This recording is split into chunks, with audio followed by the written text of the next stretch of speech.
จึงขอเชิญชวนพ่อแม่พี่น้องศรัทธาประชาชนพุทธศาสนิกชนทุกท่าน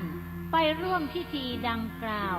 เพื่อเป็นการบันทึกไว้เป็นครั้งประวัติศาสตร์เป็นตำนานสืบสานเจตนาครูบาอาจารย์สืบไป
ที่ปานน้ำงดงามสูงเด่นรอยธรรมเทระพระเนตรฝากเสียงผ่านสายลมลอยเชิญชวนศรัทธาร่วมบูรณาวัดป่าดงดอยยอดภูนางแก้วยังคอยทอแสงส่องฟ้าอำไพคลื่นคำสีขาวพาเราแช่มชื่นเป็นผู้รู้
โหลเบาไปเนอะเป็นเร่งไม้หน่อยโหลหนึ่งสองเร่งไม้นี่มันหน่อยเร่งหน่อยเช็คมันต้องเร่งนักเนอะเช็ค1 2 3 4 5เช็ค1 2 3 4 5เร่งหน่อยโหล1 2เหลือเทสเกิน1 2เช็คน้ำน้อยเช็คเอาละพี่เอาละโหล1 2 3 4 5มาละเสียงมาละ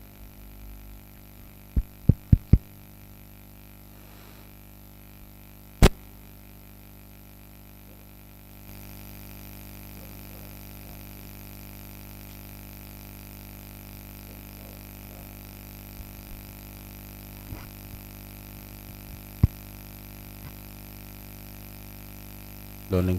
12รถ1234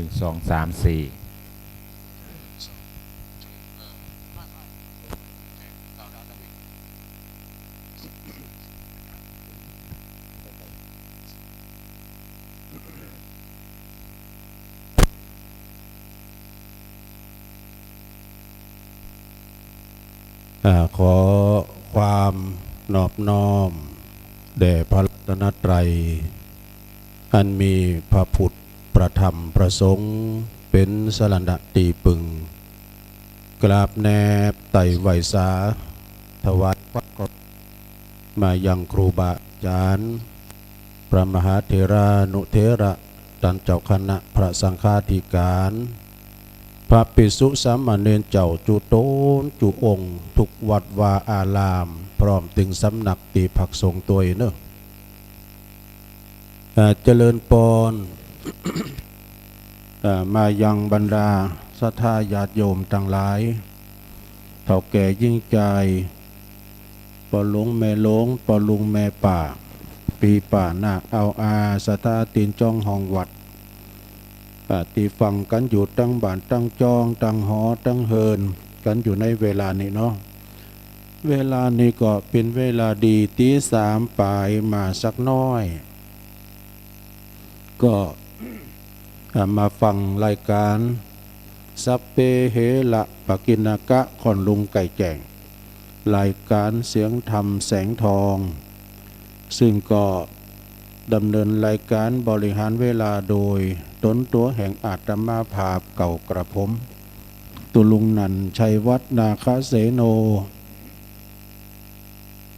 แห่งวัดประทาดดอยน้อยตำบลดอยหล่ออำเภอดอยหล่อจังหวัดเชียงใหม่ก็มาดำเนินรายการรับผิดชอบตั้งแต่เวลานี้เป็นต้นไปแต่ก็นอกสถานตีเนอะ จัดรายการอยู่ที่พระธาตุอติพระธาตุดอยนางแก้วพี่เนอสถานเนอภาคสนามวันนี้ก็เป็นวันที่18ก็เดือนมีนาคมวันนี้พลัมว่าเป็นวันที่เราจะได้ทำบุญกันนะที่จะได้เริ่มงานตั้งแต่วันนี้เป็นต้นไปเมื่อแรงบุตรก็จะได้มีการทำบุญทำพุทธาภิเษกพุกเสกเสกซ่อมย่อมยศกันนะอย่างองค์พระธาตุเจ้าเจดีย์แล้วก็พุกเสกเหรียญวัตถุมงคลต่างๆโดยเนาะแต่ก็ในโอกาสในตอนนี้เนาะก่อนที่อยากจะได้อู่กันไปหนักไปหลายตุลุงก็จะน้ำไหวพระกันเนอะศรัทธาเนอะตุลุงจะน้ำไหวพระแล้วก็จะได้ดำเนินรายการวันนี้ก็มีดารารับเชิญ คือได้รับเมตตาจากครูบาอาจารย์ที่เปิ้นได้เมตตาเนาะเดินทางมาตั้งแต่ตี2ปลายเปิ้นก็มาลมรายการจะเป็นภายนั้นกันเดียวก่อนเนาะตุลุงจะได้สัมผัสเปิ้นตุลุงจะไหวพระให้กันเด้อลุกกันมาแล้วบ่ศรัทธาญาติโยมทั้งหลายน้ำลุกมาเตื้อนอนนี่หันเกินก็เดียวก่อนเดี๋ยวก็ฟังเดี๋ยวนี้ตุลุงจะนำไหวพระให้กันเด้ออะระหังสัมมาสัมพุทโธภะคะวาพุทธังภะคะวันตังอภิวาเทมิสวากขาโตภะคะวะตาธัมโมธัมมังนัมมัสสามิ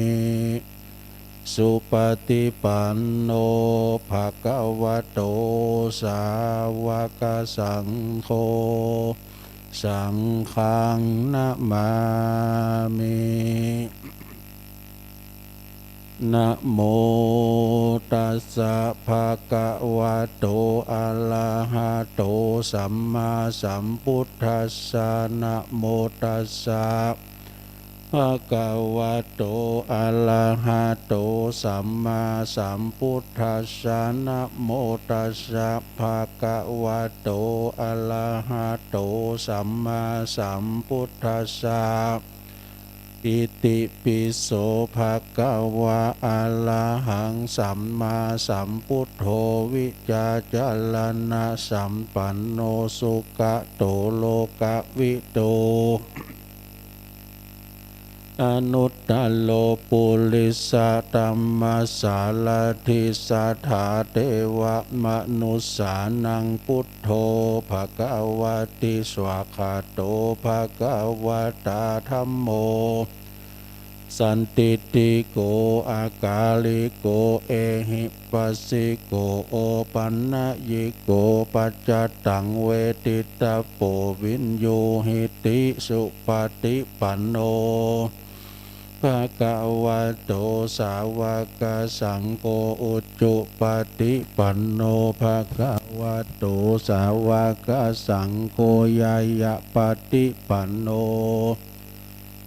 ภะคะวะโตสาวกสังโฆสามิจิปฏิปันโนภะคะวะโตสาวกสังโฆญาติตังจัตตาลิปุริสยุคาเนอัฏฐปุริสปุคลาเอสะภะคะวะโตสาวกสังโฆอะหุนยโยปะหุนยโยตักขินยโยอัญจลิกาลนิโย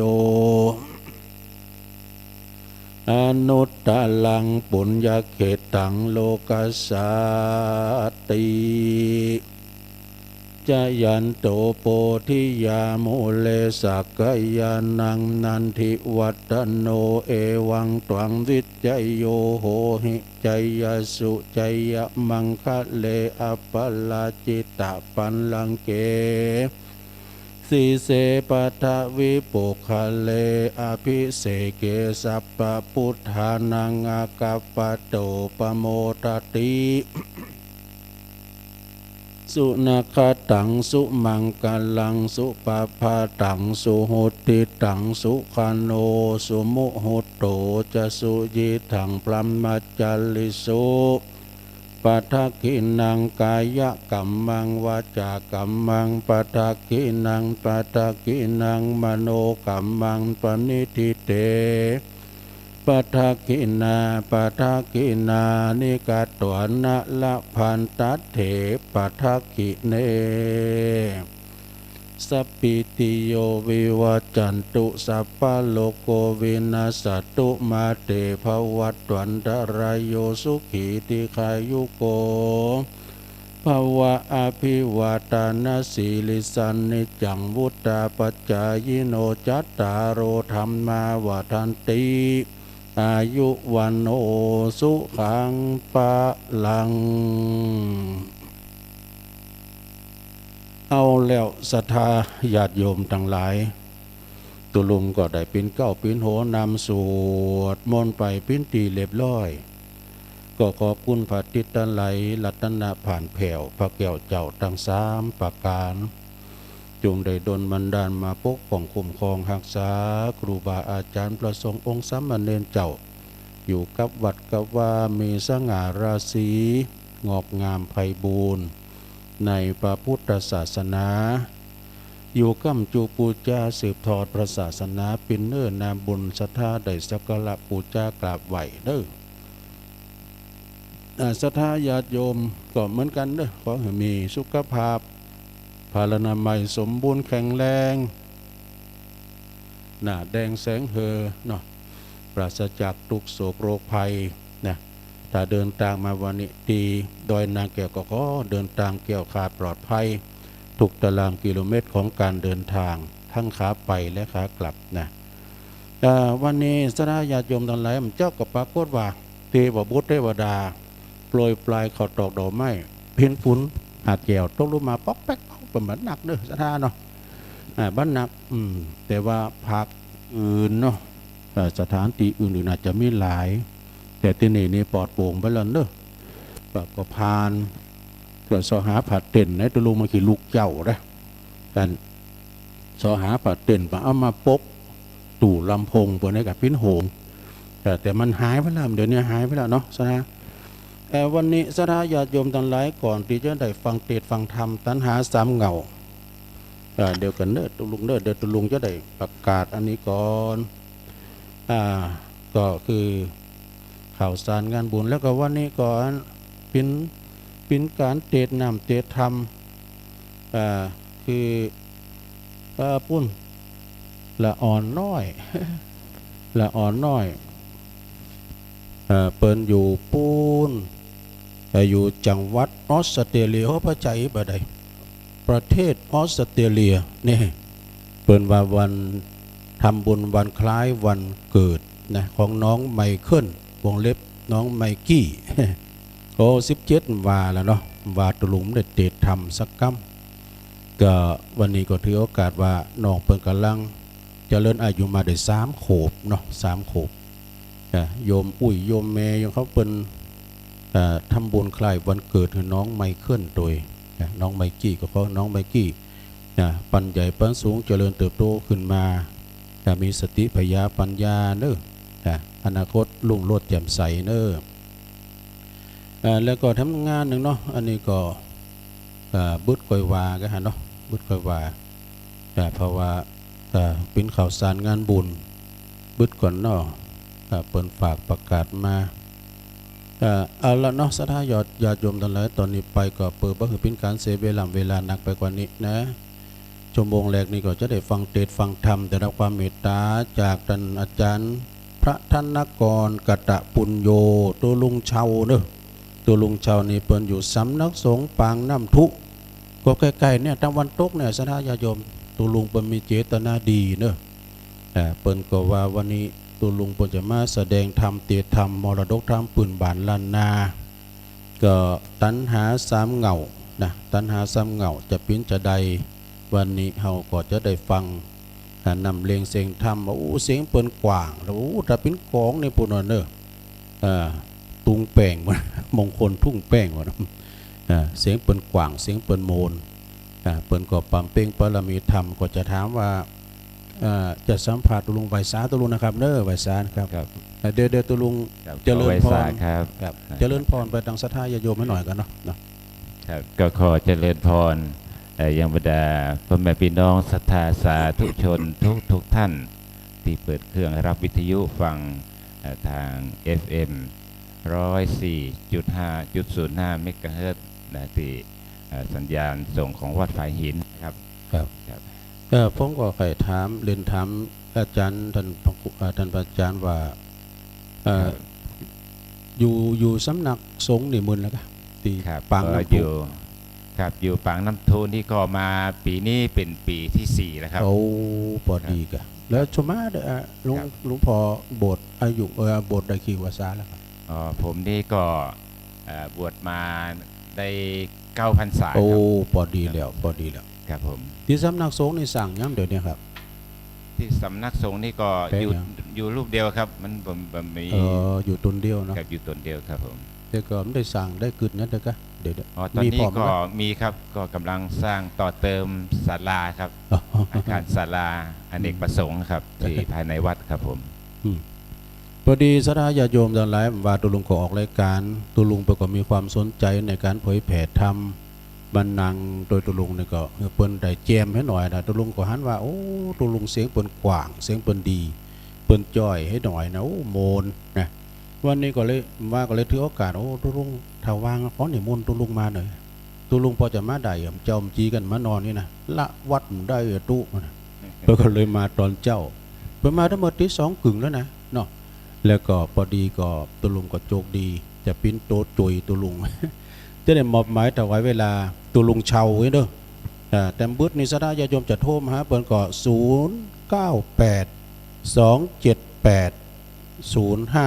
0982780561บุจะบอกทำกรรมนะในลำดับต่อไปศรัทธาเปิดบ่คือเป็นการเสียเวลาตัณหาซ้ำเหงานี่ก็ยาวอยู่พอสมควรเป็นผูกหนึ่งอยู่เนอะนะผมก็ยาวเหมือนกันครับตุลุงต้องประมาณเนอะว่าปฏิทินเนอะไผ่มันจะหันกับเฮาแต่เปิ้นขอทั้งบาทบ่เอาแล้วเนาะศรัทธาญาติโยมตุลุงจะได้ราธนาธรรมแล้วก็ได้จะนิมนต์ตุลุงได้เทศน์นำเทศน์ธรรมจะอารัมภบทไปสักน้อยก็ได้หรือว่าถ้าเทศน์นะโมบริบุตรก็ว่ากันนำกรรมบุตรเปิดไซมันก็บ่ได้เนาะตุลุงทวัดตุลุงจะขอเป็นผู้จานกันเด้อ นิปานังเยนะกะลังลัมมังเยนะกะสยังปันติโตตังโนมะกังอุติสิตุงธรรมมุตตมังปัจจังอาราธนังกะโลมาไปซาครับ นะโมตัสสะภะคะวะโตอะระหะโตสัมมาสัมพุทธัสสะอิตังทุกขังอริยสัจจังจาติปิทุกขังจลาปิทุกขังพยาติปิทุกขังมรณัมปิทุกขันติติสัทธโวฟังลาโสตุจนาสัพปุริสะทั้งหลายตั้งยิ่งใจหนุ่มเทาตั้งมูลาศรัทธาเก้าเงาอยู่จริงคนมาปั๊มเป็นการกุศลพลังพร้อมได้ปากันมากราบนบน้อมสารสาปากันมาฟังพระราชธรรมมาดวงพาเสดเพื่อให้บังเกิดสติและปัญญาจุงเอาสายศรัทธานั้นและนา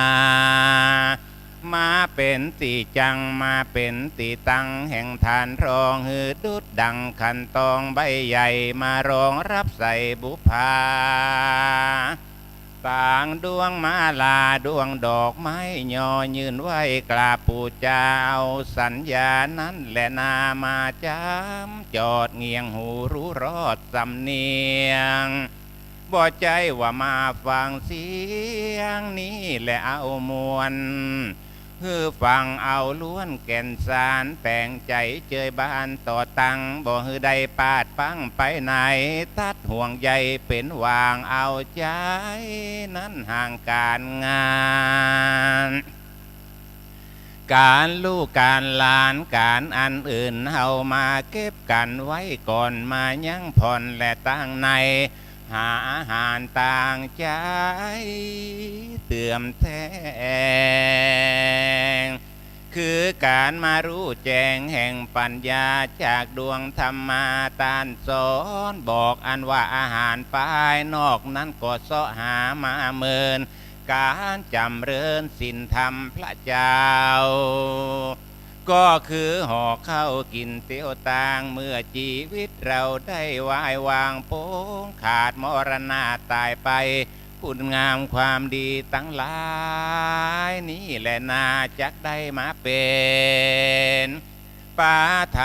เข้าห่อเป็นเสบียงต่างเตียวต่อไปแดนสวรรค์ซึ่งเป็นแดนสุขสันต์ลำยิง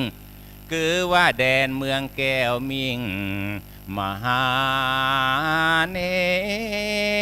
รปาน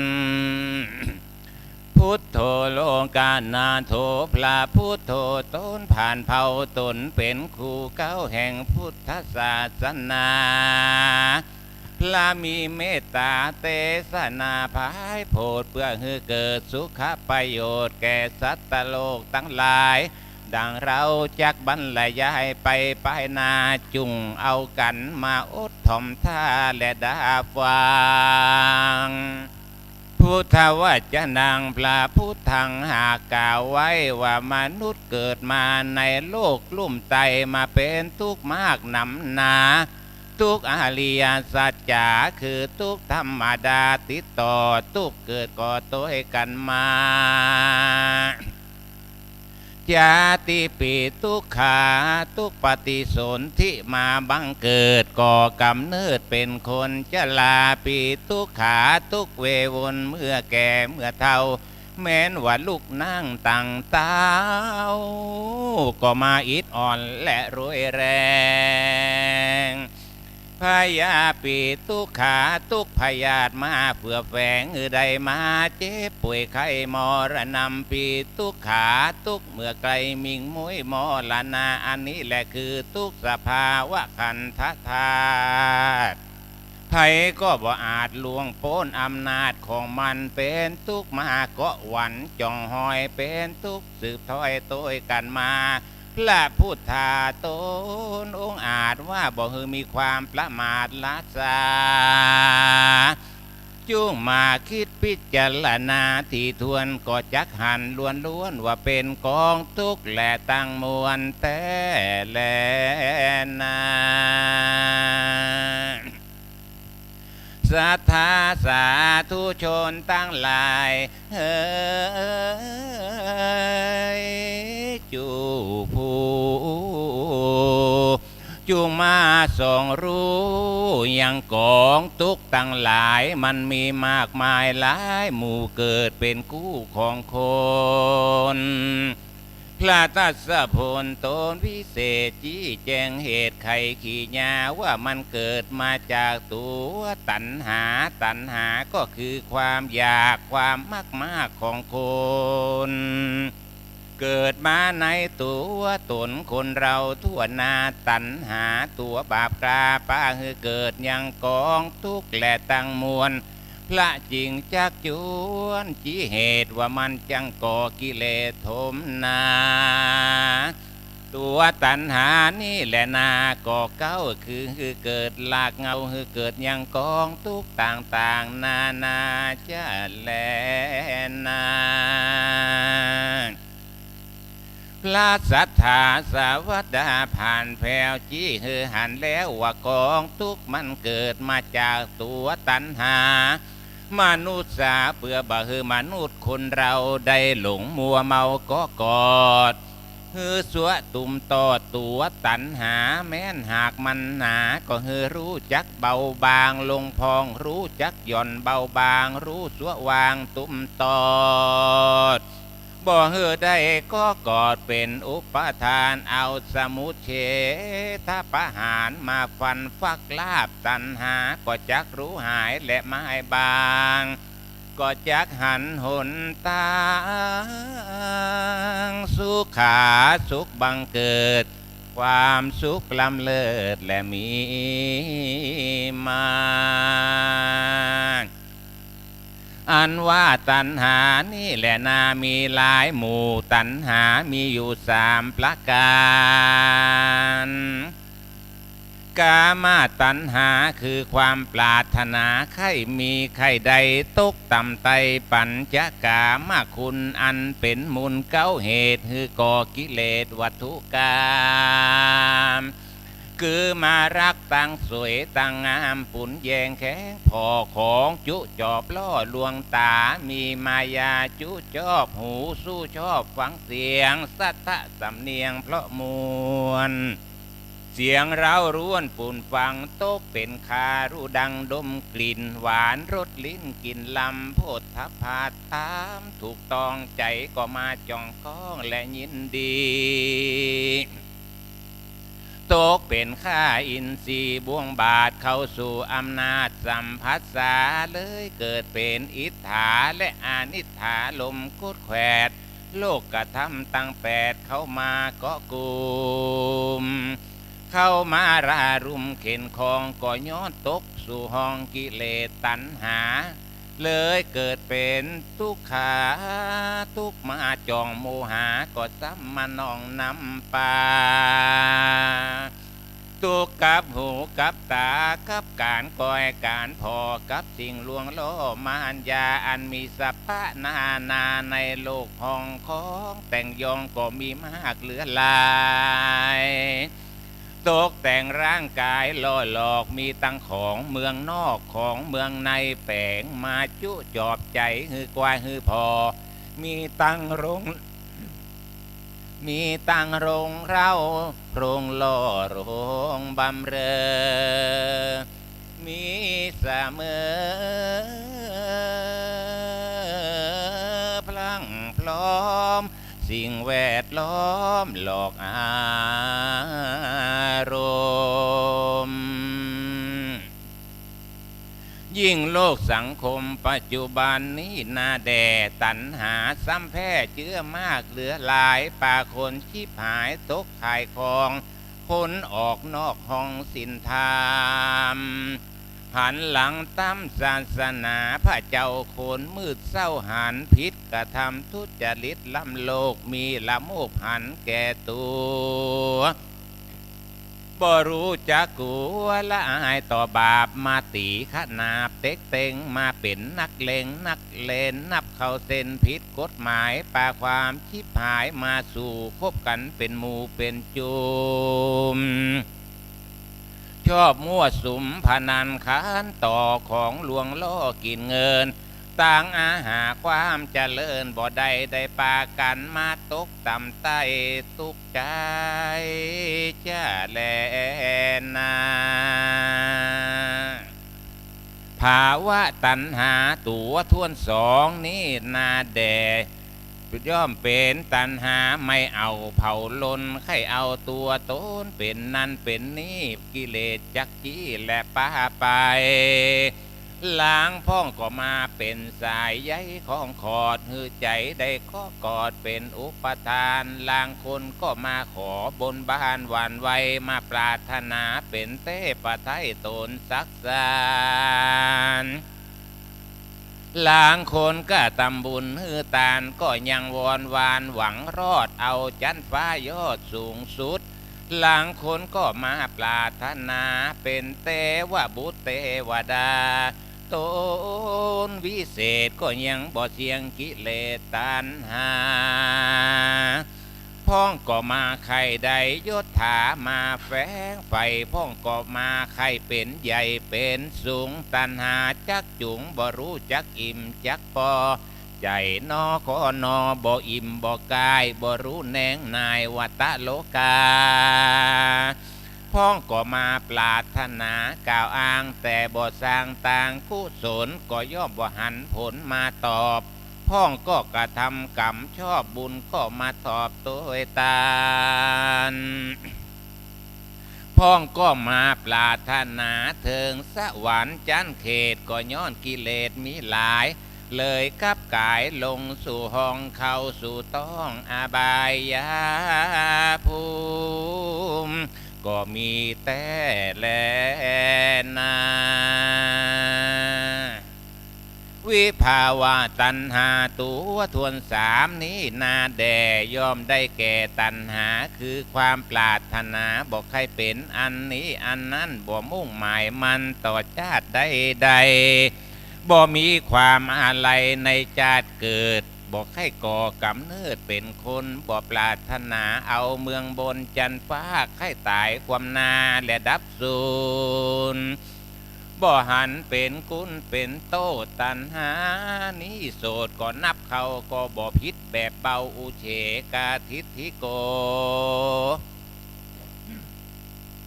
ตัณหาหนอปาโลบาไปดังพระกล่าวไว้ว่ามีสามประการจ้างป่ากองทุกมาปานมาปอกบวชทุกตั้งนอกตั้งในทุกในใจมีมาแถมบ่ใจน้อยได้มาทุกจ่องหอยป้าเป็นป้าสร้างก่อกรรมเว้นมาถูกต้องคือเข้าสู่ห้องตุกโขพระพุทโธต้นผ่านเผา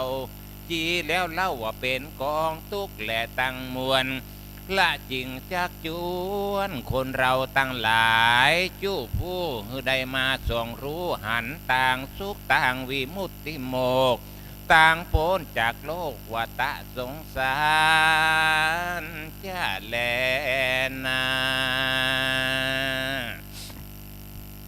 ทุกขาสัจจังอันว่าทุกในโลกังโลกลุ่มไตอ่านนับใดมีสปาทุกนานาแต่แล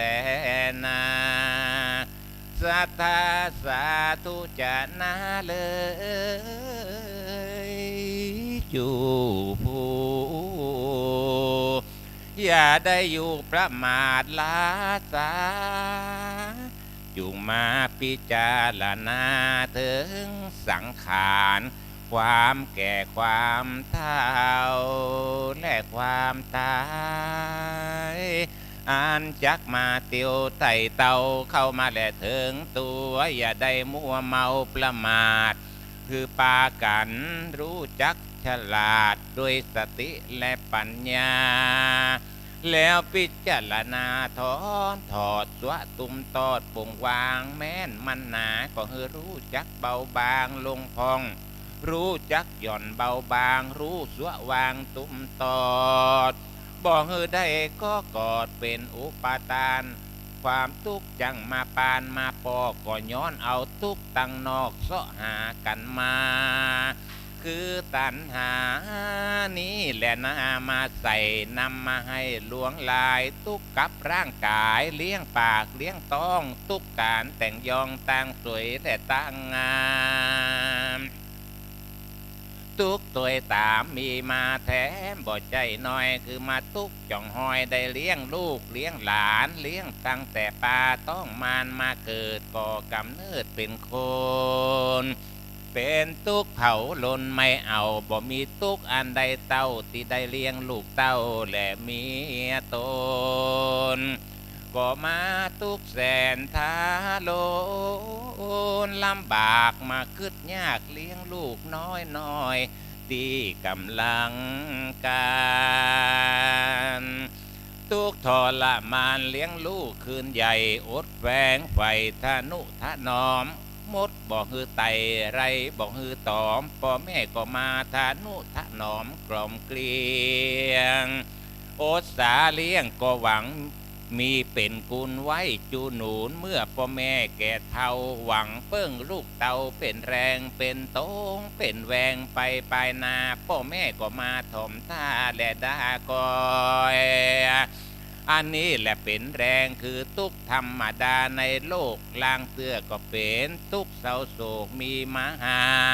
เป็นทุกขาทุกเมื่อลูกขึ้นใหญ่อายุไปและเปิ้งเปล่ากำลังขึ้นหน้าสาวบ่าวหนุ่มอยู่ในวัยรุ่นปุ่นแยงหวังกินแห้งเมื่อพ่อแม่แก่เท่าอาโหยนอลูกเต้าก็ซ้ำบ่เอา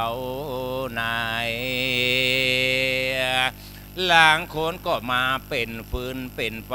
กับพ่อแม่แอวสวกแต่เผาผ่านหลางคนก็มีสันดานลึกลืดเป็นคนมัวมืดอันธพา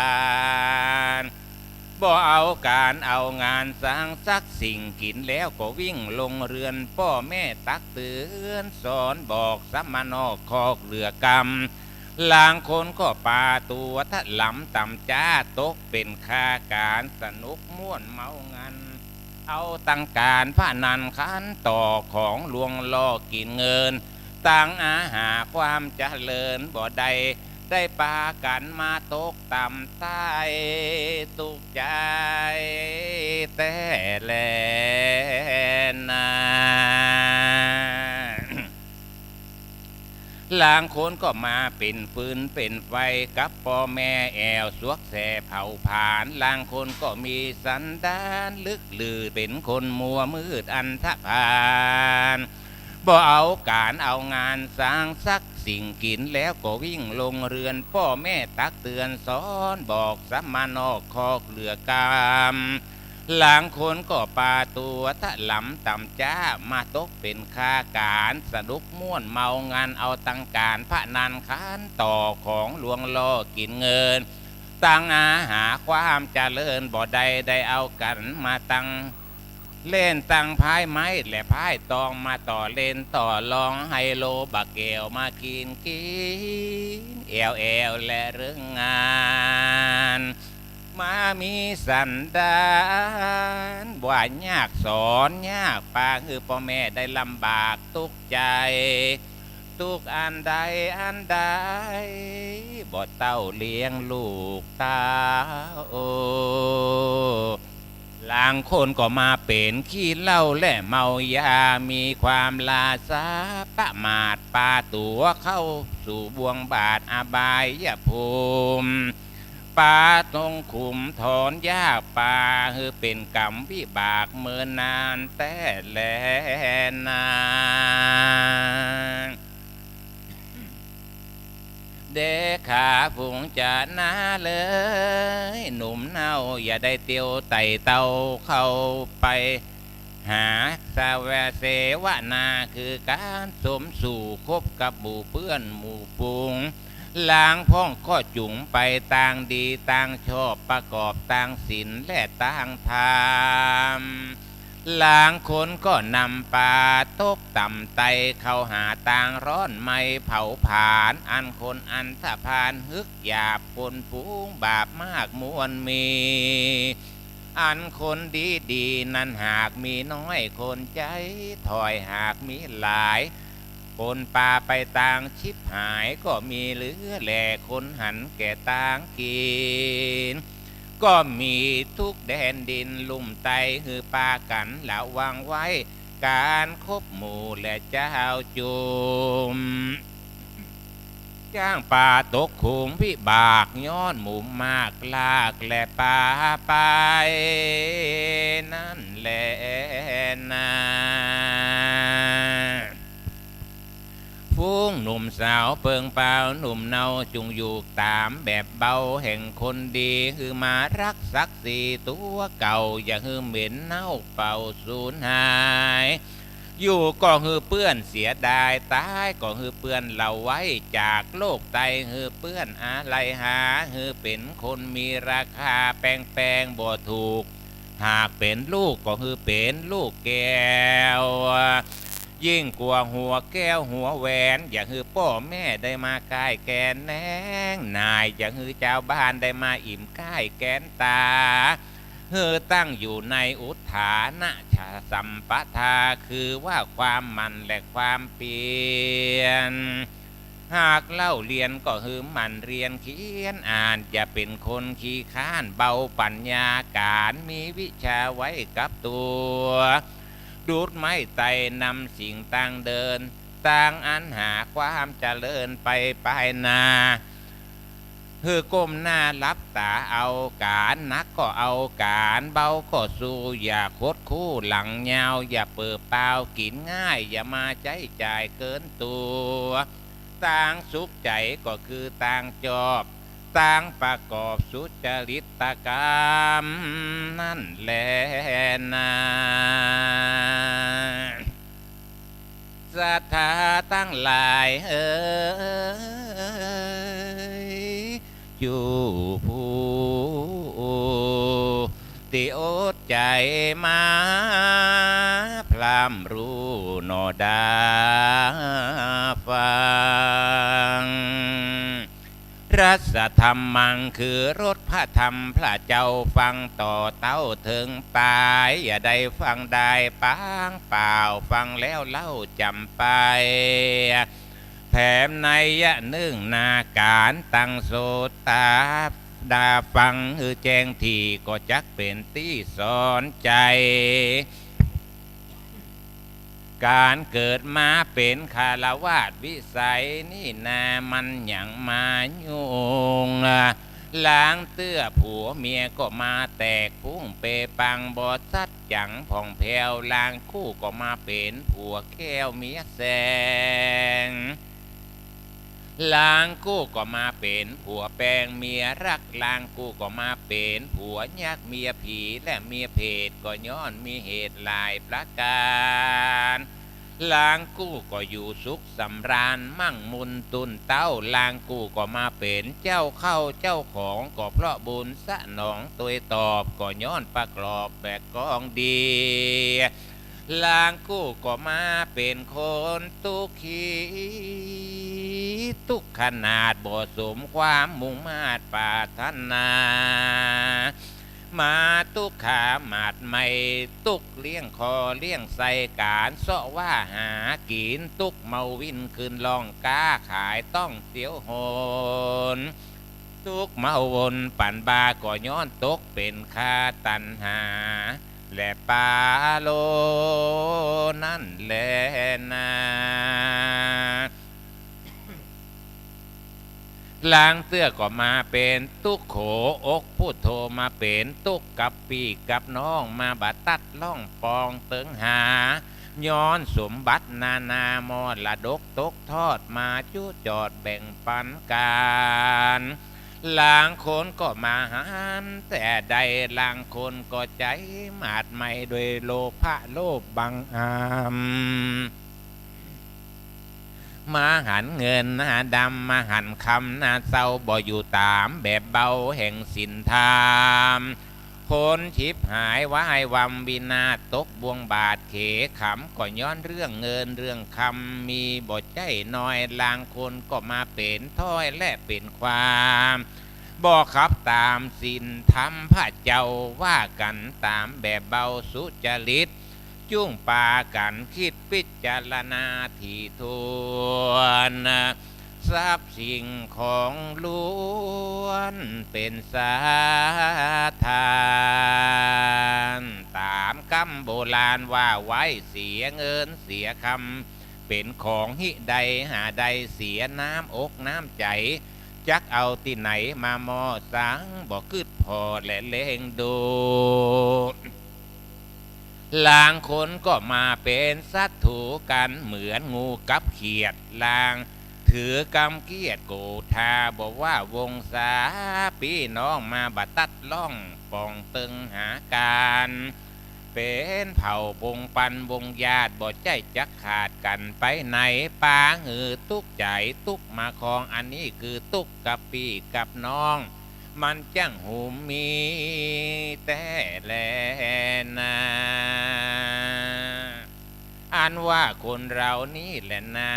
อันเกิดมาในโลกาโลกลุ่มลาจุงตั้งนาจำเลินธรรมต่างกุศลกามควรเตียวไตอดเว้นไว้ต่างหมองมัวอันต้านมาปาตัวถ้าลงทุกข์ลำบากมันหากมีมากลายปาความชิบหายล้ำโลนหนีบ่พ้นมันหากทรมานตามคำโบราณที่ว่าไว้วันหนีฝนบ่พ้นฟ้าหนีฟ้าบ่พ้นกลางวันหนีคนหนีตาหนีต่างคมบ่พ้นต่างสันกันหนีบ่ตันหัวอกจักแตกกันอกบ่แตกก็จะแบกไปนานอันว่าโลกทรงสารนี่แหละนาโนมันบ่สาจังแก่นแก้วบ่ฮือแล้วดังกำปานิธานสัทธาสาธุจานาเลยอย่าได้เป็นคนตันปัญญาบอดฮือใดกึดรอดถึงสังขารละธรรมอันมาพระจำตัวเราตัวเก่ามันเป็นของเน่าของเปล่าของได้จุงมาพิจารณาในร่างกายของเราเขาต้านมันเป็นของล้วนเปื่อยพุดปังอาสุพังบ่ดีบ่งามสร้างซักเยื่องเป็นไปตามเรื่องของกฎธรรมดาบ่ควรลาสาประมาทบ่ควรคือขาดอาหารตั้งใจหาอาหารตั้งในเตื่อมแทงคือการมารู้แจ้งต่างศาสนาเอาวัดวานั่นนามาเป็นที่เปิ้งอาศัยซึ่งศีลธรรมบ่เป็นคนดำกำเศร้าอยู่ตามแบบเบาแห่งคนดีอันคนในโลกีนี่นามวลมากสรรหาลากมาเป็นปลาสร้างก่อกำเวนทมนาถมแน่นซ้ำปลาบาปแล่นโตยตานยิ่งโลกปัจจุบันนี้นาแถมเล่ามีหลายร้อยเต้าถมนามีแต่คนปาลาบาไปคนหันแก่ใดคนหันแก่ตัวบ่คือต่างกลัวความผิดเป็นบาปมาเต็กขนาบกินเอามีตังจุเผาหลอกตมเอาจนเปิ้นล้มวอดวำวายมีตังเจิงตังลายเล่ลิ้นคนปอกปินล่อลวงพลางเสาะหาต่างกินง่ายต่างจุล่ายหลอกตูนเอาก็มีนักแต่แลนา แถมในยะหนึ่งนามนุษย์สาอันว่าคนเรามันจังมัวเมาหลงโลกเอากามาโภคมาเป็นพระมารหันว่าโลกสงสารนี่แหละนาเป็นที่ตั้งแห่งความสุขเป็นที่สนุกอันวิเศษที่แต่ก็คือกิเลสตั้งมวลเป็นพระใจชักจวนฮือเกิดก่อกำเนิดยังกองทุกตั้งหลายพ่องก็หลงงมงายกันตั้งเลนตั้งม่วนอดเอาอ้วนตึงตังพ่องก็ชอบฟังพ่องก็ชอบพอ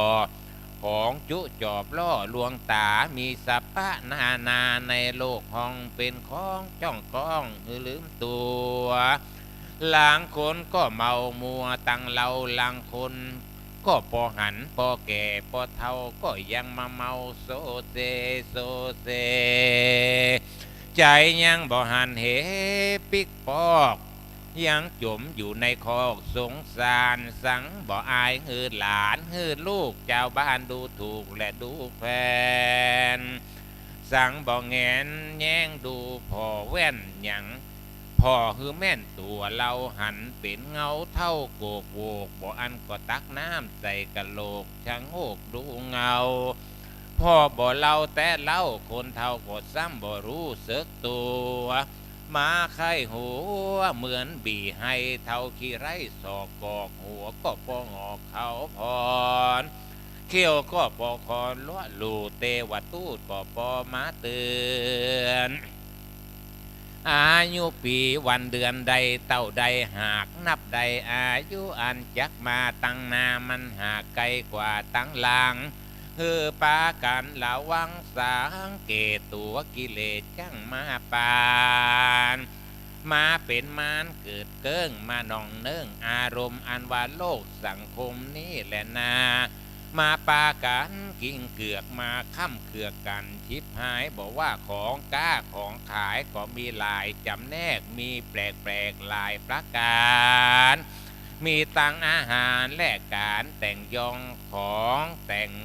ตกแต่งห้องหอเรือนมีตังเฟอร์นิเจอร์ FM ตู้เย็นโทรทัศน์แอร์พัดลมมีมากหลวงลายของสุขสบายร่างกายภายนอกเสาะมาป้อมาปอกสวยงามอันคนร่ำรวยคนร่ำคนรวยหากเนี่ยได้มีใด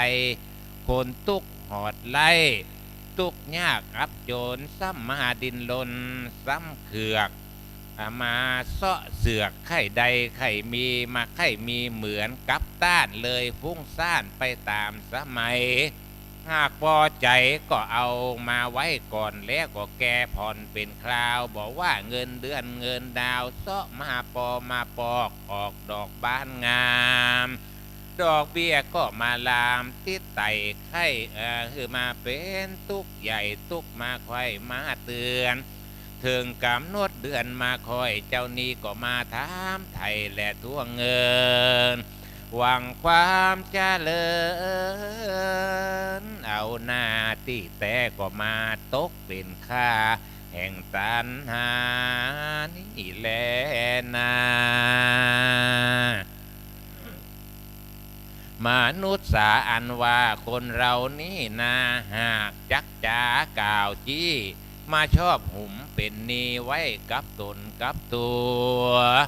บ่รู้จักหัวความทุกข์ความยากและความลำบากเมาวินหลางคนก็บ่หนากินเลี้ยงใส่มาไข่ใดไข่มีไข่เป็นเศรษฐีกินง่ายมาปากันมาลองตังพายไพ่การพะนันเอามาแข่งพันกันแข่งขันพนันขันต่อของจุจอบล่อใบหวยย้อนไข่ล่ำไข่ลอยมีตามีนาบุญป่าละมีบ่อแก่กามาไข่เป็นนะมาไข่หมื่นตาสองฟ้าแข่งตะวันวาสนาบ่เติงตันบุญบ่ผันปันแต่งยังมาไข่แข่งป่าละมีหลางคนพอบ่มีเสียงมดเลี้ยงเกียงตั้งบ้านตั้งจองตั้งเงินทองไล่นากามาเขตก็ย้อนกิเลสโลภะตัณหานี่แหละนะ สาธุจนาดูแลศรัทธาตั้งหลายเฮ้ยอย่าได้ละเลยประมาทตกใต้อำนาจของอารมณ์จ้างไปนิยมกับสิ่งของมาใหม่ซื้อมายองมาใส่เหลือหลายทุกของตกแต่งร่างกายมีพร้ำพร้อมกับทั้งสิ่งแวดล้อมยั่วยุจุใจของสมัยลวงล่อมีตั้งของพอของควายของใจของซอยก็มีแปลกแปลกตามจักซื้อแรกพอใจ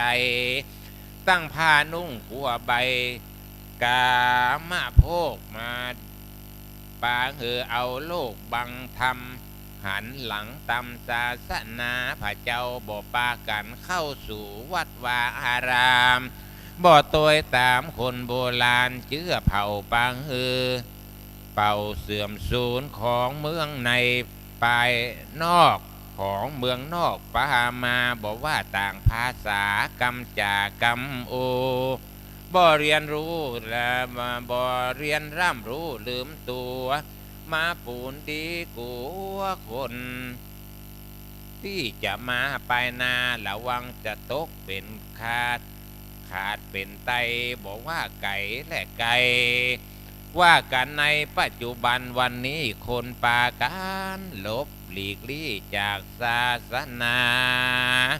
เข้าสู่วัดสู่วาไปก็บ่จ้างบ่รู้ว่าจักไปนั่งสันใดย้อนเครื่องทันสมัย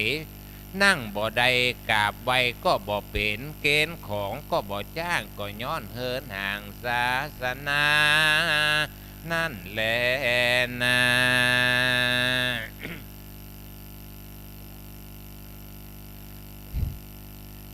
ตอนนี้ตอนนี้ก็รู้สึกว่าเวลาก็ต้องขอยุติการเทศนาธรรมไว้เพียงเท่านี้เนอะพี่น้องศรัทธาสาธุ ศรัทธาญาติโยมได้ฟังนำเลียงเสียงธรรมของหลวงปู่ท่านพระอาจารย์ตุลุงเชาเนอะท่านเปิ่นก่อเตธรรมตัณหาสามเงานะก็เป็นความยาวศรัทธาผูกแหลกนะตุลุงก็บอกว่าหั่งเวลาเนอะนะว่าจะเปิดสายนะทำเต้นเนาะ หลวงพ่อธนกรกัตตะปุญโญตุลุงเชาสำนักสงฆ์ปางน้ำทุลุนี่ไปก่อมไก่นะบักไก่แล้วก็หลวงพ่อก็เตธรรมม้วนตุลุงฟังไปก็พุทโธภาวะตัณหาวิภาวะตัณหาตัณหาสามเงาก็ยังมีเวลาทำบึดเนาะเปิ้นมีงานข่าวดำ2 ตีกันวะนะถ้าว่าตอนบ่ายถ้าว่าหลวงพ่อวางเนี่ยนิมนต์มากำนะครับ แล้วก็อันถ้าเป็นไปได้ก็พวกเจ้าก็มาแถมต่อแถม เนาะ ครับผมได้ครับ โอ้เปิดเดชธรรมโมนกว้างก็แต่ว่าไผไข่โทรหาตุลุงเด้อตุลุงเชานะตุลุงจะบอกเบอร์โทรเปิ้นนะเกมปากกาไว้เนอะโทรหาเปิ้นได้นะแต่ถ้าว่าเปิ้นมีงานเนาะสวดโยโกห้องอยู่เปิ้นก็หับสายถ้าว่าเปิ้นวางเปิ้นจะหับสายเนอะผู้เปิ้นจะมาทำอยู่แรงบึดจะมาแถมนะมีงานข่าวดำแล้วก็เสร็จแล้วก็จะมาเอาจดเบอร์โทรตุลุงเชาเนอะ098 2780561นะจดทำกรรมหนึ่งเนอะสถาเนอะกันเดียวก็โทรมาหาเปิ้นก็ได้098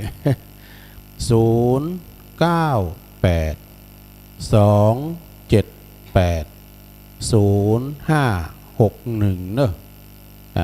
0561ก็บึกก็โทรมาหาเปิ้นตุลุงก็ฟังไปกันเปิ้นห่างเวลาทำน้อยนี่ก็ยังควรทำมันยาวเนาะตุลุงก็ว่าตุลุงเด็ดเลยอีกก็ว่าก็ดูกันไหล แล้วท่านมหาเปิ้นก็มารออยู่แล้วเนาะชั่วโมงต่อไปก็จะเป็นรายการของท่านมหาก็จะได้นิมนต์ตุลุงปันจกโอยใจปันปอนแล้วก็ลารายการเนี่ยนิมนต์เลยครับว่าเราเอาไม้กันนะปันพูดยันใดก็มาปักกันใหม่ปันปอนไปหน่อยครับก็ตอนนี้ก็รายการนี้กำเดียวก็จะได้ปากับท่านมหาสมชาตินะเดี๋ยวเพื่อนก็จะมาเข้ารายการต่อตอนนี้อาตมาภาพตุลุงก็ต้องขอลารายการนี้ไปก่อนเนาะแล้วก็ เมื่อแรงบึดเนาะถ้าหากว่าติดขาภารกิจเรียบร้อยนะกิจนิมนต์เรียบร้อยก็จะแวะมาแหมกำหนึ่งนะก็ต้องขอบอกขอบใจกับพี่น้องศรัทธาที่ได้เปิดเครื่องรับวิทยุฟังอยู่ที่บ้านที่จองเนาะแล้วนอกตอนนี้ก็ขับปอนเหียกรรม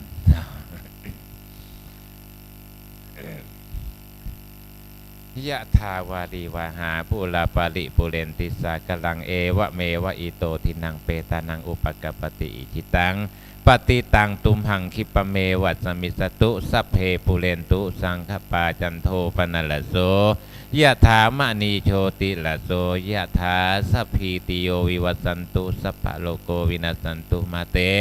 ภวตวันตรายโยสุขีตีคายุโกภวะอภิวาตานาสิริสนิจังอุทธาปจายโนจตารโลธรรมาวทันติอายุวันโนสุขังปะลา สาธุสาธุสาธุเอาแล้วศรัทธาวันปลูกถามว่าตุลุงเสาะหาถ้ำกล่อมแล้วนิดหน่อยก็ดีนะเนาะจะได้เปิดสายหนาใหม่ วันนิมต้าเตอเราตุลุงมีความสนใจเนอะศรัทธาเนอะต่างอกต่างใจลุกวัดมาตั้งเมื่อตีสองปลายเปิ้นก็จะมาเข้ารายการนี่กันเนาะศรัทธาต้องขอกราบขอบคุณในเมตตาธรรมหลวงพ่อพระครูพระอาจารย์ธนกรกตะปุญโยเนอะตุลุงเชาสำนักสงฆ์ปางน้ำทุนะเปิ้นก็ได้บวชมาได้เก่าปีเก่าภาษาแล้วนะถ้าวางก็โทรให้เปิ้นได้เนอะหมายเลขที่ตุลุงบอกไป098 278 0561เนอะได้ตลอดเวลานะในลำดับนี้นิมนต์อาจารย์ท่านมหานะครับเนอะมาต่อรายการเนาะหลวงปู่เปิ้นก็เสร็จภารกิจแถมบึดนี่ก็ถ้ามีเวลาวางก็จะมาแถมตอนบ่ายเพราะว่าเปิ้นมีงานเข้าดำตัวเนาะฉะนั้นญาติโยมมาวันนี้ก็เดินทางแข็งแกร่งปลอดภัยเนอะพี่น้องตามเมืองฝางแม่ริมแม่แตงโพดไปตังแม่อายโพดไปตังพี่น้องตังเมืองลี่เนาะแม่แจ่มองค์ขลุงในเมืองเนอะมาเดินทางนะด้วยความปลอดภัยแล้วแต่บุตรถ้ามีเวลาช่องวางก็ตะลุงก็จะประกาศข่าวสารงานบุญเป็นวันคำเนาะแต่เมื่อคืนบุตรมีแล้วเนอะบุตรในสวดมนต์วันคืนหงสวดมนต์ตันแล้วก็สวดเบิกโดย แล้วก็มีเตธรรมพุทธาภิเษกอย่างด้วยหลายอย่างโขนเขาติบเลยเนอะวันนี้ถ้าไปมาไปจะเอาโถกางากาขนมเนยน้ำอ้อยน้ำตาลตลอดถึงข่าวสารหรือว่าจะเอาแขนเครื่องเทศโหมันใจเกี่ยวกันกันเนี่ยแขนเครื่องเทศเกี่ยวเนอะก็เอามากันได้ด้วยวันนี้ก็เดี๋ยวจะได้พบปะกับอาจารย์ท่านพระมหาสมชาติชาตะปัญโยเนอะอันนี้คือแล้วก็ฟังเปิ้นอินดูเปิ้นเสียงเปิ้นหายไปซะแล้วก็โตมันคงแต่เนอะโทรเข้ามาติ๊กอ่ะแหละอันนี้เป็นความสนใจเนาะมีความสนอกสนใจต่อไปก็จะได้รับฟังภาษาสำเนียงนำธรรมคำสอนของอาจารย์มหากันต่อไปนักเดินแข้งทอง เปิ้นเตียวเพื่อจะไปเมืองฝางตั้งวันที่21เดือนเมื่อก่อนตุลุงเขาก่อนนะตุลุงเขาจะไปวันที่22ก็ปะกันเนาะจะปะกันหรือว่าเพื่อจะเอาตังบุญก็ได้เนอะท่านมหาครับเอาตังบุญได้ตังลุมได้แล้วแต่เปิ้น เปิ้นตั้งลำก่อนเนอะก็เดียวก็ตัวพี่นมหัวหน้าทีมงานมาย้ายกล้องด้วยก็เดียวเอาไม้ยังไม่เอาไม้ไปให้ท่านอาจารย์หน่อยมันนึงป้ากันบ้านคำก็เดียวก็สลับซับปิ่งแล้วถึงอาจารย์มหาเนอะตุลุงนะ ขอบคุณพี่น้องศรัทธาที่อยู่ทั้งบ้านทั้งจองฟังกันเนาะแต่บื้อเดี๋ยวเปิ้นตั้งล่ำกันเปิ้นตั้งกล่องก่อนใจเย็นๆเปิ้นเดี๋ยวก็ได้ใหญ่กล่องบรรพุนกล่องก็ไปอันหลายตัวอยู่ก็ขอกราบขอบคุณในเมตตาธรรมอาจารย์พระสมุวิสุวัตรพระครูเขาเนาะวรกิจโจวัดไฟหินเป็นอำนวยความสะดวกทุกครั้งทุกนัดนะแต่มีการมีงานทางภาษี2 เมืองดอยนางแก้วก็ได้มอบหมายให้จากทีมงานของเปิ้นถ่ายทอดนอกสถานตีนะกันต่อไปเนาะลุงก็ต้องเฝ้านะลุงเด้อลุงปางน้ำทุก็เดี๋ยวก็ชั้นเขาต้มกันฉันต้องฟังต้องเฝ้าแต่ยังตอนนี้อาจารย์มหาเปิ้นต่างกองอยู่ก็เลยเอิ่นไปพี่น้องศรัทธาญาติโยมเนอะ แต่ว่าไผที่จะเอาถั่วเอางามาเปาะมาหอมก็วันเพียงวันนี้ตอนนั้นเด้อเพราะว่าคำขึ้นบึดเปิ้นจะโกนเขาติบ2 หม้อ2 อำเภอ2 จังหวัดฝ่ายน้ำเงินฝ่ายแดงก็ทำใจ ฝ่ายตั้งปักตั้งงานเวียงป่าเป่าก่อในเมตตาบารมีธรรมอาจารย์ครูบาเจ้านะครูบาเจ้าสมานเนาะตั้งฝ่ายตั้งเชียงใหม่ตั้งดอยสะเก็ดก็ตั้งครูบาแดงหรือว่าท่านพระครูชลทานพิทักษ์ก็จะได้โกนขอติบกันพร้อมกับทีมงานตูปีแซมเขาเนี่ยกันตูปีแซมเขาตั้งวัดอันป่าแงะคอเป็นใหญ่อย่างกับตูปีจิรเดชนั่นแหละก็เดียวรอเปิ้นเดตั้งลำกันเริ่มต้องเฝ้าเปิ้นกาพระนกธรรมก่อนนะอาจารย์มหานะไหวครูก่อนเหมือนกับนักมวยต้องขึ้นเวทีก็เดียวเปิ้นพร้อมเปิ้นหาจะกกไม่เพราะว่าอยู่คุณตีเปิ้นเอาตังบุญเปิ้นไล่สดด้วยนะสถาถ้าฟังบึ้งก็โทรมาหาเปิ้นดำเด้ออาจารย์มหาเนาะก็เดียวก็ถ้าเปิ้นพร้อมก็จะได้กกไม่แล้วก็จะได้มอบหมายถวายเวลาให้เปิ้นจนถึง5 โมงก็ตั้งอาจารย์ท่านอาจารย์จำเริญเนาะจำเริญจากเมืองฝางก็จะได้ไห้ละกังอันนี้ตีก้องอุยก็จะได้ทำวัดสวดมนต์ในเวลา5 โมงปิ้นต้นไปนะถ้าตอนนี้ไหวสานิมนต์เลยครับท่านอาจารย์นะครับนิมนต์นะครับครับถวายความเคารพตุลุงเนื้อขอนอบน้อมต่อพระรัตนตรัยแก้วเจ้า3 ประการน้อมเอาคุณพระพุทธเจ้าคุณพระธรรมเจ้าคุณพระสังฆเจ้าคุณพระอรหันต์เจ้าจุตนจุองค์ได้เมตตาแผ่ปารมีมาเป็นนวโลกุตตรธรรมมาปกเก่าเกษาปกห่มรักษาอย่างศรัทธาสาธุชนคนเฒ่าคนแก่อีพ่ออีแม่ตั้งหลายตื่นมาแต่เจ้าเนาะมาพบมาปะกันได้มาฟังน้ำฟังธรรมน้ำเนียงเสียงธรรมเป็นเสียงสวรรค์เป็นเสียงที่เทวบุตรเทวดาแม้แต่สัตว์สิ่งหิ่งห้อยตั้งหลายก็ชอบที่จะฟังแต่ว่าแปลกเหมือนกันคนเฮาเจ้าข้าตั้งหลายบางพ้องบ่สนใจที่จะฟังน้ำฟังธรรมศรัทธาวันนี้อาตมาภาพได้รับเมตตาจากตุลุงเนอะความจริงเป็นรายการที่ครูบาอาจารย์ได้มอบหมายให้ตุลุงท่านพระอาจารย์ชัยวัฒน์นาคเสโนตุลุงยองได้เป็นผู้จัดรายการดำเนินรายการที่ฟังจบไปเนาะก็เป็นครูบาอาจารย์บ้านวัดป่างน้ำทุท่านอาจารย์ท่านตุลุงได้แสดงพระธรรมเทศนาในภาคพื้นเมืองไปโอ้ศรัทธาอาตมาก็ฟังจากแต่เจ้ามาละว่าโอ้นั่นเป็นเสียงไผ่แต่พอได้ดูชัดเนาะว่าก็แปลกบอกเคยได้ยินกับเตือเสียงนี้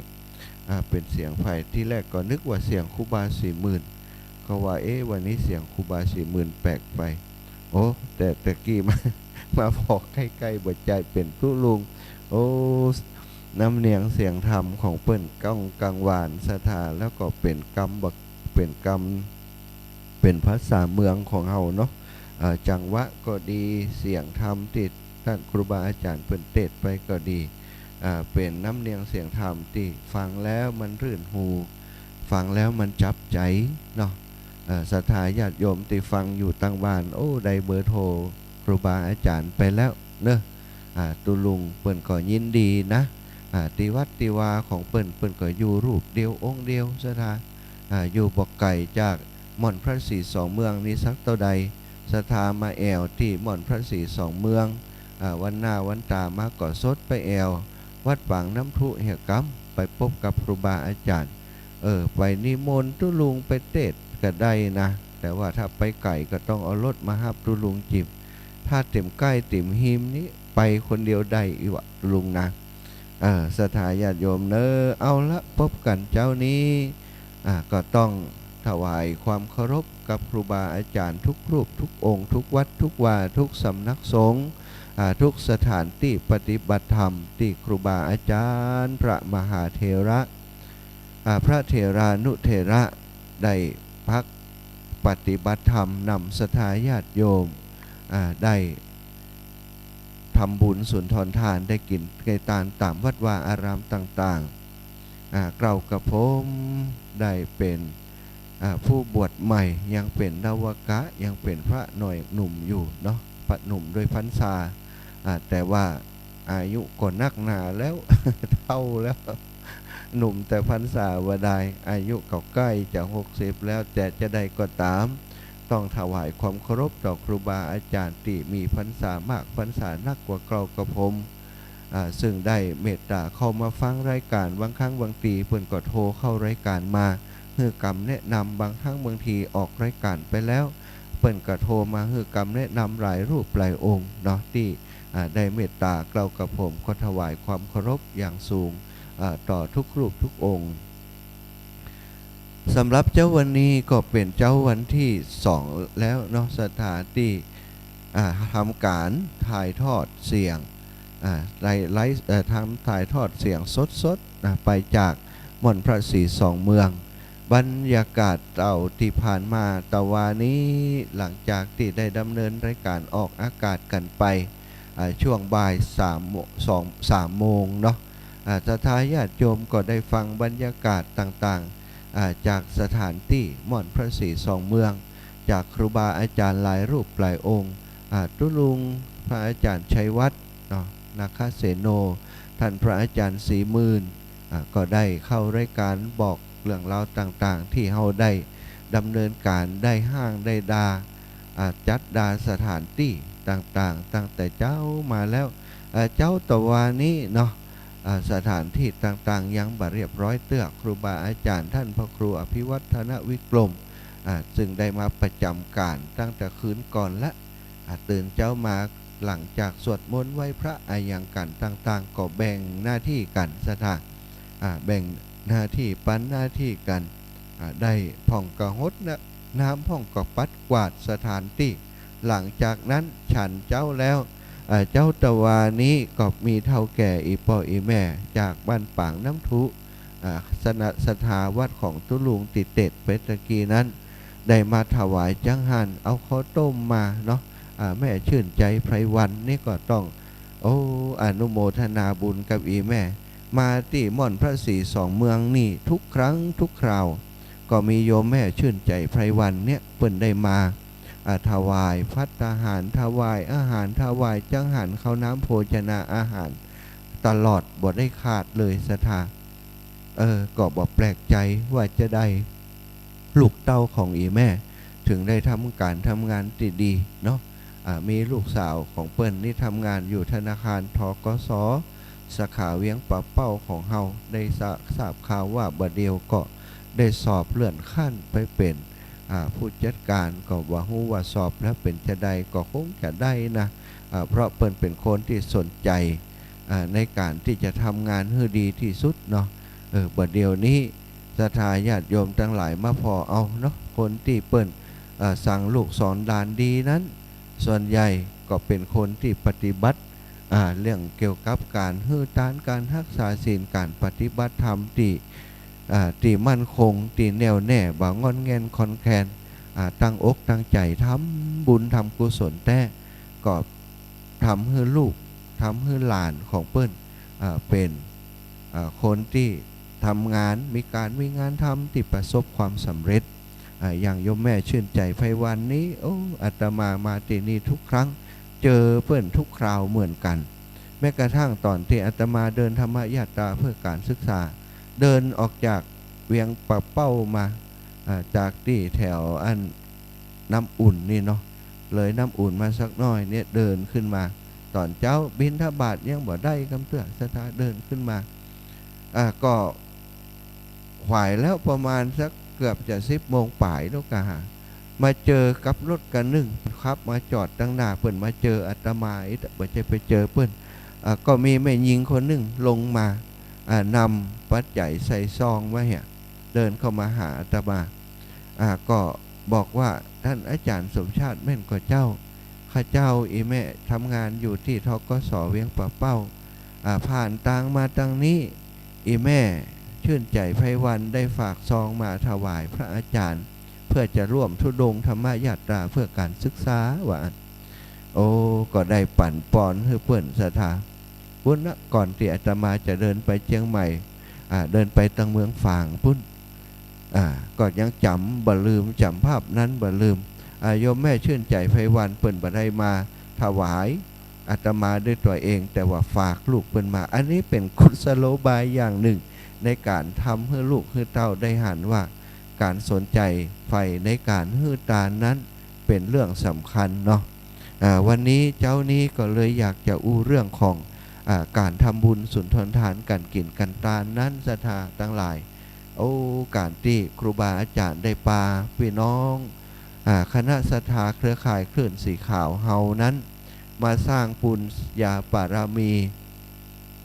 มาก่อร่างสร้างแปลงอย่างพระธาตุสลีสีสองเมืองติม่อนพระสีสองเมืองที่นี่ตลอดถึงได้มาบูรณะปฏิสังขรณ์ศาลาปฏิษฐานอันพระเจ้าสีสองเมืองซึ่งครูบาอาจารย์แต่อดีตก่อนเก่าเปิ่นสร้างเปิ่นกึดล่ำตำสร้างกันไว้เนาะก็มีท่านเจ้าคุณพระโสพลปริยัติวิกรมและพระท่านเจ้าคุณท่านเจ้าคุณพระเทพวิสุทธิคุณกุศลคันทโรเนาะซึ่งเป็นอดีตเจ้าคณะจังหวัดเชียงใหม่อดีตเจ้าอาวาสวัดบุพารามซึ่งได้เป็นสหธรรมิกกันกับหลวงปู่หลวงพ่อท่านเจ้าคุณสุนทรปริยัติวิกรมหรือว่าท่านเจ้าคุณมหาทรัพย์นรินโทโอ้ได้หานว่าประชาชนของเฮามีความลุ่มหลงงมงายสนใจในเครื่องรางของขลังไปเชื่อฝีเชื่ออายังต่างๆบางครั้งความเชื่อก็เป็นความเชื่อที่ผิดบ่ถูกต้องเนาะไปสดใส่ตดใส่ตาว่าเจ้าแม่เพิ่นเนี่ยจะนั้นจะนี้จริงๆเจ้าแม่เพิ่นบ่ได้ทำจะอ่านจะบอกไผเพิ่นก็ไปเชื่อจะนั้นเห็นแล้วเพิ่นก็บ่ฟังทีนี้การที่จะดึงคนที่หลงผิดนี่ให้กลับมาศรัทธาเนี่ยจะได้ใบเนี้ยก็บ่ได้ในฐานะที่เป็นครูบาอาจารย์เป็นพระเถระชั้นผู้ใหญ่ถ้าจะปล่อยศรัทธาสาธุชนชาวพุทธทั้งหลายหลงงมงายไปก็เป็นเรื่องที่บ่ถูกต้องเป็นเรื่องที่ปล่อยปะละเลยในหน้าที่ในฐานะพื้นที่ที่นี่เป็นเขตติดต่อกัน2อำเภอดอยสะเก็ดกับอำเภอเวียงป่าเป้าครูบาอาจารย์เจ้าทั้งสองรูปก็มาปรึกษาหารือกันแล้วก็มีมติร่วมกันกับคณะสงฆ์ใน2อำเภอเขาไปสร้างอันพระพุทธรูป42เมืองไว้ที่ม่อน42เมืองหั่นก็อาจจะดีค่ะเป็นม่อนดอยที่ยังบ่มีชื่อกำเตื้อศรัทธาตอนนั้นม่อนดอยเปิ่นก็ห้องดอยนางแก้วเนาะดอยนางแก้วถ้าเป็นภาษาตั้งราชการก็ดอยผีปันน้ำนะได้เพลงแม่นางแก้วนั้นเพลงดอยนางแก้วนั้นก็มีนะดอยยอดดอยผีปันน้ำซึ่งเป็นยอดดอยที่ทอดเรามาทางภาคเหนือของเฮาเมื่อมาตกลงปรงใจกันแล้วมาดูสถานที่กันแล้วก็มอบหมายหรือว่าแบ่งหน้าที่กันหลวงพ่อเวียงป่าเป้าท่านเจ้าคุณมหาทรัพย์ก็บอกว่าเอาละเฮามีศาลานักเฮามีคนในพื้นที่ที่เป็นศาลาเป็นช่างอย่างเยอะอย่างนักเขาจะเป็นผู้ที่แปลงศาลาก่อนแล้วกันนะสมัยก่อนเพิ่นก็เหลี่ยไม่เหลี่ยมือกันซะท่าเฮยปาศาลามาเยะมาสร้างกันนี่มานอนแฮมแก่มือกันที่นี่มาปกเสาศาลามาแปลงศาลาอย่างงดงามในสมัยนั้นไม่ก็เรียกกันเองเนาะบัดได้ซื้อได้หาที่ไหนมาก็เรียกก็เยะกันที่นี่มุงหลังคาเป็นที่เรียบร้อยแล้วก็เป็นหน้าที่ของหลวงพ่อต่างเจ้าคณะอำเภอดอยสะเก็ดเพิ่นก็ไปซ้อไปหาเอาคนที่ปั้นพระพุทธรูปที่งามๆก็ไปเจอใส่พระพุทธรูปองค์นี้แล้วก็อัญเชิญนำมาประดิษฐานไว้ที่ศาลาพระศรีสองเมืองที่นี่ตอนนั้นก็ตั้งชื่อว่าเป็นพระศรีสองเมืองก็เลยได้ชื่อนั้นมาจนทุกวันนี้ม่อนพระศรีสองเมืองพระศรีสองเมืองพระธาตุศรีสองเมืองศรัทธาบัดเดี๋ยวนี้สิ่งที่อาตมาอู้ถึงนี้กำกึศของครูบาอาจารย์ก็ดีกำกึศของ ลูกศิษย์ลูกหาพระสงฆ์องค์สังฆเจ้ารุ่นหลังที่มาช่วยกันเนี่ยกันสร้างนี่เป็นกรรมกึศที่ดีเป็นกรรมกึศที่บริสุทธิ์เป็นเจตนาที่ดีเป็นเจตนาที่บริสุทธิ์ช่วยกันกึศช่วยกันนำศรัทธาสาธุชนทั้งหลายมาเนี่ยมาสร้างที่นี่ซึ่งก็มีโยมที่เป็นเจ้าภาพเนาะครอบครัวของโยมแม่ฟองจันทร์กิ่วแก้วคุณเชิดพงษ์กิ่วแก้วเปิ้ลก็เป็นเจ้าภาพเก้าเจ้าภาพหลักเจ้าทำไมบอกว่าเจ้าภาพเก้าเจ้าภาพหลักศรัทธาถ้าการเนี้ยสร้างอย่างที่ใหญ่ใหญ่นั้นถ้าบ่มีคนที่เปิ้นออกใจแล้วก็มีปัจจัยนักเหี่ยน้อยนั่นน่ะเป็นเก้าเป็นก๊กคือก่อนนี้มันก็จะนักใจกับครูบาอาจารย์ที่จะมาสร้างที่นี่เพราะว่ามันจะมีการสร้างหลายอย่างศาลาหลังนี้ก็ต้องสร้างสิ่งแวดล้อมแถวนี้ก็จะต้องปรับปรุงจะต้องสร้างห้องน้ำก็สร้างหลายสิ่งหลายอย่างอยู่ลำพังจะอาศัยสตางค์จากศรัทธาญาติโยมกำ10กำ20กำ100กำปันก็กลัวว่ามันจะบรรลุบรรแล้วพอดีว่ามีญาติโยมที่เปิ่นมีกำลังทรัพย์มีจิตเจตนาที่เป็นบุญเป็นกุศลอยากจะสร้างอยากจะทำอยู่แล้วเนาะแล้วเปิ่นก็เนี้ยเปิ่นก็สร้างเปิ่นก็ทำมาหลายที่แล้วพอได้ได้เอ่ยกันไปเปิ่นก็ฮับที่เป็นเจ้าภาพก็เลยได้เจ้าภาพเก้ามาจากนั้นก็มีศรัทธาสาธุชนทั้งหลายก็ช่วยกันศรัทธาช่วยกันเล็กๆน้อยๆไปบางพ่องก็ให้กระหอมอย่างที่อาตมาบอกไปเป็น10เป็น20เป็น100เป็นพันเป็นหลักหมื่นเป็นหลักแสนก็มีเป็นหลักล้านก็มีศรัทธามาช่วยกันเนี่ยกันสร้างจนวัตถุทานเตี่ยเฮาช่วยกันก่อสร้างทั้งหมดทั้งมวลเป็นเสนาสนะก็ดีเป็นองค์พระธาตุเจดีย์ก็ดีเสร็จสิ้นเรียบร้อยแล้วตอนนี้ทุกสิ่งทุกอย่างรอเพียงการประกอบพิธีฉลองสมโภชเต่าอั้นวันนี้เป็นวันที่จะเริ่มต้นในการฉลองสมโภชแล้วศรัทธาช่วงเจ้านี้ก็จะเตรียมทุกสิ่งทุกอย่างให้พร้อมอย่างติดตุลุงยองได้บอกไปตะกี้ท่านพระอาจารย์ชัยวัฒน์ได้บอกไปตะกี้ว่าบัดแลงนี้เนอะ18 นาฬิกาเป็นต้นไปจะมีการกวนเข้าติ๊บเนอะศรัทธาทั้งหลายกวนเข้าติ๊บ2 ตำห้า1เป็นตำห้าของเวียงป่าเป้าตำห้า1เป็นตำห้าของตังเจียงใหม่เนาะตังดอยสะเก็ดก็มี2 เจ้า2 ตำห้าคนที่จะมาดูแลควบคุมก็จะมาจาก2 อำเภอ2 จังหวัดนี้มากวนกันตอนนี้มากวนเข้าติ๊บเนอะบัดใจมากวนตีกันนะศรัทธามากวนเข้าติ๊บบัดเดียวก็เตรียมอุปกรณ์อย่างไว้เรียบร้อยเครื่องครัวอย่างต่างๆก็เตรียมมาจะแยกเป็น2 ชุดนี่เปิ่นก็จะมาเนี่ยมากวนเข้าติ๊บเป็น2 อำเภอแล้วก็ลองเอามาจิ้มกันพอว่าอำเภอใดจะชนะเลิศ ก็ลองมาพอกันเนอะค่ำคืนนี้ส่วนตั้งฝ่ายสงฆ์เนาะครูบาอาจารย์นะเพิ่นก็จะมีพิธีตั้งฝ่ายสงฆ์ตั้งฝ่ายสงฆ์จะเนี้ยอย่างพ่องศรัทธาตั้งฝ่ายสงฆ์นี้ก็จะมีพิธีในส่วนของการพุทธาภิเษกนะพุทธาภิเษกเหรียญพระศรี2 เมืองเหรียญพระศรี2 เมืองที่ศรัทธาญาติโยมจองมาตอนนี้ได้เหรียญมาเรียบร้อยแล้วศรัทธาแต่ยังบอกผ่านพิธีพุทธาภิเษกกำเตื้อซึ่งบัดแลงนี้ส่วนหนึ่งปื้นก็กวนเข้าติ๊บไปอีกส่วนหนึ่งก็พระสงฆ์องค์สังฆเจ้าก็สวดพระพุทธมนต์พิธีพุทธาภิเษกเหรียญพระเจ้าศรี2 เมืองเหรียญแม่นางแก้วซึ่งก็จะมีพระเกจิอาจารย์พระเถราจารย์10 รูปมานั่งอธิษฐานจิตก่อนนิมนต์ไปเรียบร้อยแล้วได้เลือกเอาพระสงฆ์องค์สังฆเจ้าพระเถระชั้นผู้ใหญ่ที่มีเมตตาบารมีที่ได้ปฏิบัติดีปฏิบัติชอบศรัทธาแล้วก็มีเมตตาฮับนิมนต์10 รูปด้วยกันจะได้มานั่งอธิษฐานจิตบรรเทาเปิ่นว่านั่งปลกนี่นะปลกพระหรือว่าปลุกพระนี่ก็จะมานั่งอธิษฐานจิตที่นี่10 รูปแล้วก็พระสงฆ์ทั้งนั้นแห่ม20 รูป จะมาสวดมนต์ตันพิธีสวดมนต์สวดเบิกแบบล้านนาวันนี้ศรัทธาก็มาฟังถึง2 ชุดนะชุดหนึ่งก็เป็นทำนองของตั้งเวียงป่าเป้าเชียงไฮ้แล้วแหมชุดหนึ่งก็เป็นทำนองจากทางเชียงใหม่จะได้มาเทศกันเทศสวดเบิกโดยสวดมนต์ตันโดย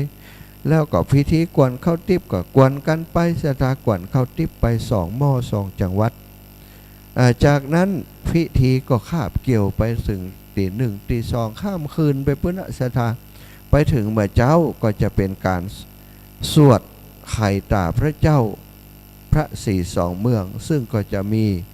พระสงฆ์ทั้งนั้นแห่มซาวรูปมาสวดมนต์ไข่ตาพระเจ้าเปิ้นก็มีตำ5ของเปิ้นเนอะศรัทธาก็มาฟังเอาไผ่ที่อยากมาปฏิบัติธรรมมาฟังเปิ้นสวดเปิ้นเทศสวดพุทธาภิเษกโดยสวดมนต์ตันสวดเบิกสวดวานต่างๆก็มาเนอะคืนวันนี้แล้วศรัทธาทั้งหลายวันที่18เนาะอันนี้ก็คือลำดับลำดาพิธีการในวันนี้ช่วงเจ้าก็เป็นช่วงพิธีเตรียมอย่างแหมสักเล็กสักน้อยยัดสถานที่คือเข้ารูปเข้ารอยเข้ารูปแบบวันนี้ก็จะมีแห่มีห้ามพื้นเมืองจากคณะนาฏศิลป์ของลูกหลานโรงเรียนวิทยาลัยนาฏศิลป์ของเชียงใหม่รู้สึกว่าจะเป็นลูกหลานเป็นคณะนาฏศิลป์เป็นเปิดห้องว่าสล้อซอซึงกะเนาะเป็นหมู่แห่คณะแห่พื้นเมืองเนี่ยสถาแต่คืนไปอู้ตวยก็เป็นลูกหลานจากทางวังเหนือเนอะของลำปางเขาเฮ้ยพี่น้องลูกหลานจากทางวังเหนือก็ไปเฮียนนาฏศิลป์ที่เชียงใหม่เปิ้นจะมาเอาคณะของเปิ้นมาแห่ประโคมงานนี้เนาะตลอดทั้งวันทั้งคืนเนอะช่วงจังหวะที่พระสงฆ์องค์สังฆเจ้าพักกันกาบ่ได้อู้ได้จ่ายังกานี่เปิ้นก็ประโคมแห่กันไปก็ครอกันไปสถาญาติโยมเป็นเสียงประโคมแห่เปิดห้องว่าเป็นเสียงสวรรค์นะประโคมดนตรีนาฏศิลป์ดนตรีอย่างเป็นศิลปะวัฒนธรรมของทางล้านนาของเฮาก็มีเอกลักษณ์เฉพาะตัวสถาก็มาฟังเอาพอลูกพอหลานของเฮาที่เปิ่นสืบทอดวัฒนธรรมมาจากรุ่นปู่รุ่นพ่อรุ่นแม่ที่เปิ่นได้สร้างสมอบรมศิลปะวิทยาการอันนี้ไว้เปิ่นก็จะเอามาเผยแผ่มาสืบมาทอดเนาะให้คนทั้งหลายได้รับฟังแล้ววันที่19วันผูกโลมีอะไรอย่างนะวันที่19มีนา2565แหม2 ค่ำเดือน6เหนือสถานเวลา8 โมงเจ้าเป็นต้นไปหลังจากพระสงฆ์องค์สังฆเจ้าครูบาอาจารย์ได้สวดมนต์ไขตาพระเจ้าอย่างเรียบร้อยแล้วก็จะเปิดโอกาสให้ศรัทธาญาติโยมได้มาบูชาผ้าแพรบูชาเหรียญพระศรี2 เมืองเนาะ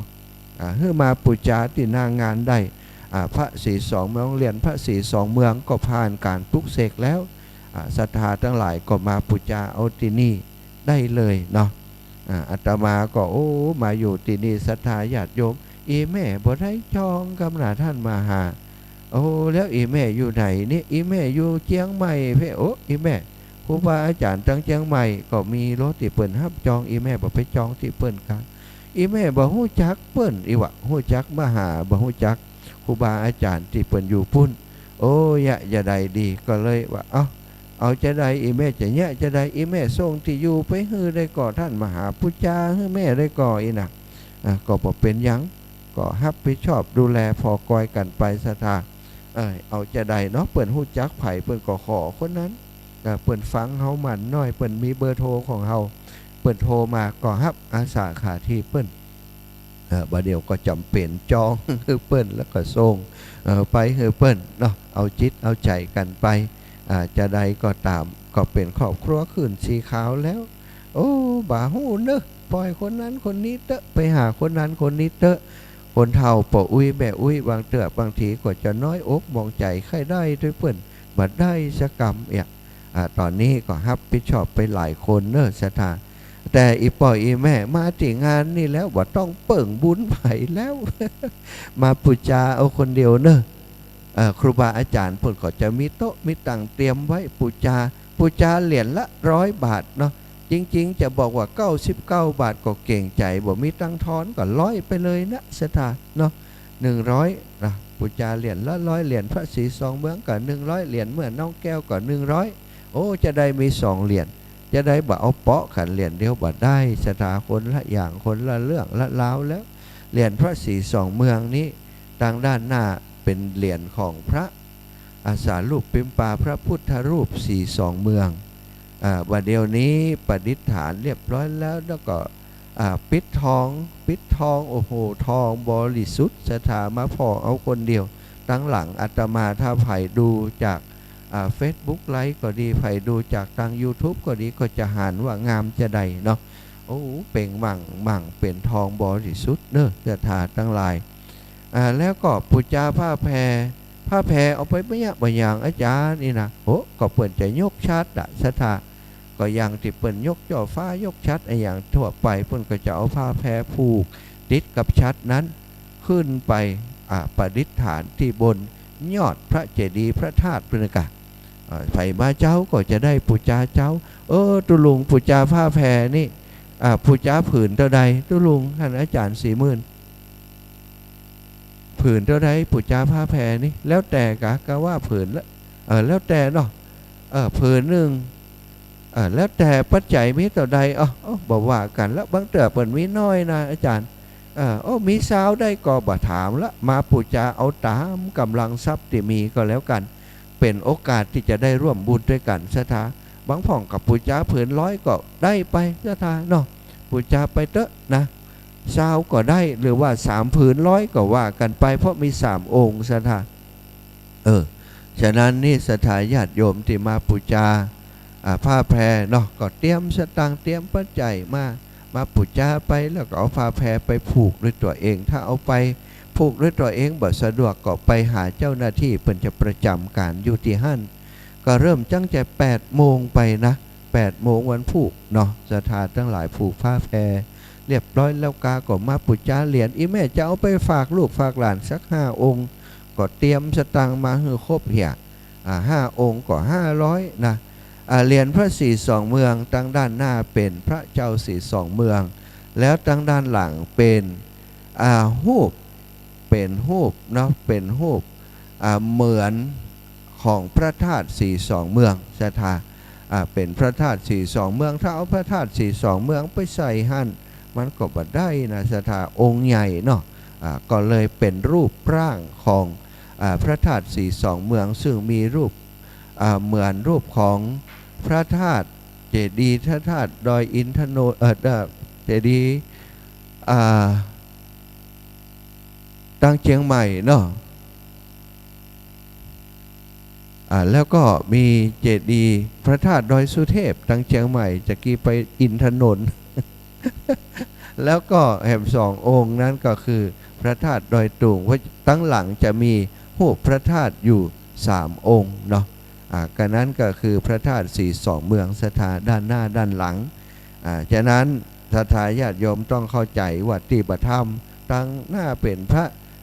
ธาตุศรีสองเมืองตั้งหลังเป็นแม่น้องแก้วบ่ได้นะสถามันคนละอย่างกันส่วนเหรียญของแม่นางแก้วทำไมจะต้องมีเหรียญของแม่นางแก้วตยกา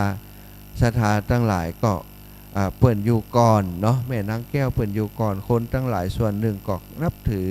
ในเรื่องของการค้าการขายบางพ่องนี่มาอธิษฐานจิตมาขอพรจากแม่นางแก้วเทวาอาหักติสารแม่นางแก้วว่าขอให้ก้าแม่นไข่หมานเปิ่นกลับไปกลายเป็นว่าก้าแม่นไข่หมานแท้อีนะก็เลยจะมีเหรียญแม่นางแก้วก็มีด้านหนึ่งเป็นเหรียญแม่นางแก้วแล้วก็ด้านหนึ่งด้านหลังก็จะเป็นยันก้าแม่นไข่หมานเอาศรัทธาก็ฟังอย่างอีแล้วจะเอาไปให้ลูกให้หลานหรือว่าตัวเก่าเป็นแม่ก้าอยู่อยากจะก้าแม่นไข่หมานก็ปูจาเอาไปปูจามาปูจาเอาไปสักเหรียญ2 เหรียญเอาไปฝากลูกฝากหลานฝากตัวเก่าตัวเนาะศรัทธาตั้งหลายทำความเข้าใจจะอีแล้วไผ่จะมาปูจาที่นี่ก็มาปูจาส่วนผู้ติดจองเหรียญไว้บ่ต้องห่วงบ่ต้องเดือดร้อนใจจุ่มใจเย็นอยู่บ้านหั่น เพราะอย่างเปิ้นครูบาอาจารย์ที่เปิ้นฮับจองเนี่ยเปิ้นใส่ท้องใส่กล่องใส่อย่างเรียบร้อยจัดไว้เป็นอย่างอันนี้ของคนนั้นอันนี้ของคนนี้อันนี้ของจังหวัดนั้นอันนี้ของจังหวัดนี้มอบหมายให้กันเป็นขั้นเป็นตอนไปแต่ที่จองไว้นั้นจะไปมาเอาวันที่19นี้บ่ได้เนอะสถา10วันที่19ผลวุ่นวายอันเปิ่นมาจองก่อนนี่ก็มีไอ้พ่องเปิ่นมาปูจาเอานี่ส่วนหนึ่งก็จะมาเอาเหรียญที่อีแม่จองไว้แน่บัดได้เตี้ยกาคูบา40,000นี่นะบัดได้เนอะ มาเอาวันที่19นี่งานมันบัดแล้วเตือสถาอันนั้นก็ดียะอันนี้ก็ดียะเจ้าหน้าที่มันแบบเพียงพอมันจะสูญกันมันจะวุ่นวายกันอีปอยอีแม่ก็จะบัดสะดวกทำบุญก็บัดเต็มที่มันพวงมารอคิวกันท่านโอ้ยาวเหยียดเอาใบจองอีแม่กำใบจองมาโดยรอคิวกันอย่างนี้มันก็จะยุ่งฉะนั้นก็ทำความเข้าใจว่าที่จองนั่นรออยู่ที่บ้านได้เลยเนาะรอแหมวัน2 วันต่ออันเนาะเขารอมาต่อเมินนะตอนที่เขาจองเขายังรอได้แต่ว่าถ้ารอบัดได้นะอีแม่มาแล้วอีแม่ใครได้แหมสักองค์2 องค์ก็ไปยากยังก็มาปูจาเอาที่ครูบาอาจารย์เปิ่นทำเพิ่มเติมมาฮื้อนี่ก็บอกว่าจะมีนักน้อยต่อใดแต่คิดว่าคงจะเพียงพอสำหรับญาติโยมที่มาจองหน้างานหรือมาปูจาหน้างานก็จะเพียงพออยู่เนอะศรัทธาทั้งหลายเข้าใจกันตามนี้นะถ้าบ่เข้าใจกันแล้วจะเป็นเรื่องยุ่งเรื่องวุ่นวายที่อาตมาได้บอกอย่างอีเพราะป้องกันครูบาอาจารย์เพิ่นก็เป็นห่วงว่าบางคนอาจจะบ่เข้าใจจองไปแล้วจะได้วันที่19เนี่ยโอ้ก็บ่ใจแต่เนอะบ่ต้องมาเอาเตื้อมันจะยุ่งกับครูบาอาจารย์เปิ้นศรัทธารออยู่ที่บ้านอย่างคนที่จองผ่านอาตมาเนี่ยโอ้มาปะกันที่ดอยนางแก้วท่านอาจารย์ที่อีแม่จองไว้โลจะได้ก็ได้แต่ว่าบ่ฮื้อ ถ้ามาหนัวเอาเหรียญที่มาจองฮื้อหันอาตมาก็บ่ต้องได้จ่วยครูบาอาจารย์เปิ้นทำการทำงานอะไรอย่างมันมีหน้าที่ที่จะต้องทำหลายอย่างกำลังอยู่กำลังอย่างอยู่เนี่ยโอ้อีแม่จองไว้ได้แล้วยังได้แล้วยังโอ้มันก็จะขาดพุทขาดไปโอ้ต่างบ้านก็ว่าอย่างนั้นไผ่เนี่ยมามากวนทุเจ้าหันแหมน่ะเนาะก็เข้าใจกันตามนี้นะอีแม่ไปเอาที่สุนทรมุนีพุทธทาของเฮาถ้าพี่น้องตังเวียงป่าเป้านี่ซ้ำง่ายทำสะดวกปอกกำนันตำบลเจดีย์เปิ่นฮับไปอันนี้ตั้งหมู่บ้านของกระผมเขาตั้งตำบลของผมเปิ่นก่อฮับไปตำบลเวียงก่อฮับไปตำบล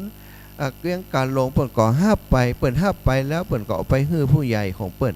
มีกี่หมู่บ้านเปิ่นก่อห้องผู้ใหญ่มาเอาติบ้านปอกกำนันท่านผู้ใหญ่เปิ่นก็เอาไปถึงบ้านถึงจ้องสถาเปิ่นก็ไปประกาศเสียงตำสายพุ่น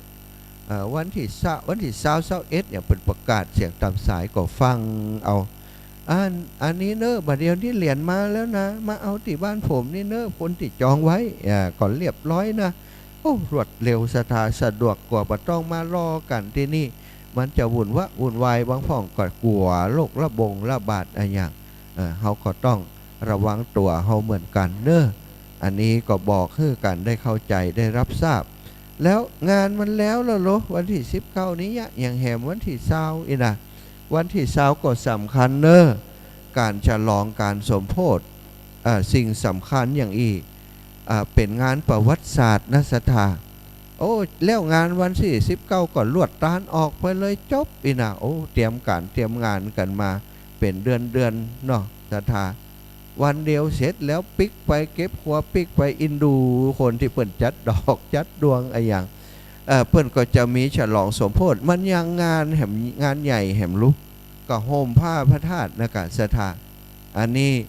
ก็เป็นวันที่20เปิ่นจะมีการควัดแห่ควัดต้านเข้ามาบัดเดียวเขาก็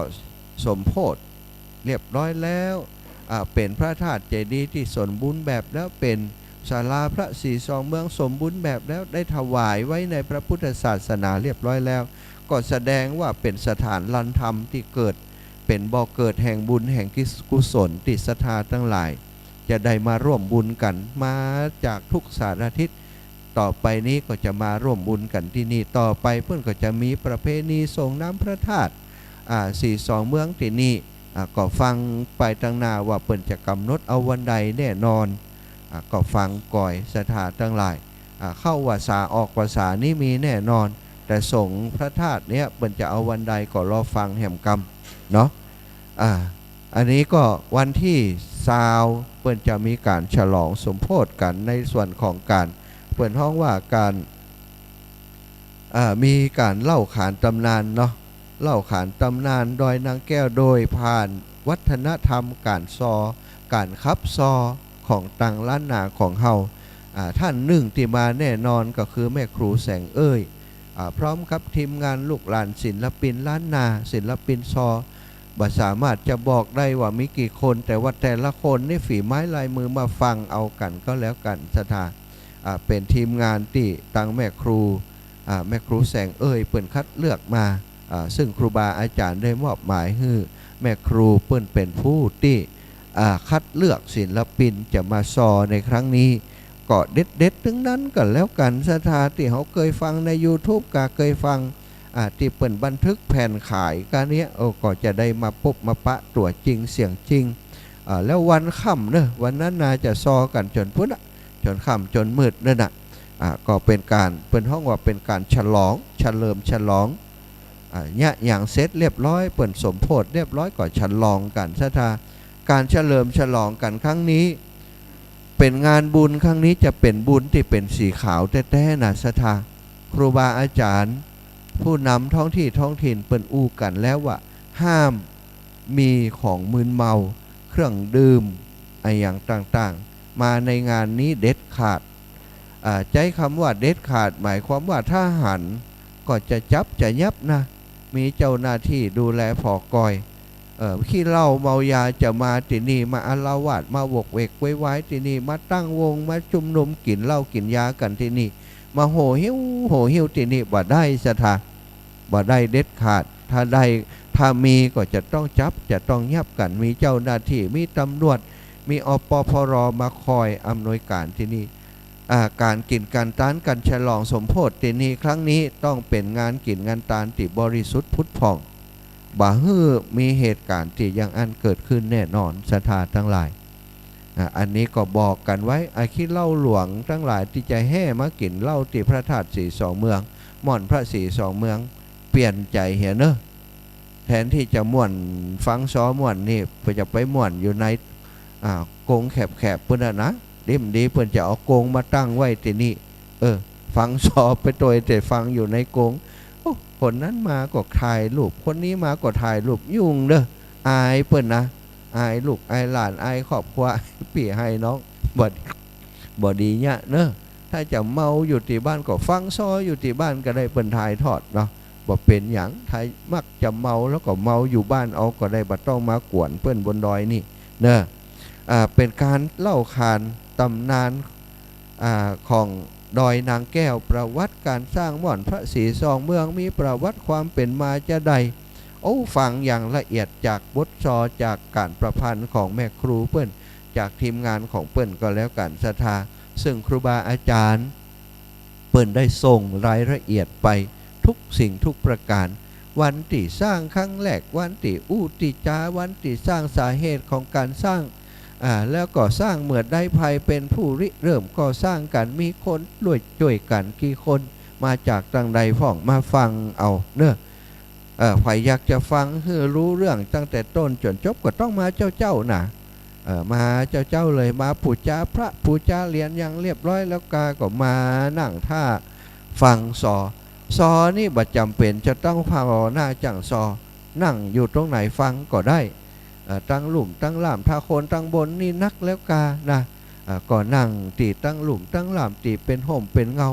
นั่งอยู่ลายหนตางตั้งลายปุ้นยังอยู่ติดรถก็ยังได้ศรัทธาเพราะอย่างเพราะเสียงที่อยู่ตั้งบนนี่เนี่ยมีเจ้าของลูกศิษย์ลูกหาของครูบาอาจารย์เจ้าเปิดบริการเครื่องเสีย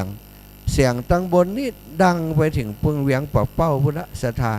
จะได้ดังไปไกลแต่ว่าอาจารย์ที่อยู่เต็มนี้เสียงบริหูแตกไว้ก็ตั้งปุ้นเปิดถ่ายทอดไปโลดศรัทธา ถ่ายทอดไปเวียงป่าเป้าไผ่ทอดไปเชียงใหม่ลำพูนเชียงรายถ่ายทอดไปหมดคลื่นสีขาวมีสถานีวิทยุอยู่ที่ไหนที่เป็นเกาะสัญญาณไปศรัทธาพี่น้องหมู่เฮาก็จะได้ยินบรรยากาศเหมือนกับคนที่เปิดมานั่งฟังอยู่ที่นี่คนที่นั่งฟังอยู่ที่นี่ก็จะได้เปรียบอยู่อย่างหนึ่งก็คือสามารถเดินขึ้นมาผ่อหน้าจังซอได้นี่เปิ่นซอตะใดนะเปิ่นนั่งตะใดในคนไทยแม่ครูแสงเอ้ยเปิ่นก็จะได้หันหน้าหันตาแต่ถ้าเฮาอยู่ตั้งบ้านบ่ได้หันหน้าฟังก็เสียงอย่างบัดเดียวนี้ฟังอาตมาก็ฟังก็เสียงพ้องว่าโอ้อันท่านมหาสมชาตินี่นะอีป่ออีแม่ตัวเปิ้นบ่ใจใหญ่วะตัวดำคิดตี้ตัวตำว่าเอี้ยอีวะโอ้ปะตัวอาตมาแต่ตัวลำอึกฮึกเนาะเท่าเหี่ยเปิ้นว่าบ่ใจติ๊ก หันตัวจริงกับหังเสียงในวิทยุบางครั้งนึกไปจินตนาการไปคำว่าอีป่ออีแม่นี่มันเป็นละอ่อนจากอู้กับป่อกับแม่เนาะและอาตมานี่มันติดปากมาสถาญาติโยมทั้งหลายเป็นอุปูอาจารย์เป็นโคศกอยู่ตั้งวัดตั้งวาสมัยเป็นฆราวาสญาติโยมอยู่วัดก็มีไผมีกับคนเฒ่าคนแก่อายุ60 70 80 90 100ไปวัดไปว่าอู้กับเปิ้นอีปี้อีน้องอีมันไปใดก็ต้องอีปออีหม่อยมันก็ตีดมาจัดรายการว่าอู้นี่ก็เลยต้องขอโทษศรัทธาญาติโยมบางเถื่ออาตมามันติดปากชินปากคนอายุ60ขึ้นไปแล้วอาตมาก็ห้องด้วยลูกด้วยหลานเปิ้นไปคนในรุ่นนี้เปิ้นก็ห้องป่อห้องอีป่ออีแม่ป่ออุ้ยแม่อุ้ยอีเนาะบางคนก็เป็นปู่เป็นย่าไปแล้วเนี่ยลูกหลานก็ห้องปู่ห้องย่าเนี่ยเคยชินกับกรรมที่ลูกหลานห้องพอเฮาไปห้องเปิ้นว่าอันน้องปี้เปิ้นก็บอกคุ้นเคยก็เลยห้องกรรมที่เปิ้นคุ้นเคยไปอีป่ออีแม่ไปก็ติดมาสถาก็กลายเป็นเปิ้นมักคิดว่าโอ้ตัวบ่ใจใหญ่อีวะตัวน้อยเดียว คนเฒ่าอายุ90จะเอาปัจจัยมาถวายร่วมธรรมญาตรากับอาตมายกซองขึ้นมายกซองจากถุงเสื้อขึ้นมาถามว่าแม่นก็ท่านสมชาติมันก็แม่นแล้วนะบ่ใจกล้าอีนะเอาซองซุกเข้าไปเหมือนเดิมจะได้บ่ใจอีแม่ก็ท่านมหาสมชาติเปิ้นบ่ใจเท่านะหาว่าเฮาเท่าเปิ้นบ่ใจเท่ายังอีนะโอ้บัดเดี๋ยวนี้แม่ว่าเฮาเท่ากะเท่ากะพ่อหน้ากะเท่าดำเหี่ยอีวะอูไปอูมาฟังเสียงก็เหมือนกันเหมือนในวิทยุแต่ว่าบ่ใจอย่างในวิทยุแต่อีหรอถ้าบ่ใจในวิทยุแต่ก่อนแล้วไปเถอะไปเสาะหาเปิ้นเอาคนเดียวเถอะอีน้องเฮาบ่จ้างว่าจะได้แต่สุดท้ายก็ถวายมาเหมือนกันเนาะแล้วใจไปเนาะศรัทธาญาติโยมทั้งหลายเวลาขณะนี้4:49 นาทีเนาะอาตมาก็อยากจะเช็คเสียงพอพี่น้องแม่อุ้ยป่ออุ้ยโยมแม่เน้อศรัทธาจากตังเมืองไก่บ้านปีเมืองน้องครอบครัวขึ้นสีขาวจากชัยประการจากเมืองฝางวันนี้จะมากันหลายกันรถตู้เนอะอีแม่ก็กำลังเดินทางกันอยู่ก็ในรถก็ถ้าจะเปิดฟังเสียงอยู่ก็ขอให้ป่อคนขับรถขอรอพนักงานขับรถก็อย่ามาเนอะขับรถดีๆป้าอีป่ออีแม่เปิ้นมาถึงได้ทำบุญด้วยกันเตนีบ่ต้องหีบต้องฟังอะไรอย่างขอพระรัตนตรัยคุณครูบาอาจารย์เจ้าปกปักรักษาปกป้องคุ้มครองท่านที่กำลังเดินทางมานั้นเดินทางโดยปลอดภัยเดินทางโดยสะดวกโยทินเดินทางแบบสบายเนอะไผ่เจ็บหัวเข่าแข้งขานั่งเมินก็ขอให้หอมให้หายได้ฟังอาตมาภาพก็เดียวก็จะได้ฟังครูบาอาจารย์ที่เปิ้นออกสัญญาณออกอากาศในเครือข่ายขึ้นสีขาวจากตังเจ้าของรายการเดิมเปิ้นเนาะตอนนี้เวลา4:51 นาทีก็ฮับสักสาย2สายก็แล้วกัน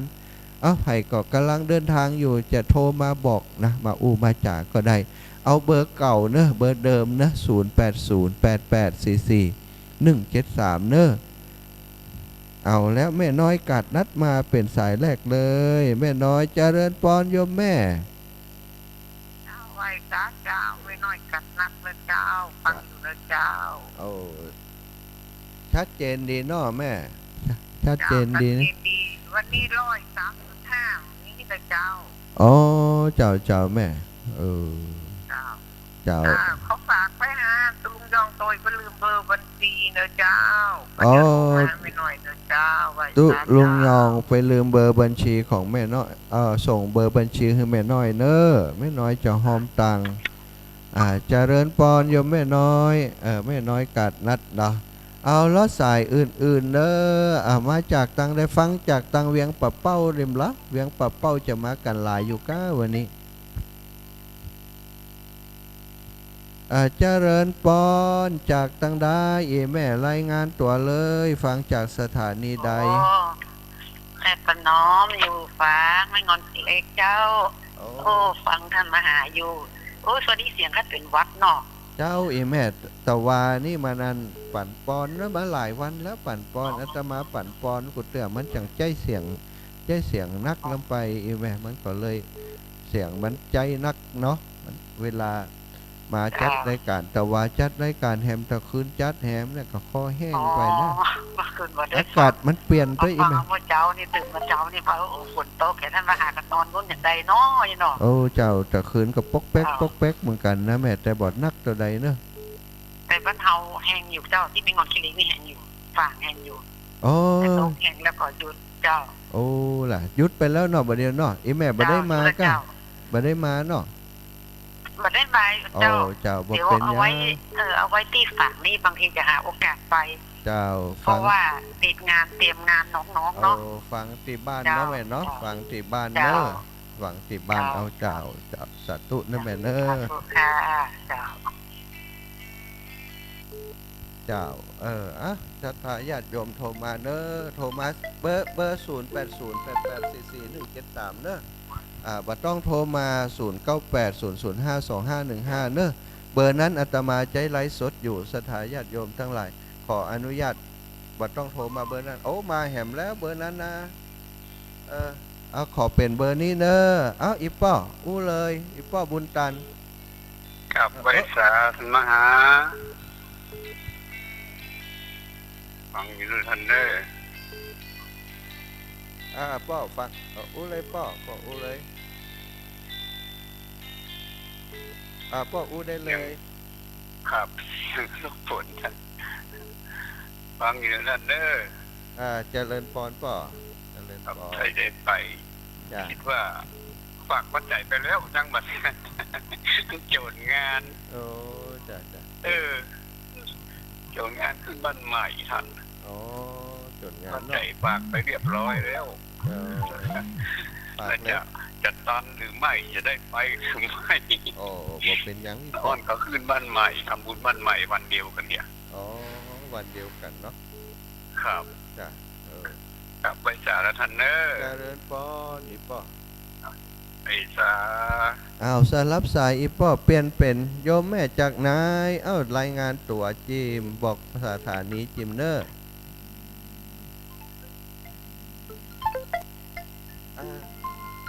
สายรุดไปเนอะโยมแม่สุกแก้วสายรุดไปโยมแม่จรุนเจ้าแม่ ไหว้สาเจ้าท่าน เจ้าแม่ วันที่ทราบว่าจะเข้าไปเจ้า เจ้าแม่ เจ้าสบายดีนะเจ้า สบายดีโยมแม่สบายดีเนอะ ดูแลสุขภาพด้วยนะเจ้า เจ้า แม่จะรู้ เจ้าเจริญพร เจ้าสาธุเจ้า เจริญพรโยมแม่สุแก้วคำอ้วน เจ้าเจ้าได้ฟังอยู่นะเจ้า เจ้า ท่าน ท่านกินน้ำมะนาวกับน้ำผึ้งนะเจ้า เจ้าแม่ กินแล้วยังเจ้า บ่ได้กินกับเตือโซหาบ่หนาวบ่ปะเตือแม่ ท่านพรมะนาวกับน้ำผึ้ง เจ้า ต้องเป็นน้ำผึ้งมะนาวนะเจ้า เจ้าแม่โอ้น้ำผึ้งบ่หนาวเนาะ เจ้าเอาอุ่นๆนะเจ้า เจ้า เจ้าเสียงปัจเจียเจ้า โอ้ดีแล้วขอบคุณนี่แม่เนอะเดี๋ยวจะโซหาก่อนจ้า เมื่อคืนนี้จะอันนี้เอาปวดข้อที่เป็นยังไงเจ้า วันนี้ก่อนเข้าทิปแม่คืนนี้ เอาน้ำผึ้งที่อันน้อยก็ได้แล้วเจ้า เจ้าเดี๋ยวโซพอก่อนเนอะน้ำผึ้งมีบ่มีหัวติเปิ้นเอามาถวายอันนั้นก็ใจของเปิ้นบ่ได้เด้อนะเดี๋ยวพอตีน้ำผึ้งเก่าเนี่ยก็มีก็มี เป็นมะนาวเนี่ยเจ้า สาธุแม่เนอะขอบคุณนี่แม่นะ เจ้า บุญรักษาโอ้เป็นห่วงสุขภาพตุเจ้าเสียงบอดี เจริญปอน มาประกาศเจ้า เจ้า ไว้เจ้า เจ้าแม่ จากเป็นใหม่บนบ้าน โอ้เจ้าฟังชัดเจนดีเนาะฟังจากสถานีได้ 104จ้ะ104.1จ้ะ อ๋อ104เนาะ104เจ้าสา อัน ธุ นี้พอดีให้บัดได้ไปเนาะแล้วก็ วันนั้นที่ท่านเดินที่เมืองแปะนะเจ้าคุณน้ำตาบนตก อ๋อ ท่านกู้ อ่ะ มาจากในคืนเนาะ เจ้าแม่เจ้า อ๋อท่านมีอายุยืนนะ สาธุสาธุบุญรักษาเนื้อแม่เนื้อเวลาเฮาหมดแล้วเดี๋ยวเป็นจะเข้าสปอร์ตโฆษณาสกรรมแล้วก็จะต่อสัญญาณไปแห่มครูบาอาจารย์อีกรูปหนึ่งเน้อสถานทั้งหลาย บุญรักษาอีแม่เน้อบุญรักษาสถาสาธุชนทุกท่านเน้อติดตามรายการอยู่ในช่วงนี้อาตมาขออนุญาตตอนนี้ยังบ่ฮับสายเตือนแล้วก็ขออนุญาตปั่นปอนให้กับศรัทธาญาติโยมติดตามรายการเสียงธรรมแสงอรุณเจ้านี้ที่ถ่ายทอดจากม่อนพระศรีสองเมืองให้ท่านเจ้าทุกผู้ทุกท่านทุกผู้ทุกคนมีความสุขสวัสดีจัตตารโรธรรมาวทันติอายุวันโนสุขังพลังนิพพานังปรมังสุขัง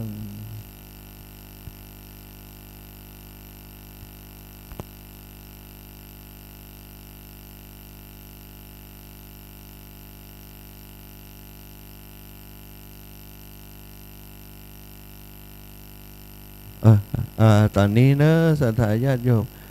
ตั้งเจ้าแม่ตั้งปุ้นอาจารย์บอกออกสัญญาณไปปุ้นกาสัตว์อ๋อเนาะอ๋อครับเจ้าโยมแม่เจริญปอนเนอร์เจ้าสาธุสาธุ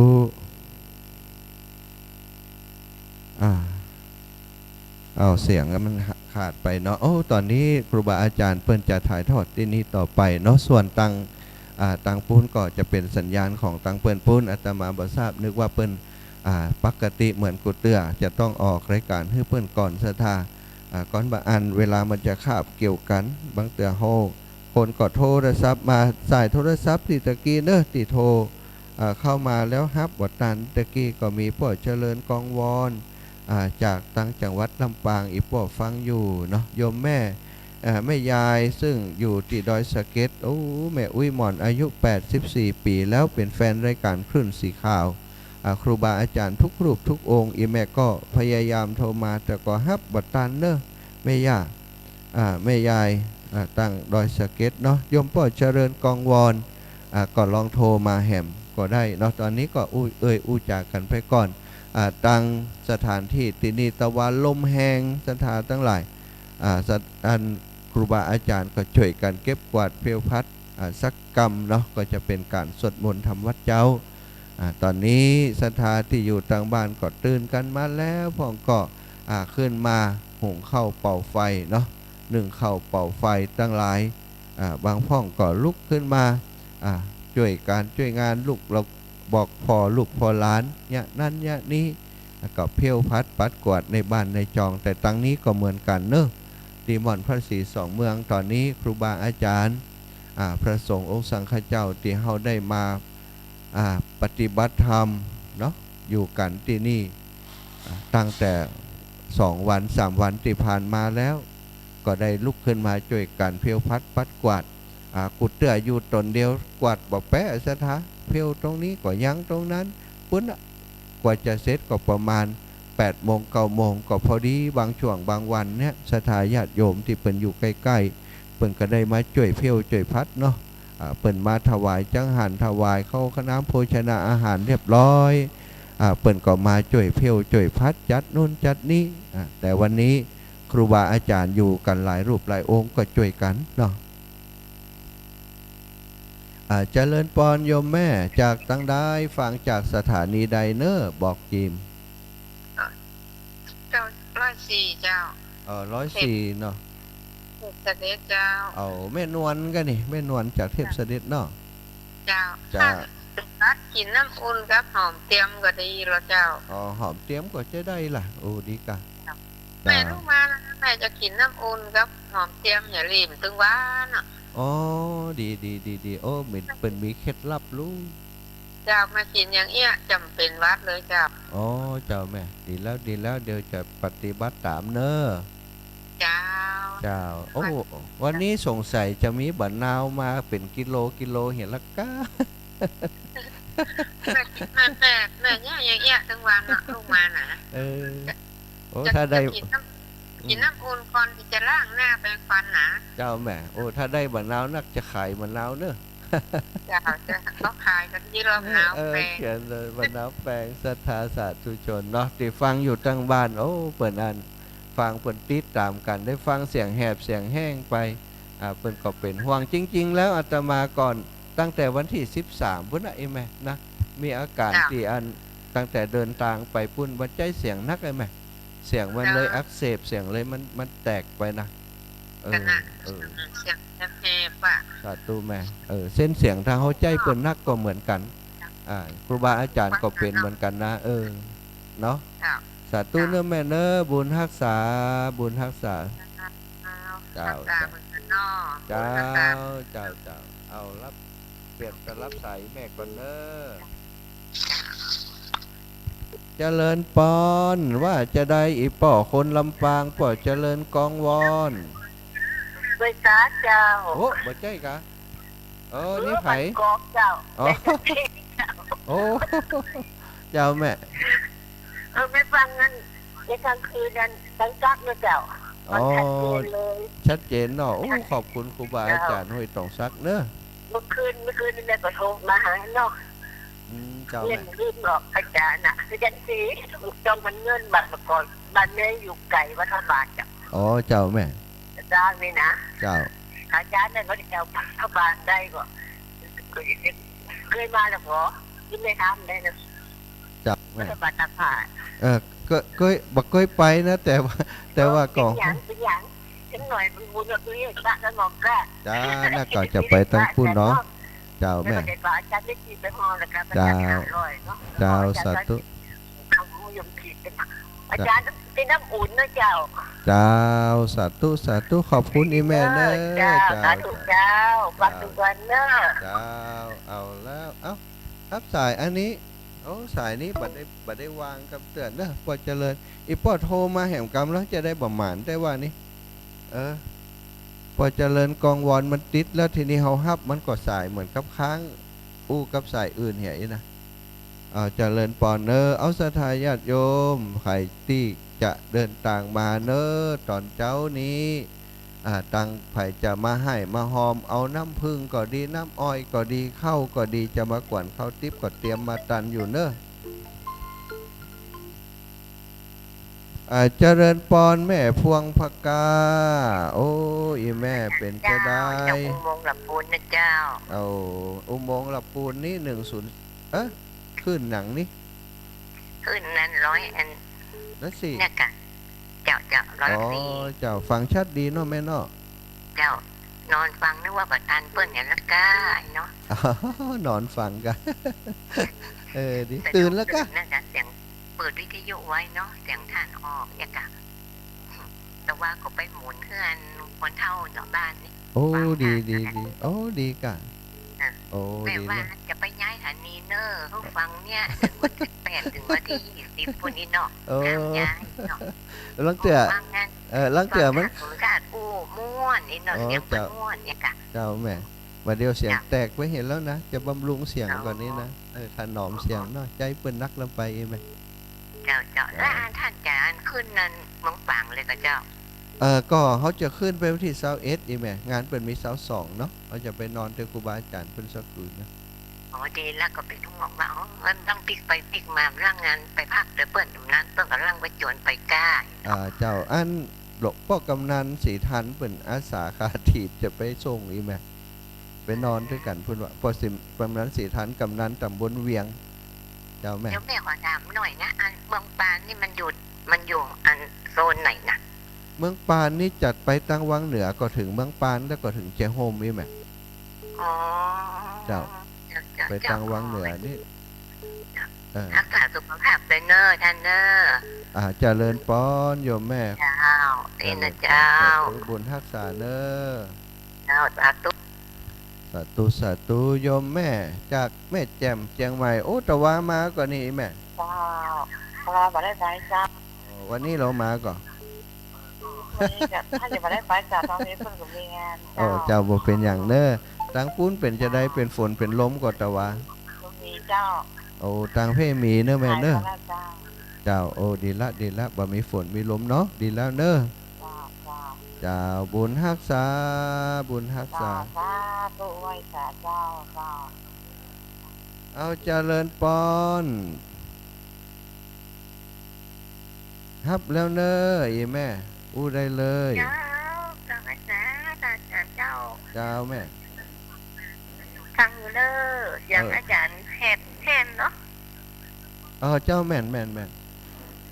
เสียงมันอัน หลายวันเนาะ เสียงมันแตกตั้งแต่ปูนละตอนเตียน เจ้า เดินทางกลับมา เจ้า วันนั้นตอนรับ เจ้า สถาญาติโยมนักแล้วก็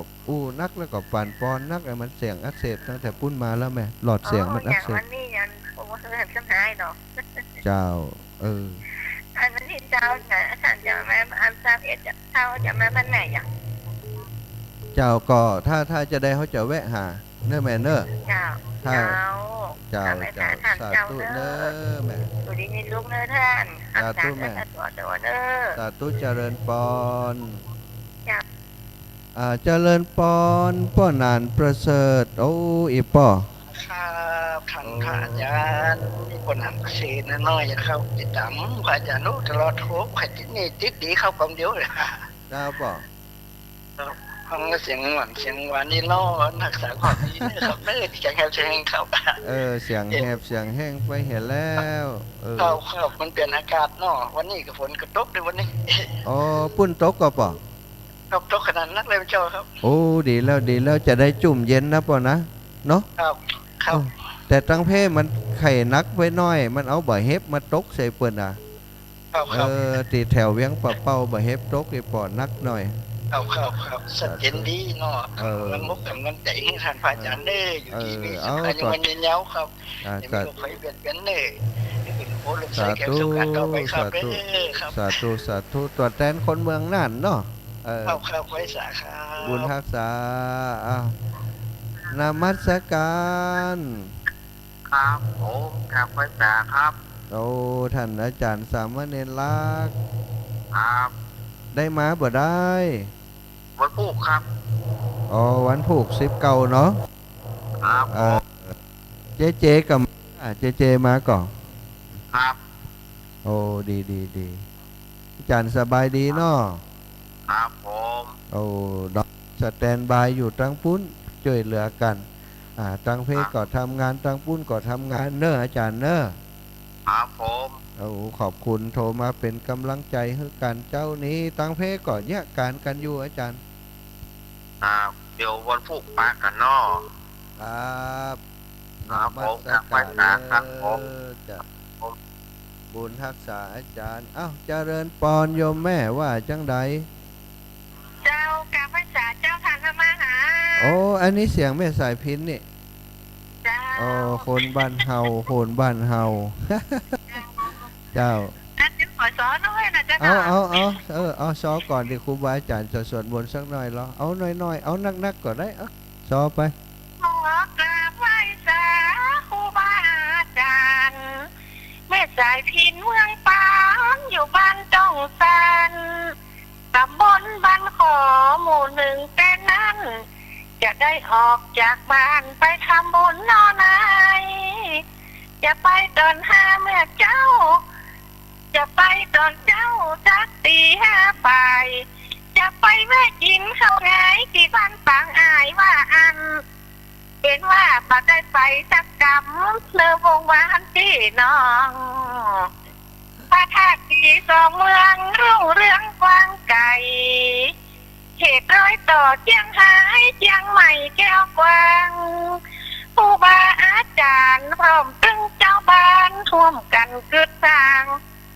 ลู่ล่วงดีงามเปิ้นจะยกยอดชัดมาท่านพระอาจารย์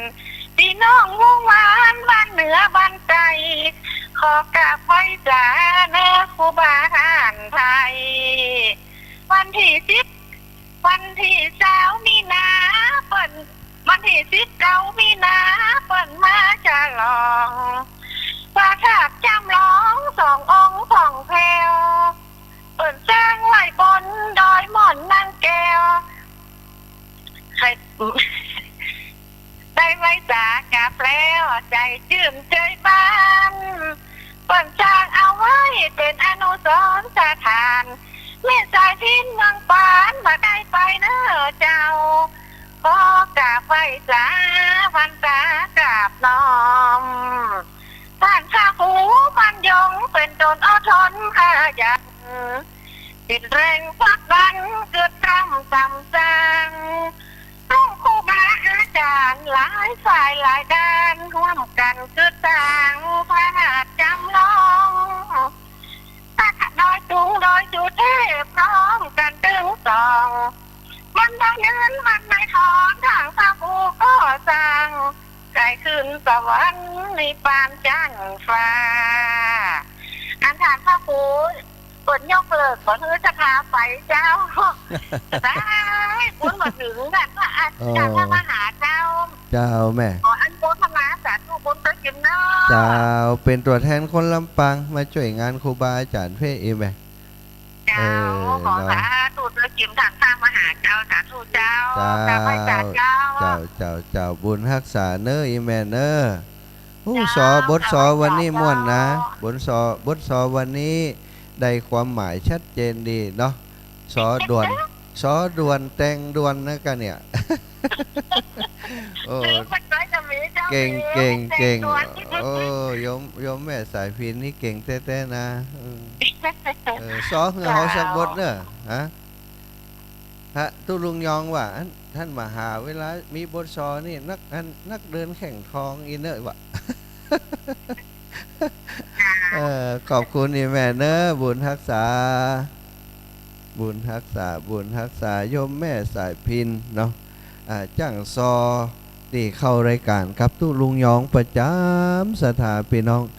เปิ้นเป็นแฟนรายการตุลุงแล้วก็รายการตุลุงนี่ไปเป็นรายการหน้าหมู่อีนะเพื่อนว่านะโอ้ก็เป็นรายการที่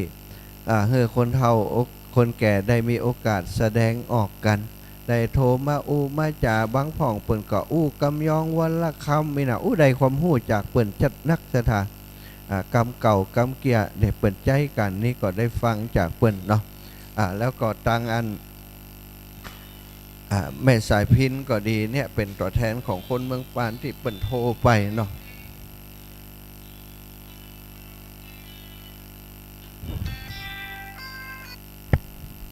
จากตังได้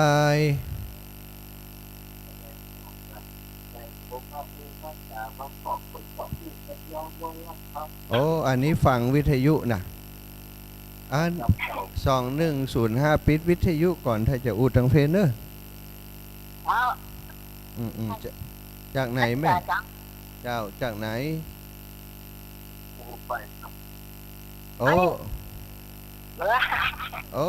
ยายเสียงทางเพลนบ่ชัดเนอร์ขออภัยยายเนอร์ก็เดี๋ยวก็โทรมาเนอร์เจริญปอนโยมป่อบุญมีครับฟังอยู่ด้วยฮะฟังก็ผู้ต้องซักไม่ต้องซักแล้วพอละชัดเจนดีเนาะครับโอ้ชัดเจนดีนั่นจ้ะไม่ต้องซักเป็นกำลังใจท่านเลยทุกลูกทุกองค์เนาะทุกลูกทุกองค์มาช่วยกันนี่เป็นกำลังใจกันความรู้แม่ลุงยองละใจโอ้หลวงป่อวัดปางน้ำทุกข์กดติดจัดม่วนวันนี้ติดกำเมืองเสียงเพื่อนโอ้ดีครับม่วนครับนั่นนะเนาะกำลังใจท่านเลยสามหาสมชาติเลยกับวันสาสาธุพี่น้องจอมต้องนี่นะเจียงใหม่เนอะสาธุเอาไม่ย้ายพรถ้าจะโทรมาก็โทรมาเบอร์นี้เนอะ0808844173เนอะเบอร์ปุ้นนั่นเปิดใจไลฟ์สดอยู่แม่ชายพรก็โทรมาเบอร์นั้นเอา0808844173เอายังได้อยู่เนอะ ครูบาอาจารย์เนี่ยการยังบ่แล้วกันเตือเพื่อนก็ยังบ่ได้สวดมนต์เตือสถานก็เดี๋ยวก็ตอนนี้ตีละกังไปแล้วเนาะก็เดี๋ยวก็5:30นะประมาณ5:30ก็จะสวดมนต์สถานยายพรไปโทรไปเตวงเขาเนี่ยนะเตวงอันไล่สดไปเห็นแล้ว ปิดเครื่องนี้ว่ามาหยาวก็ชื่อพระครูชื่อลุงยองก็ได้ยินอยู่แล้วป้อนอย่างวันเกิดตุลุงยองกะใช่เอาป้อนเขาไปเอาเฮือกะเฮือเลยเอาเฮือตอนนี้ป้อนอย่างจ้าว่าเลยนี่อยากมีเงินต้องทำงานป้อนมีงานครบอยากเรียนจบต้องขยันมันศึกษาอยากมีเลือดก็ฝักไปเรียนไปหาอยากมีหน้าต้องมีหน้าอาสาคนเป็นคนดีจบยังให้เดนให้อยู่เรียนสุขอย่าเป็นทุกข์แล้วก็ขอให้มีบุตรธิดาทุกคนอย่าร่วมกันได้ไม่ดียินดีในศีลของตนไม่จับสนประเพณีเป็นวาทีด้วยที่สัตย์เช่นคัดในจากความไม่ประมาทจงทำดีมีศีลมีความสัตย์จงประหยัดใจสักนับถือชั่วทีจงจักซึ่งฝังบิดามารดาผู้ใหญ่แต่ดูดีจงมีศัตรูรู้จุดแท้ทุกบิดามารดาเถิดจบแล้วจบแล้วปั่นคนอื่นห้องนะเจริญปอนเจริญปอนโยมแม่เจ้ากับแม่สาท่านพระมหาเจ้าแม่สุกแก้วศิลพรสิเตี้ยมันห้องละปูนเนอะที่ต่ำอยู่ธรรมดาเจ้าแล้วธรรมตุลุงนะข้าวละเจ้าแม่เจ้าชัดเจนดินเดอร์ขึ้น 98.75 วัดห้วยตองซักชัดเจนดินเดอร์ท่านพระมหาเจ้าสาธุขอบคุณทางสถานีขอบคุณโยมแม่คนหลายเด้อเจ้ากับไว้สาธุเจ้าเจริญปอนสายต่อไปรายงานตัวฮับแล้วไปใหญ่เจ้าท่านมหาเจ้าแม่อยู่อำเภอลีเจ้าแม่ยังบอกชื่อเสียงแม่หลงแม่หลงฟังจากอำเภอลีเนาะจ้าขึ้นยางห้วยตองซักนะกะได้เอามีชุมชนคนยังรีเจ้านะกะรายงานบอกจิมโทรมาบอกจิมสถานีวิทยุเปิ้นจะคืนแม่มือใหม่ยายโจทย์ประจานไม่ได้เอาเบอร์นี้ละโทรมาตีสิครับเอาเบอร์เก่าเลยเนาะจะเบอร์นี้แหละกูเตือเบอร์นั้นเขาบอกค่อยได้ใจแม่เขาใจทำงานอย่างอื่นเจ้าจะคืนแม่โทรบ่ใหญ่โทรมือเอาเบอร์ใหม่ใหญ่มาโจทย์แต่ทุกบุญรักษาแม่เนอะเจ้าว่าใช่เจ้าคือเพิ่งใจสั่นเนอะสาธุแม่สายทองจากบ้านโฮงหลับปูนสายลุดไปเนอะแม่เนอะใช่เจริญปอนโยมแม่สายทองได้แล้วแม่เจ้าก็ไม่สายเจ้าเข้ามาหายังไม่สายทองนะเจ้ามีอย่างมาฝากวันนี้ไม่มีอย่างยายพรนะจ๊ะขออนุญาตนะเจ้าได้เลยคนรักษามัคคีนั่นมีค่ามหาศาลตลอดการก่อเกิดประเสริฐผลพลังงานสร้างโรคให้โสภณพลังคนช่วยเร่งรัดพัฒนา1+1+1ก็ถึงล้านสมัครสมานดวงใจไว้เถิดหนามันกับสมองกับ2 มือคือศรัทธาย้อนความฝ่าอุปสรรคถึงหลักใจนะเจ้าสาธุ นะครับบุญเข้ามากับนุโมทนาตัวเนอร์อยู่แม่ได้ไปสาธุเกิดจูนเนอเจ้าโยมแม่สายทองได้คำโคงคำก่อนโยมแม่น้อมโยมแม่น้อมว่ายังได้เจ้า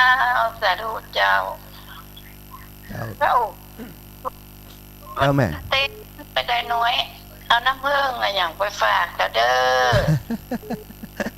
ไผมาเอามาฝากกิมเนอเอามาน้อยๆบ่ต้องเอาขวดใหญ่เนอ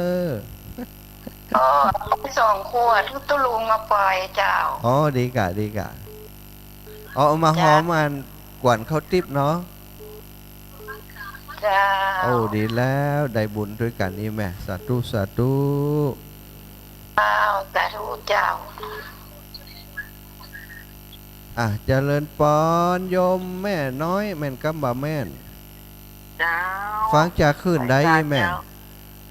ฟังอยู่เนอเจ้าฟังจากสถานีได้ฟังจากสถานีบุญยวาดนะเจ้าบุญยวาดก็ฮับแล้วเนาะก่อนเจ้านี่เนาะเจ้าฮับแล้วเจ้าสาธุโยมแม่เจ้าฟังเนี่ยตี 4 ตี 3 ตี 4พุ่นละเจ้ากะบุญยวาดออกตั้งแต่ตี 3 ตี 4กะเจ้าเปิดแล้วก็จับเลยนะเจ้าแสดงว่าเปิดออกอากาศเจ้าละบัดเดียวบ่ก่อนนี้เปิดบ่เปิดฮื้อน่ะบัดเดียวแสดงว่าเปิดขยับเลยนะหลายเจ้านี่ล่ะเจ้าเปิดฮื้อน่ะเจ้าดีแล้วขอบคุณเด้อท่านดร.จิรศักดิ์ปันลำสาธุเจ้าไว้สาเจ้าเจริญปอนโยมแม่ลัดดาแม่นกะบ่แม่นไว้สาเจ้าท่านมหาสมศาสตร์เจ้าที่แม่ฟังจากไหนบอกสถานีที่ฟังจีมบ้านลังกาตำบลมันปูงเวียงกับเป้าจังหวัดเชียงรายฟังขึ้นแล้วนี้เจ้านั้นกะอนุโมทนากับแม่เลี้ยงใจบุญคุณดารณีเนออีแม่แก่เจ้าเปิดทุกรายการเลยเนาะวันค่ำนั่นกะถ้าเปิ่นบ่ใจบุญสุนทรตานพี่น้องหมู่เฮาก็บ่ได้ฟังเสียงทุกเจ้ากะเนาะเจ้าถ้าอย่างอันนี้ซึ่งได้ยินแล้วเนาะถ้าเปิดปิดเสียงได้ยินแล้วนั่นกะสาธุเนอแม่เนอบุญรักษาแม่นะเจ้าวันที่เช้าเนอแม่ก็จะไปนะเขาจีไปนะดีแล้วเจ้าเจริญปอนสายตะกี้บทตันกำเนิดลุดไปจ้อยใส่อย่าง2408เนอะตันอยู่โทรมาเจริญปอนอันนี้เบอร์ใหม่ก้านี่ครับกับไว้สาเด้อท่านมหาจากตั้งใดอีป่อจำเสียงผมมาได้กะจำได้แต่เขานึกชื่อบ่ออกนะมันตันผิงเนี่ยดีเจเขาเรียกว่าคนเท่าไหนเสียงอย่างคนเท่าเจ๊ดีเจไงดีเจมาตั้งเลินไงกันนะกะเสียงอย่างคนเท่าอายุ8-90เนี่ยผมเป็นวอดน้อยบัดต้องมาอ้างเสียงเท่าแล้วจะมาบ่ได้วัดด้วยงานเขาดำบ้านผมมันมีงานบ้านผมหลับบอกมันมีไปกวนเพื่อนอากาศไปจ่วยอย่างเพื่อนท่านไปจ่วยคุ้มเครื่องคุ้มเครื่องอันนั้นกะงานรักเจน่ะนึกว่าไปขนโต๊ะขนเก้าอี้ไปเต่าเพื่อนอากาศจ่วยเพื่อนคุ้มเครื่องเสียงแล้วจะมาก่อนเนี่ยเพ่บ่ได้มาแล้วเนาะมาปล่อยตัวในล็อกวันถูกครับบัดต้องเอาอย่างมาฝากเนอะครับตีโดนกักถันแล้วบัดต้องเอามานะบัดได้หันเจเมินแล้วก็ขึ้นเติงหานะครับปะกันก็เจอกันเนาะสาธุบุญรักษาเจนะมาหาเด้ดีกาบุญรักษาเจกำลังใจท่านมาหาเสียงได้ดีเด้อนะกะเอาน้ำผึ้งมาละ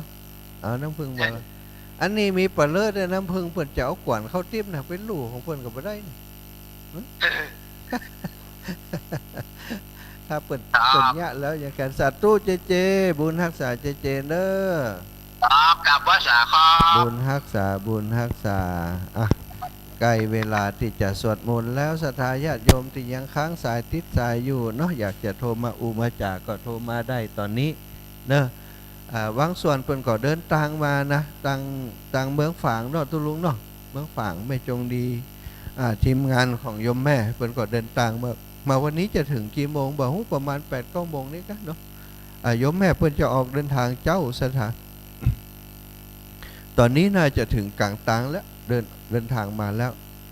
ประมาณตี 4 ตี 5นี่เพิ่นก็ออกเดินทางมาแล้วสถานไก่อยู่เนอะโอ้อาตมาเดินไปเมืองฝางนี่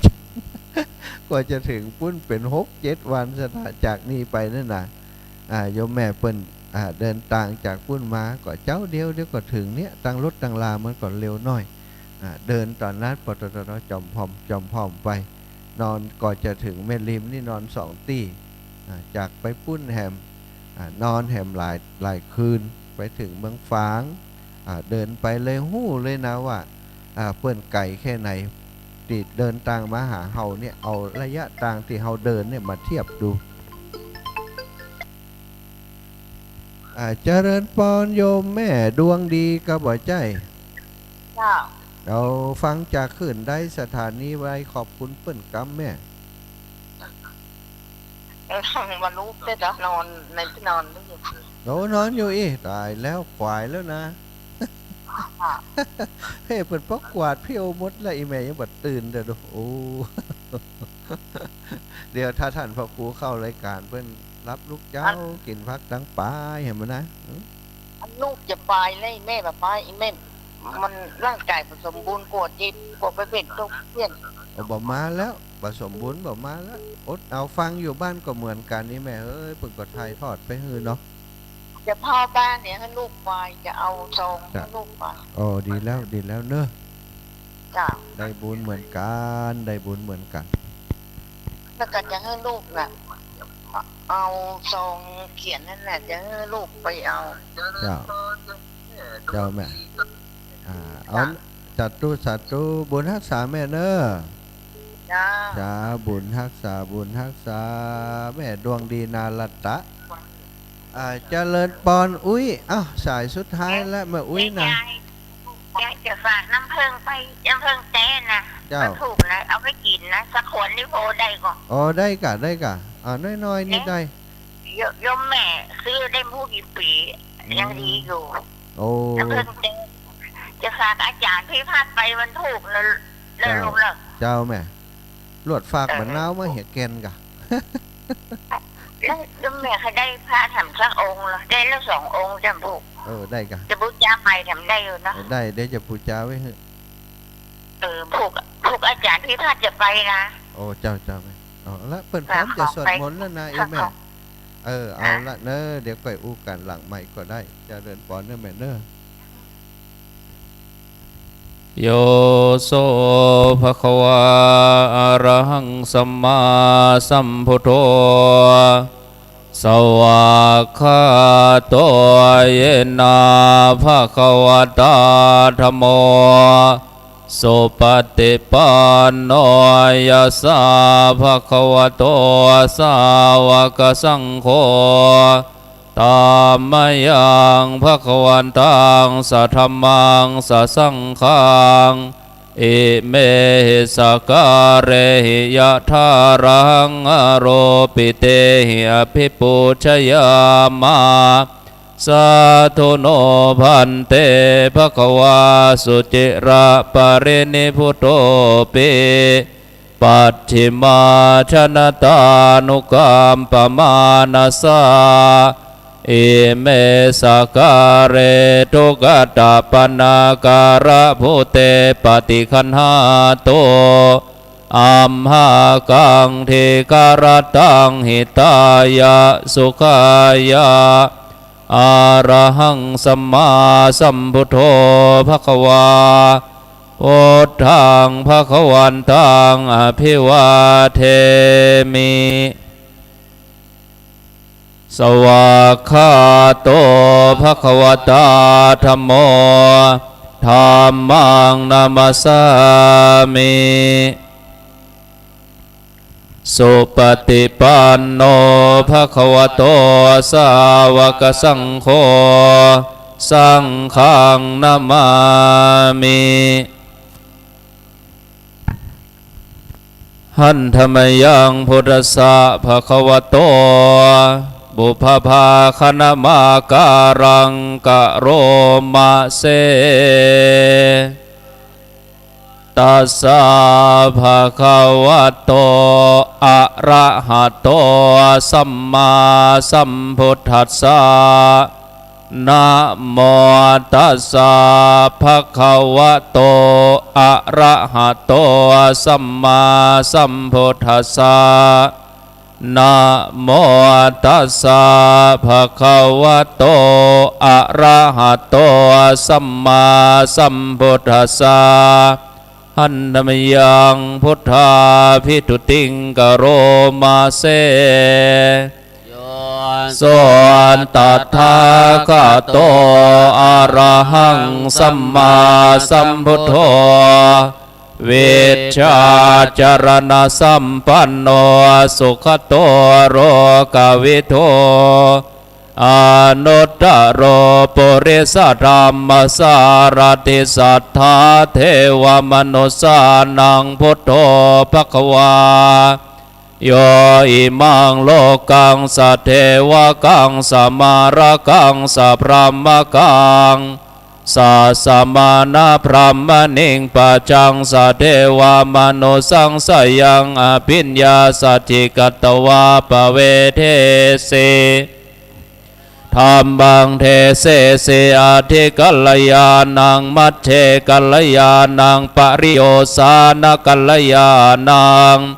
สัทธังสัพยัญชนะเกวลปริปุณังปริสุทธังพรหมจริยังปกาเสเสตามหังภควันตังอภิปูชยามิตามหังภควันตังหันธรรมยังธรรมาภิทุติงกะโรมะเสสวากขาโตภควตาธัมโมสันทิฏฐิโกอากาลิโกเอหิปัสสิโกโอปานายิโกปัจจตังเวทิตาภเวนโยเฮธรรมังธรรมังอภิปูชยามิตามหังธรรมังศิรสานามามิหันธรรมยังสังฆาภิทุติงกโรมาเสโสโสปฏิปันโนภควโตสาวกสังโฆโอโจปฏิปันโนภควโตสาวกสังโฆยาปฏิปันโนภควโตสาวกสังโฆสามีจิปฏิปันโนภควโตสาวกสังโฆยาทิทังจัตตาริปุริสโยกานิอัตตะปุริสปุคลาเอสะภควโตสาวกสังโฆอาหุนายโยปาหุนายโยทักขินายโยอัญชเลการณิโยอนุตตรังปุญญเขตังโลกัสสาตามหังสังฆังอภิปูชยามิตามหังสังฆังศิรสานามามิหันธรรมยังรัตนัตยปนาคาทายังสังเขวาปลิกิตนันทาจะปนามาเสโทโสโสโทกาโลนามหันนาวโยจันตสุทัพพรายานาโลจโนโลกาสะปะโปปะกิเลสขาตโกวันธามิโพธังอามาทะเรนตังธัมโมปฏิปวิยตาสสะทุโน โยมาคาปากามัตทะโกตะโลโยจะทัตถะเทปะโนวันธามิธรรมหามาทะเรนตังสังโฆโสเขตาพยาติเขตาสัญญิโตโยเทตาสันโตสุขตานุโพธโกโลลาปะเหโนอริโยโสเมทัสโสวันธามิสังฆังอหมาทะเรนตังเอเจวะเมกันตะพิปุชนายกังวัฏโทตยังวันทยตาปิสังคตังปุญญังมายายังมะมะสะปุปัทวามาหุนโตเวตัสสะปะภาวะสิทธิยาอิทธะตถาคโตโรเกอุปันโนอะระหังสัมมาสัมพุทโธธัมโมจะเทสิโตเนยานิโกอุปสัมมิโกปรินิพพานิโกสุขาวตัปปเวทิโตมายันตังธรรมังสุตวาเอวังชนะมาชาติปิตุกาชราปิตุกามรณะปิตุขังโสกะปริเทวะทุกขโทมนัสสุปายาสาปิทุกขาอาปิหิสัมบโยโคตุโคปิเยวิปโยโคตุโคยัมปิจังนัลปติตัมปิทุกขังสังเขเตนะปัจจุปาทานขันธาทุกขาสายาทิทางขันโทเวทาโนปาทานขันโทสัญโยปาทานขันโทสังขารโรปาทานขันโทเวิญญาโนปาทานขันโทเยสังบเรญญายาทารามโนโสภควาพาหุลังสาวะเกวิเนเตเอวังภาคาจะปนัสสะภควโตสาวะเกสุอนุสาสเนพาหุลาปวัตเตโรปังอนิจจังเวทนาอนิจจาสัญญาอนิจจาสังขาราอนิจจาวิญญาณังอนิจจังโรปังอนัตตาเวทนาอนัตตาสัญญาอนัตตาสังขาราอนัตตาวิญญาณังอนัตตาสัพเพสังขาราอนิจจาสัพเพธัมมาอนัตตาเตเตมยัง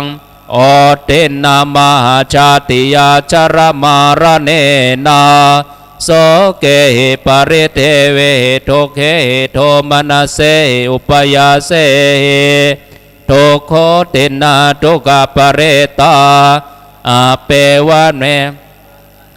ลาสะโทกะคันทัสสะอันตะกิริยาปัญญาเยธาติจิราปารินิพุทธัมปิตังภควันตังอุทิสะอรหันตังสัมมาสัมพุทธังสัทธาอาการสัมมาอนาคาริยังปปาจิตาตัสมิงภควาติพรหมจริยังจรามาภิกขุนังสิกขาสาจิวาสมาปันนาตังโนพรหมจริยังอิมัสสะเกวลาสะทุกขคันทัสสะอันตกิริยายะสังวัตตุติหันธรรมยังตังคณิกะปัจเวคณาปทังพนามาเสนิโสจิวารังปฏิเสวาเมยาวะเทวาเสตัสสะปฏิฆาตายาโอนัสสะปฏิฆาตายาตังสัมมาสักวาตาตปะสิริงสัมปะสัมผัสสะนังปฏิฆาตายายาวะเทวะหิริโกปินาปฏิชาตนัตถังปฏิสังขโยนิโสปินดาปาตังปฏิเสวามิ เนวะทวายานามาทายานามันดานายานาวิโภสนายาเทวาอิมัสสกายาสัทธิติยายาปนายาวิหิงสุปรติยาพรหมจริยานุกหายาเอเตปุรานันจะเวทนังปฏิหังคามินาวันจะเวทนังปฏิสามิยาตาราจะเมภเวสติอนวัชตาจะภาสุวิหารจาติปฏิสังขโยนิโสเสนาสนังปฏิเสวามิยาวะเทวาสิตาสะปฏิคตายาปฏิคตายาดังสามากาสาวดาตปะเสลิงสัมปะสัมปัสสานังปฏิคตายายาวะเทวาอุตุปเรสยาเวโนทนังปฏิสลาลธรรมทังปฏิสังขโยนิโสกิลานาปัจจยาเพสัสสะปะเลกาลังปฏิเสวามิยาวะเทวาอุปานานังวายากาพิธานังเวทานานังปฏิอัปปยาปัจจาปรมัตถยาเตหันธรรมยังธาตุปฏิกุลานาปัจเจเวกนาปทังพนามเสปาวัตตมานังธาตุมาตะเมเวตังยะทิตังจีวรังตาโทกาโลจะบุมาคาโลนิสัตโตนิทิโวสุญโยสัพพานิปานาอิมานิจิวารานิอาจิโกจานิยานิอิมังโปติกายังปัตตวาอติวิยาจานิยานิจายันเตยาทาปัจจยังปวัตตมานังธาตุมัตตะเมเวตังยาทิตังบินดาปะโตตาโตบาโบจาโกจะโปกะโลตาโตมัตตะโกนิสัตโตนิทิโวสุญโยสัพพปานายังบินดาปะโตอาจิโกจานิโยอิมังกายัมบัตตวาอติวิยาจิโกจานิโยชยาเตยาทาปัจจยังบาวัตตมานังดาตุมัตตะเมเวตังยาติตังเสนาสนังตาโตตาโปจาโกจาโปกาโลตาโตมัตตะโกนิสัตโตนิจิโวสุญโยสัพพานิปานาอิมานิเสนาสานานิอาจิโกจานิยานิอิมังปัตตวาติเวยาจิโกจานิยานิจายันเตยาทาปัจจยังปวัตตมานังธาตุมัตตะเมเวตังยาติตังกิลานาปัจจยาเปสะเลขาโลตาโตตาปุจจโกจะปุกะโลตาโตมัตตะโกนิสัตโตนิทิโวสุญโยสัพพปานายังกิลานาปัจจยาเปสัสสะปะเลกาโลอาจิโกจานิโยอิมังโปติกายังปัตตวาอติวิยาจิโกจาโยชยาเตอันธรรมยังปฏิทานคาตโยภนามเสเทวตาสันติวิหารวาสิเนโทเปกะเรโพธิกะเรตะหิงตะเหงตาธรรมทาเนนาภวันตุโปจิตาโสทิงกรณเตถะวิหารมันดะเลเทลาจามัจจานาวกาจะปิขวอสารามิตาตานาปฏิอุปาสกาคามาจะเทสานิคามาจะอิสราสัพพานาภูตาสุขิตาภวันตุเตชาราบุชาเยปิอัฏฐสัมภวาสังเสสะชาตาอัฏฐโวปปาติกานิกังธรรมวรังปกิจจเตสัพเพปิโตกัสสะการนตุสังขยังธาตุจิรังสตังธรรมโมธรรมัทราจะปุกลา สังโฆตุสัมมาโกวาทายาจาหิตายาจาอาเมราคาตุสัทธโมสัพเพปิธรรมจาริโนวทิงบัมปุตอริยปเวทิเตปะสันนาหนตุสัพเพปิปานิโนพุทธศาสเน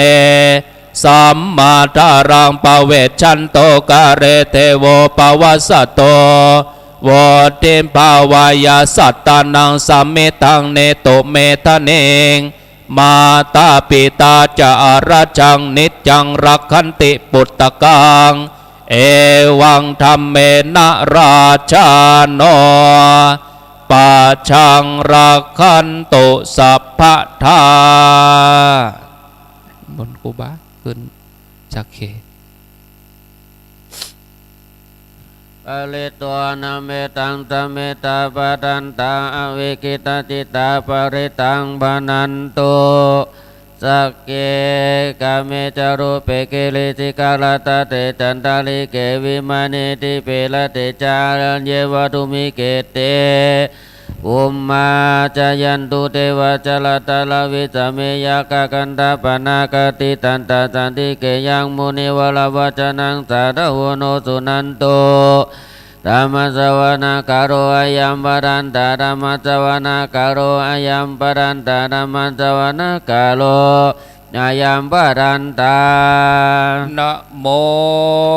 ตัสสะภะคะวันโตอะระหะโตสัมมาสัมพุทธัสสะนะโมตัสสะภะคะวันโตอะระหะโตสัมมาสัมพุทธัสสะนะโมตัสสะภะคะวันโตอะระหะโตสัมมาสัมพุทธัสสะพุทธังสารนังกัจฉามิธัมมังสารนังกัจฉามิสังฆังสารนังกัจฉามิทุติยัมปิพุทธังสารนังกัจฉามิทุติยัมปิธัมมังสารนังกัจฉามิทุติยัมปิสังฆังสารนังกัจฉามิตติยัมปิพุทธังสารนังกัจฉามิยัมปิธัมมังสารนังกัจฉามิตติยัมปิสังฆังสารนังกัจฉามิโยจะกุมาโมหัมมาลาภะคะโตสัมมังวะพุทโธสุขโตเวโมตโตมาลาสัมปัสสะเวเนโมจายันโตภะเวเสเกมังจานาตังเวนัยยังบุตตังวารันตังเสลาสามิโลกัสสนาดัญจาวิวินายกันจาตันเตสัสสะเตชัยยาสิทธิโหนตุสัพพันดาลายาจาวินาสเมนโตธัมโมทัจโจโยวิยาตัสสะสัตตุทัสสิสิโลกันสาวิสุนติบากังนิยานิโกตัมบันดาลสัทธาลิสันตาวาโหสันติกาโลสุจินโนธัมมังวารันตังเสลาสานามาเมโมงอปะทาลังอุปสันตตังดันเตสัสสะเตสัญญาสิทธิโหนตุสัพพันตาลายาจาวินาสเมนโตสัตตมาเสนาสุขตานุโยโยโลกัสสะภะโภภะเกเลสะเสตาสันโตสายันสันตินิโยชะโกจาวากัตตาธัมมังเวทิตังกาลนติสังฆังวาลันตังเสลาสานามามิบุตตาโนบุตตังสัมมาศิลาติติงตันเตสัสสะเตชัยยาสิทธิโหนตุสัพพันตารายาจาวินาสัมเมนโตสัมพุทเทอาทาเวสัญจาราวาราสัญจาสหัสสะเกปัญจสัตตาส หัสาเนนัมมาเมเสลาสังเตสังรัมวันจาสังกันจาตะเลนามามิอนัมมะกัลลานุภาเวนะอันตัสสะเปปัตตะเวอเนกันตาลายาปิวินาสันโตอาเสสะโตสัมพุทเทปัญญาจัตตุวิสัตติสาหัสเกทัสสะสัตตสาหัสเนนัมมาเมเสลาสังเตสังรัมมัญจังกันจาอันทะเลนานัมมาเมอานัมมะกัลลานุภาเวนะอันตัสสะเพปัตตะเวอเนกันตาลายาเปเวนะสันโตอาเสสะโตสัมโมเทนะโวตาลาสติอัตถจัตตาเลวิสัสะเกวิสติสัตตาสาหัสเนนัมมาเมเสลาสังเตสังธัมมัญจาสังคัญจาตะเลนะนัมมาเมอานัมมะกัลลานุภาเวนะอันตัสสะเวโอปัตตะเวอเนกันตาลายาเปเวนะสันโตอาเสสะโตนะโมอะระหะโตสัมมาสัมพุทธัสสะมะเหสิโนนะโมอุตตมะธัมมัสสะสวากาตัสเสวะเตเนดานะโมมหาสังฆัสสะเปวิสุทธาสิลาติติโนนะโมมัตตยาลาตัสสะตานาตยัสสะสะทุกังนะโมมากติตัสสะตัสสะวะตุตยัสสะปินะโมกะระปะภะเวนะวิกัจจันโตปัตตวานะโมกะลานุภาเวนะโสวัตติโหนตุสัพพทานะโมกะลาสเตเจนะวิติเมโอมิเตจาวาสัสนัสสัจโลกัสสะโวติภวตุสัพพทาสัสนัมปิจโลกัญชาเทวาลากันตุสัพพทาสัตติงหนโตสัพเพปะลิวาเลอัตตโนอนิกาสุมานาหนโตสาสัพเพยาติเปราชโตวาโจลาโตวามนุสโตวามนุสาวาอากิโตวาอุตกาโตวาปิสัจจโตวากันโนกาโตวากันดากาโตวานากาตโตวาจนาตโลกาโตวาสัตตมะโตวาสันติติโตวาสัพโพเลสโตวาจันดาติยาสามิกาโกนาโกโกลาวิจิกามานิสัพพติปิอาจาตาลาสสุกาลามาหิสายาการากาสตินานาปยาโตวานาโลกาโตวานานาโอปัตตวะโตวาละกังกันนันโตปานิตานาโตปัฏฐายาตตากาตัสสะทัสสะปารามิโยทัสสะอุปาราละโยทัสสะปารามัตถปารามิโยปัญจมหาปาลิจเกติโสจาริยาปัจฉิมาภเวกัมปวะกันติจันติงาภินิกามานังวัฏานาจาริยังโพธิปัลลังเกมาลาวิจายันสัพพัญญุตยานาปฏิเวตังนาวาโลกุตตาลาธัมเมติสัพเพปิเมพุทธคุณเนอวาจิตวเวสาลิยติโสภาคลันตาเลสุติยามารติงปาเลตังกัลลนโตอายัสสมา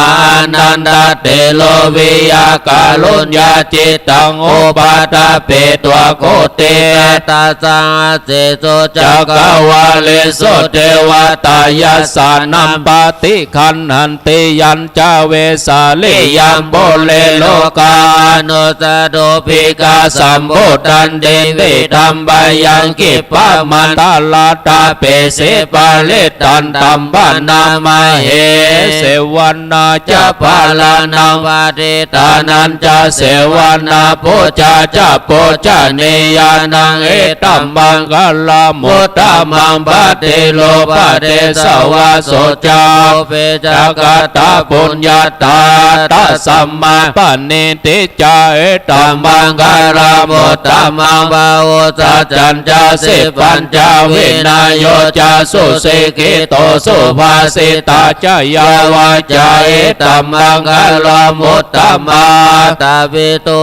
ปัฏฐานามุตตาดาลาสสังฆโออานาคุลาจักกัมมันตาเอตัมมังกาลามุตตามังดานันจะธรรมาจาริยาจายาตากานันจะสังฆโออานาวัจจานิกัมมานิเอตัมมังกาลามุตตามังอาลาติเวลาติปะปะมาจาปนาจะสัญญโมอะปะมาโดจะธัมเมโสเอตัมมังกาลามุตตามังกาลาโวจานิวาโดจะสันโดติจักตัญโยตากาเลนะธัมมสวานังเอตัมมังกาลามุตตามังติจะโสวาจะสัตตสัมมานานันจะดัสสานังกาเลนะธัมมสากาจาเอตัมมังกาลามุตตามังตาโพจาพระมาจาริยัญจา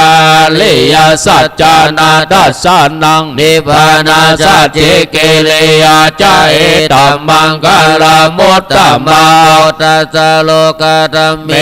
จิตังยาสานากัมปะเตอโสกังเวลาจังเกมังเอตัมมังกาลามุตตามังตาดิสานิกาตัวนาสัพพะธัมมาปะลาจิตาสัพพะราโสติงกาจันเตตันเตสังมังกาลามุตตามันติมหามังกาลสุตตังยังกินเจวิตังเอตาวาหุรังวาสเกสุวายารัตนังปานิตังนาโนสัมมา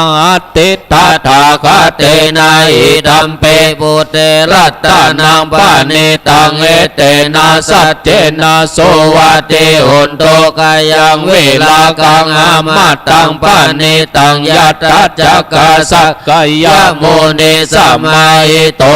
เตนะธัมเมนะสัมมาทิกินจิตัมเปธัมเมลัตตานังปานิตังเอเตนะสัจเจนะโสวัติหุนโตยัมบุตาเสโตปาลิวันนาเยโสติงสัมมาทิมานันตาลิกัญญามาโหสัมมาทินาเตนะสัมโมนาวิจัตติตัมเปธัมเมลัตตานังปานิตังเอเตนะสัจเจนะโสวัติหุนโตเยโสปาลาดัสสัตตาภาสัตตาจัตตาเลตานิโยกานิหุนติเตทักขินายาสุขตัสสะสาวกาเอเตสุตินาเนปาลานิ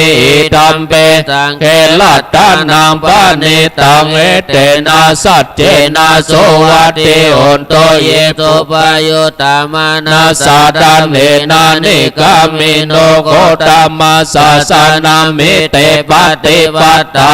มัตตังกายาลัตตมุตตานิมุตติมุจจามานาอิธัมเปสังเขลัตตานังปานิตังเอเตนะสัจเจนะโสวัติหุนโตอิดังปุรานังนาวังนาติสัมภาวังเวลัตตาจิตตาติเกภวัสสมิงเตกินาปิจาเวโลลายจันดานิปันติเทลายตายามบดิโปอิตัมเปสังเขลัตตานังปานิตังเอเตนะสัจเจนะโสวัติหุนโตกาลันเนยัมมัตตะกุสาเลนะยันตังสันตังปะตังอภิสัมเมจะสะโกโจจะโสโจจะโสวะโจจะสะโมโตอานาติมานิสันโตจะโกจะโสปะโลจะปะกิโจจะสะลาโวกะโวติสันตินดาเรโยจะ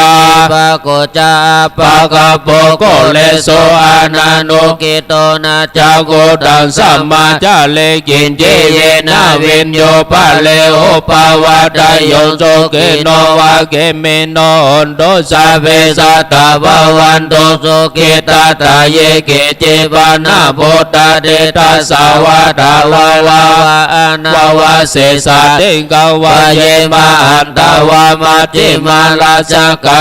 นุกาตุลาติตาวาเยจาติตาเยจาตุเลวะสันติอเวโตเลโบตาวาสัมภเวสีวาสเวสัตตาภวันตุโสเกตานานาโลโลปะลังนิโกเปตานาติมันเดตากาตาจินังกินเจวายาโรสนาบันติกาสายานัญญามัญญาสัตโตกาเมจายามาตายาตานิยังพุทธายุสาเอกาพุทธามนุลาเกวันเปอาภาพุทธิสุมานาสัมภาวะเยอาปาลิมานังเมตัญจาสัพพะโลกาสมิมานาสัมภาวะเยอาปาลิมานังอุดังอโตจติลิยัญจาสัมปะตังอเวลังอาสัพพะตังเดตัญจาลังเนสิโนวาสยาโนวายาวาตัสสวิกันตังมิโตเอตังสติงอดิตายาปัมมะเมตังเวหาลังอิทัมมาโหติตินจานุปกรรมศิลาวัตัสสะเนนะสัมปันโนกัมเมโสเอนายะเกตังนาหิจตุกัปปัสสยาปุณะเลติติกาลเนยะเมตสุตาติโลเกศิลาโคโนสัจจังโสจายานุตยาเอนะสัจเจนะกามิสัจจกิริยามนุตตะลาวาจิตวธัมมะภาลังสัลลิตวบุปเกจิเนสัจจะภาลามาวาสยสัจจกิริยามภาสังสันติภากาปัตตานาสันติปัฏฐาวัจจันนามัตตาปิตาจานิกันตาจัตตาเวตาปฏิกรรมสาสัจเจกเตแห่งมหาปัจจลิโตสิกิวัสสิสิโสลาสกัลลิสานิอุตตะกังปัตตวยาตาสิกิสัจเจนะมิสมุนาติสามิสัจจะปัลลมิติอัปปมันโนพุทโธอัปปมันโนธัมโมอัปปมันโนสังโฆปมาณวันตานิสิลิสาปเนวิจิกาสัตตปฏิอุณนันเปสลบุโมสิกากตเมลกากตเมปะเลตาปฏิกามันโตพุทธานิโสอังนะโมภะคะวะโตนะโมสัตตานังสัมมาสัมพุทธานังติเตนใจยันจกุมใบกาลาจาลิสวันโนบาดาวิภาวะโสตังตังนามาสะเมอาลิสวันนังปัตถเวปะบาสังตายาจักขุตาวิหาเลโมติวาสังเยปรมานาเวตาโกสัพพะตเมเตเมนะโมเตจัมมังบาลายันตุนามาโตพุทธานังนามาโตโพธิญาณโมวิมุตตานังนาโมโพธิญาอิมังโสภะเลตังกะตัวโมโลจัลลติเอสนาเป็นตายันจักขุมาเอกาลาจาลิสวันโนปัตตวิปะโสตังตังนัมมัสสะเมอาลิสวันนัมปัตตวิภาวะสังตายาจักขุตาวิหาริโมรติเยปมานาเวตาโกสัพพะธรรมเมเตเมนะโมเตจัมมังปาลายันตุนามาโตโพธานังนามาโตโพธิญาณโมวิมุตตามังนะโมวิมุตติยาอิมังโสภาลิตังกะตัวโมโลวาสัมมากัปปะเยติติปิโสภะคะวะอะระหังสัมมาสัมพุทโธวิจจาลานาสัมปันโนโลกโตโลกาวิโตอนุตตโลปุเลสัตตมาสัลลาเดสัตตาเทวมนุษย์จันนังพุทโธภะคะวะเตสวากาโตภะคะวะตาธัมโมสันติติโกอาคาลิโกปัสสิโกปะนายิโกปัจจตังเวทิตาโพโยเอเตสุปฏิปันโนภะคะวะโตสาวกสังโฆสุปฏิปันโนภะคะวะโตสาวกสังโฆยะปฏิปันโนภะคะวะโตสาวกสังโฆสัมมิจิปฏิปันโนภะคะวะโตสาวกสังโฆยะติดังจัตตาเลปุเรสโยกาเนอาตาปุเรส สะปุกะลาเอสะปะกวันโตสาวกสังโฆอาหุนายโยปาหุนายโยทักขินายโยอัญจเลกาลนิโยอนุตตลังบุญญาเกตังโลกัสสาเตปะองสหัสสะมาปินิมิตาตาวุตันตังเกเมกาลาโอเตตาโกลาสะเสนามาลังดานาติตัมมังวิตินาจิตตวาโมนินโดตันเตจัสสะภวันตุเตจายามังกาลานิมาลาติเลกัมมาปิโยจิตาสัพพะลาติงโกลัมปนาลาวะกัมมามาตตายะกังอันติสุตันตวิตินาจิตตวามุนินโดตันเตจัสสะภวันตุเตจายามังกาลานินาลากิลิงกะจาวาลังอันติอันตาภูตาจิจักมัสสนิวาสุตาโลนันดังเวตัมโบเสกาวิตินาจิตตวามุนินโดตันเตจัสสะภวันตุเตจายามังกาลานิอุกิตากะกรรมติอัตตสุตาโลนันตังอาวันติโยจันนาปตังกุลิมาลาวันตังอิติปิสังกันธัมมโนจิตตวามุนินโตตันเตจัสสะภวันตุเตจายามังกาลานิกาตัวนาคัตตมุตตะลังอิวะกัปปินิยาจินจายาตุตตวาจานังจายากายามัตเตสันเตนะโสมาวิตินาจิตตวามุนินโตตันเตจัสสะภวันตุเตจายามังกาลานิสัจจังวิหายามัตติสัจจกวาทะเกตุงวาทะปิโลปิตามานังอันติอันตาบูรายาปฏิปัจจาลิโตจิตตวามุนินโตตันเตจัสสะภวันตุเตจายามังกาลานินันโตปนันตาบูจากังวิบูตังมาอิติงบุเตนะเตลาบูจาเกนะธัมมาปยันโตเอโตปะเดสะเวทินาจิตตวามุนินโตตันเตจัสสะภวันตุเตจายามังกาลานิ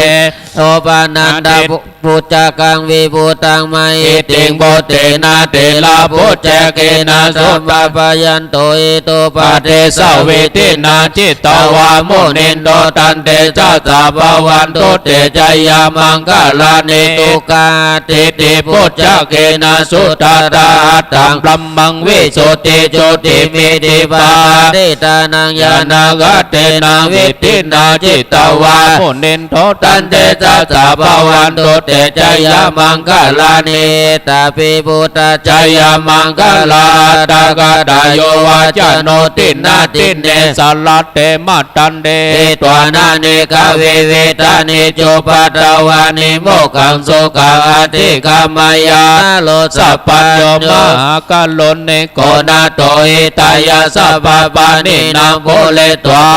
มิสัพพะโตสัมโพธิโมตตมาเอเตนะสัจจวาเจนะอุนตุเตจายามังกาลังจายันโตโพธิยาโมเลสักกายานังนันติวัตโนเอวังวังวิจัยโย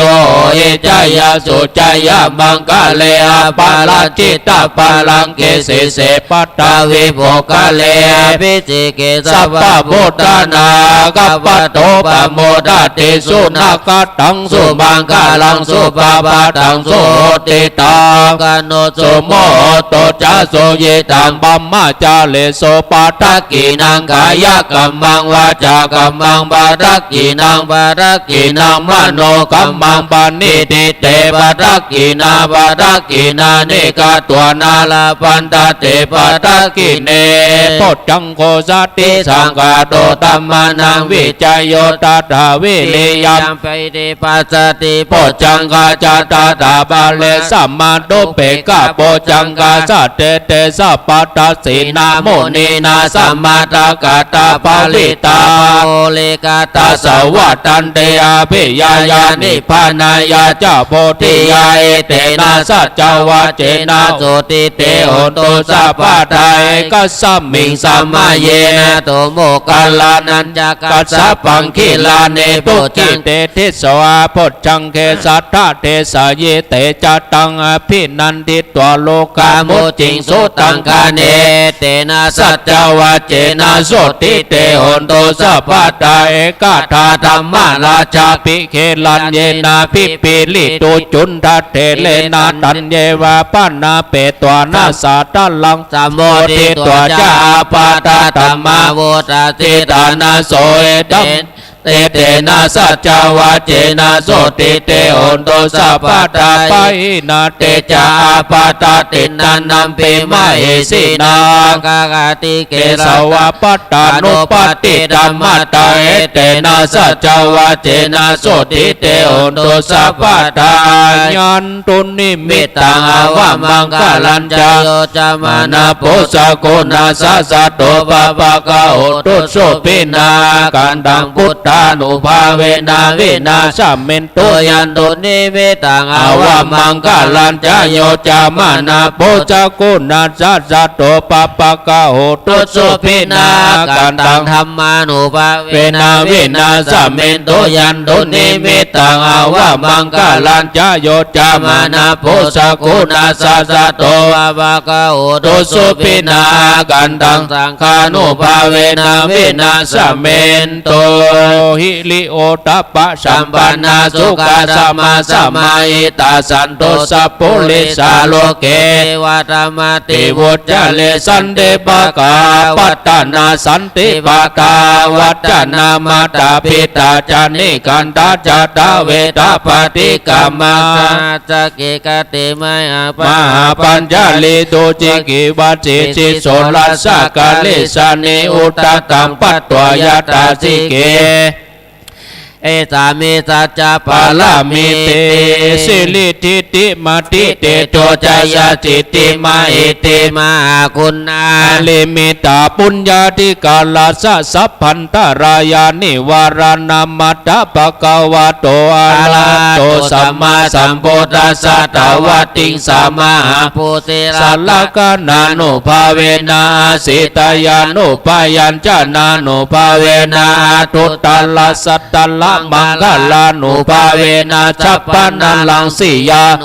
เวนะเกตุมาลานุภาเวนะตัสสะปะละมิตานุภาเวนะตัสสะอุปปะละมิตานุภาเวนะตัสสะปะละมัตถามิตานุภาเวนะศีลสมาธิปัญญานุภาเวนะพุทธานุภาเวนะธัมมานุภาเวนะสังฆานุภาเวนะเตชานุภาเวนะอิทธานุภาเวนะพะลานุภาเวนะยายะธัมมานุภาเวนะจตุลาสิติสาสะธัมมคันธา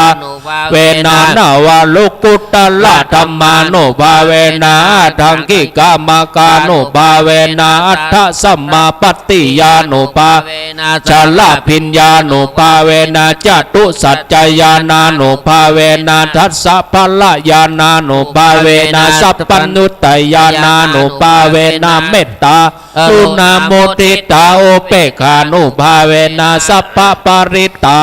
หาเวนะพรัตตนัตตยสาลนานุภาเวนะตุยังสัพพะโลกาสุโกปัตตวะทุกขโทมานะสุปายาสวินาสันโตสัพพะอันตรายาปิวินาสันโตสัพพะสังกัปปะตุยังสัมมิสันโตติกายุตตาตุยังโหนโตสัตตะสวาสิวิเนนะสามากิมังคิโกนโดสัพพะทาสักกะสะสัมมาปัตตาภูมิกังกามหาสัมมุตตาลักขตาเทวตาสัทธาตุมเหอนุลักขันโต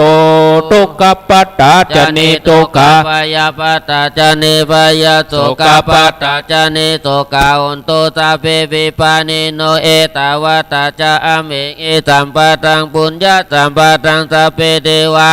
นุรันตุตาปะสัมปติสิทธิยาทานันทัตันตุสัตตยันสีลังละกันตุสัพพตาภวนาภิลาตากจันตุเทวตากตาสัพเพพุทธาภลาปตาปัจเจกานันจะยังภาลาลาตานันเตเตนะลักวันทามิสัพพโสโลขยาปลามาลาภาสันตุทิปาลามังดานังวิสัสสะปาลามายาตินิพพานังปาลามังสุขังนิมนต์ได้ปฏิบัติสวดมนต์เจริญพุทธมนต์ทำวัดเจ้าต่อไปก็นิมนต์ท่าน พระสงฆ์ครูบาอาจารย์เจ้าทั้งหลายร่วมกันปฏิบัติเจริญจิตแผ่เมตตาเจิญพี่น้องศรัทธาญาติโยมที่อยู่ทางบ้านตัวก็ได้ตั้งอกตั้งใจปฏิบัติศรัทธาคนเฒ่าคนแก่ที่ฟังอยู่ที่บ้านบางท่านก็ได้ปฏิบัติไปโดยบางคนก็เอาได้สายสิญจน์มัดเฉาอากาศวิทยุแล้วก็เอามาไว้บางคนก็นอนฟังบางท่านก็ลุกมาตั้งแต่เจ้าเปิดเสียงสวดมนต์เอาไว้ในบ้านเป็นสิริมงคลกับตนตัวกับครอบครัวครูบาอาจารย์พระสงฆ์ที่มาร่วมปฏิบัติกันที่ม่อนพระศรีสองเมืองนี้ก็น่าอนุโมทนาที่ได้เสียสละเวลามาร่วมกันอันใดที่เราจะได้ช่วยกันเราก็จะได้ร่วมแรงร่วมใจเพื่องานม่อนพระศรีสองเมืองเป็นงานหน้าหมู่เป็นงานของทุกคนเสมือนว่าพระสงฆ์กุศลมีส่วนร่วมเราก็นึกว่าอันนี้เป็นวัดของเราทุกตนแล้ววันนี้วันพุธญาติโยมเพื่อก็จะมาหันวัดของเราจะงามกำงามกาเขาก็ช่วยกันเป็นการต้อนรับศรัทธานอกจากศรัทธาญาติโยมแล้วก็ยังจะมีทุเจ้าพระนายครูบาสังฆะเปิ้นจะมากันบางตนนี่เปิ้นก็กล้าหามาครั้งแรกเปิ้นมาหันเปิ้นก็ตื่นตาตื่นใจตื่นเต้นได้หันความสามัคคีเป็นน้ำหนึ่งใจเดียวกันของคณะสงฆ์ทั่วหมดไม่ใจของที่ไหนอันใดที่หนึ่งสถานที่นี้ก็จะมีงานจากนี้วันนี้แถม3 วัน18 19 20ถ้าว่าผ่านพ้นวันที่20ไปแล้วก็เงียบเหงากำนันเขาก็ล้อนัดใหม่กันปีในก็ครั้งหนึ่งได้มาปะกันเฮ็ดเตื้อช่วง2 ปีนี่เขาปะกันเจือปะกันติดใน2 วัน3 วันที่ก็วันเว้นวันมาปะมาหันมาช่วยคิดช่วยทำเพิ่มเติมเสริมต่ออันใดที่มันวิดมันขาดเขาก็มาเติมเต็มอันนี้ก็บ่งบอกถึงความสามัคคีหมู่ท่านครูบาอาจารย์ที่มานอนนี่ก็เสมือนว่าเป็นตัวแทนของพระสงฆ์รูปอื่นเปิ้นก็เคลื่อนงานด้านอื่นไปงานเอกสารงานประสานงานอื่นๆเปิ้นอาจจะเกี่ยมศรัทธามาวันนั้นวันนี้หมู่เฮาปอสละได้ซึ่งก็นับถือน้ำใจเฮาบ่มีความห่วงอะไรหยังในสถานที่ของเฮาสละ2-3 วันนี้เป็นความเสียสละที่ดีเอาได้มาช่วยงานครูบาอาจารย์เหมือนเฮาสนองงานเปิ้นถ้าว่าครูบาอาจารย์ทั้งสองเปิ้นรับรู้โดยวิถีจิตเปิ้นก็คงจะจื่นใจ เอามาคิดถึงแต่ว่าลมดังเชียงใหม่ก็มีลมดังเวียงป่าเป้าว่าโอ้ศรัทธาเพิ่นบ่เฮ็บตกหลังคาปึ้งแต่เฮาเกียมงานแต่ว่าที่ดอยนี่แดดแช่แลแดดแล้วก็บ่ฮ้อนลำไปจนเกียมงานแล้วหมดอันหยังแล้วหมดตึงดอกตึงดวงนี่ลมถึงจะมาปัดเป่าเนาะอันนี้โดยภูมิประเทศนี่ตามลักนี้ดอยนางแก้วนี่มืดมากก็ตกมืดมากก็ตกเมฆมันตึงลอยอยู่บนหัวนี่เพราะว่ามันเป็นพื้นที่ชื้นตามลักนี่มันต้องตกแต่ว่าก็มอกโปรยปุกปักปุกปักกะขอบุญกุศลที่ท่านทั้งหลายปฏิบัติตั้งใจโดยเจตนาช่วยให้งานนี้ได้หลับลื่นเรียบร้อยก็จะเป็นชื่อเสียงของคณะสงฆ์เวียงป่าเป้าคณะสงฆ์ดอยสะเก็ดคณะสงฆ์เชียงใหม่เชียงไฮ้ท่านทั้งหลายแห่เมินเอาก็คงจะได้ใจเส้นทางนี้บ่อยเขาขี่รถกายเขาก็จะเร็วขึ้นมาทุกครั้งอันนี้มันที่เราได้ลงมือเราได้มานอนได้มาทำช่วยกันอันนี้ส่วนครูบาอาจารย์ที่เปิ้นอยู่ที่วัดเปิ้นก็เกี่ยมที่จะมาเอาทั้งหลายศรัทธาตัวได้ร่วมกันอนุโมทนาด้วยเนาะละพอสมควรแก่เวลาได้ปฏิบัติไปตัวก็อู้ไปตัววิทยุมันจะเงียบนิมนต์ได้แผ่เมตตาอิตังหยาดน้ำศรัทธาเฮาตัวเนอะอิดังทานากัมมังนิปปานาปัจจโยตุโนนิจังอิตังทีละกัมมังนิปปานาปัจจโย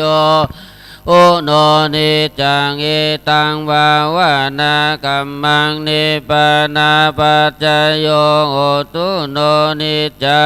งยังกินจิกุสาลังตาปังกัมมังตาปิกาติกาตังปุญญังโนอนุโมดันโตสุนันโตโตเยเตวาจามิงดาเนอติกาตาติกายุกาสัตตาหุนตุสัพพะตานังโสกิอัตตานังบาลิงอาลันตุมาตาปิตาสุกิตาหุนตุทุกขาวามุนจันตุสัพเพยติกากิตาหุนตุทุกขาวามุนจันตุสัพเพอายติกาสุกิตาหุนตุทุกขาวามุนจันตุสัพเพปิตาสัพเพยากาสัพเพเปตาสุกิตาหุนตุทุกขมุนจันตุสัพเพนาคาตาสุกิตาหุนตุทุกขาวามุนจันตุสัพเพเทวาสุกิตาตุทุกขาวามุนจันตุสัพเพอาจาริโยปัจจยสุกิตา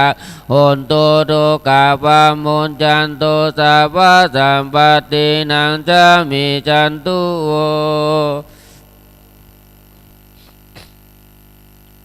วันทามิพุทธังสัพพังเมโตสังฆามันตัมเมปันเตวันทามิธัมมังสัพพังเมโตสังฆาตัมเมปันเตวันทามิสังฆังสัพพังเมโตสังฆามันตัมเมปันเตวันทามิกรุอุปัชฌายาจาริเยเมโตสังฆามันดาเมปันเตวันดามิกัมมัตตานันตาปังเมโตสังฆาปันเตวันดามิอาลาเมปัตตสิมายังตาปังเมโตสังฆาต ตาเมวันเตวันดามิจิติยันตาปันตาปาตาเนโสปฏิติตาสาเลลาตาตุมาโพธิงพุทธลูปังสกาลังสัตตากาโลเกเทวะโลเกพระมะโลเกจัมพูดิเปลังกาดิเปสาเลลาตาตุโยเกสัตตาอาลาหันตาธาตุโยจิตติยังกันตะกุติงจตุลาสิติสังอาเสธัมมกันเดชสังปาทาจิตติยังอาหังวันดามิ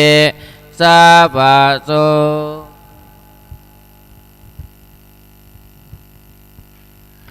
วันทา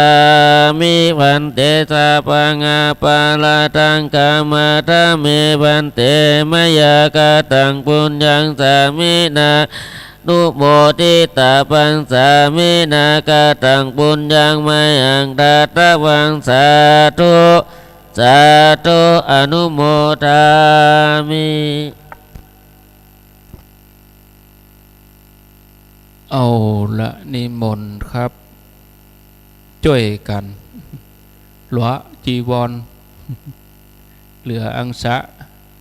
อันใดดีเพียวก็เพียวที่เก็บกวาดไปพ่องแล้วก็มีมันดีไปอย่างเฮาได้เอาใบไม้ข่วงไก่ได้ลงห้วยบุญลงป่าบุญเลยใบไม้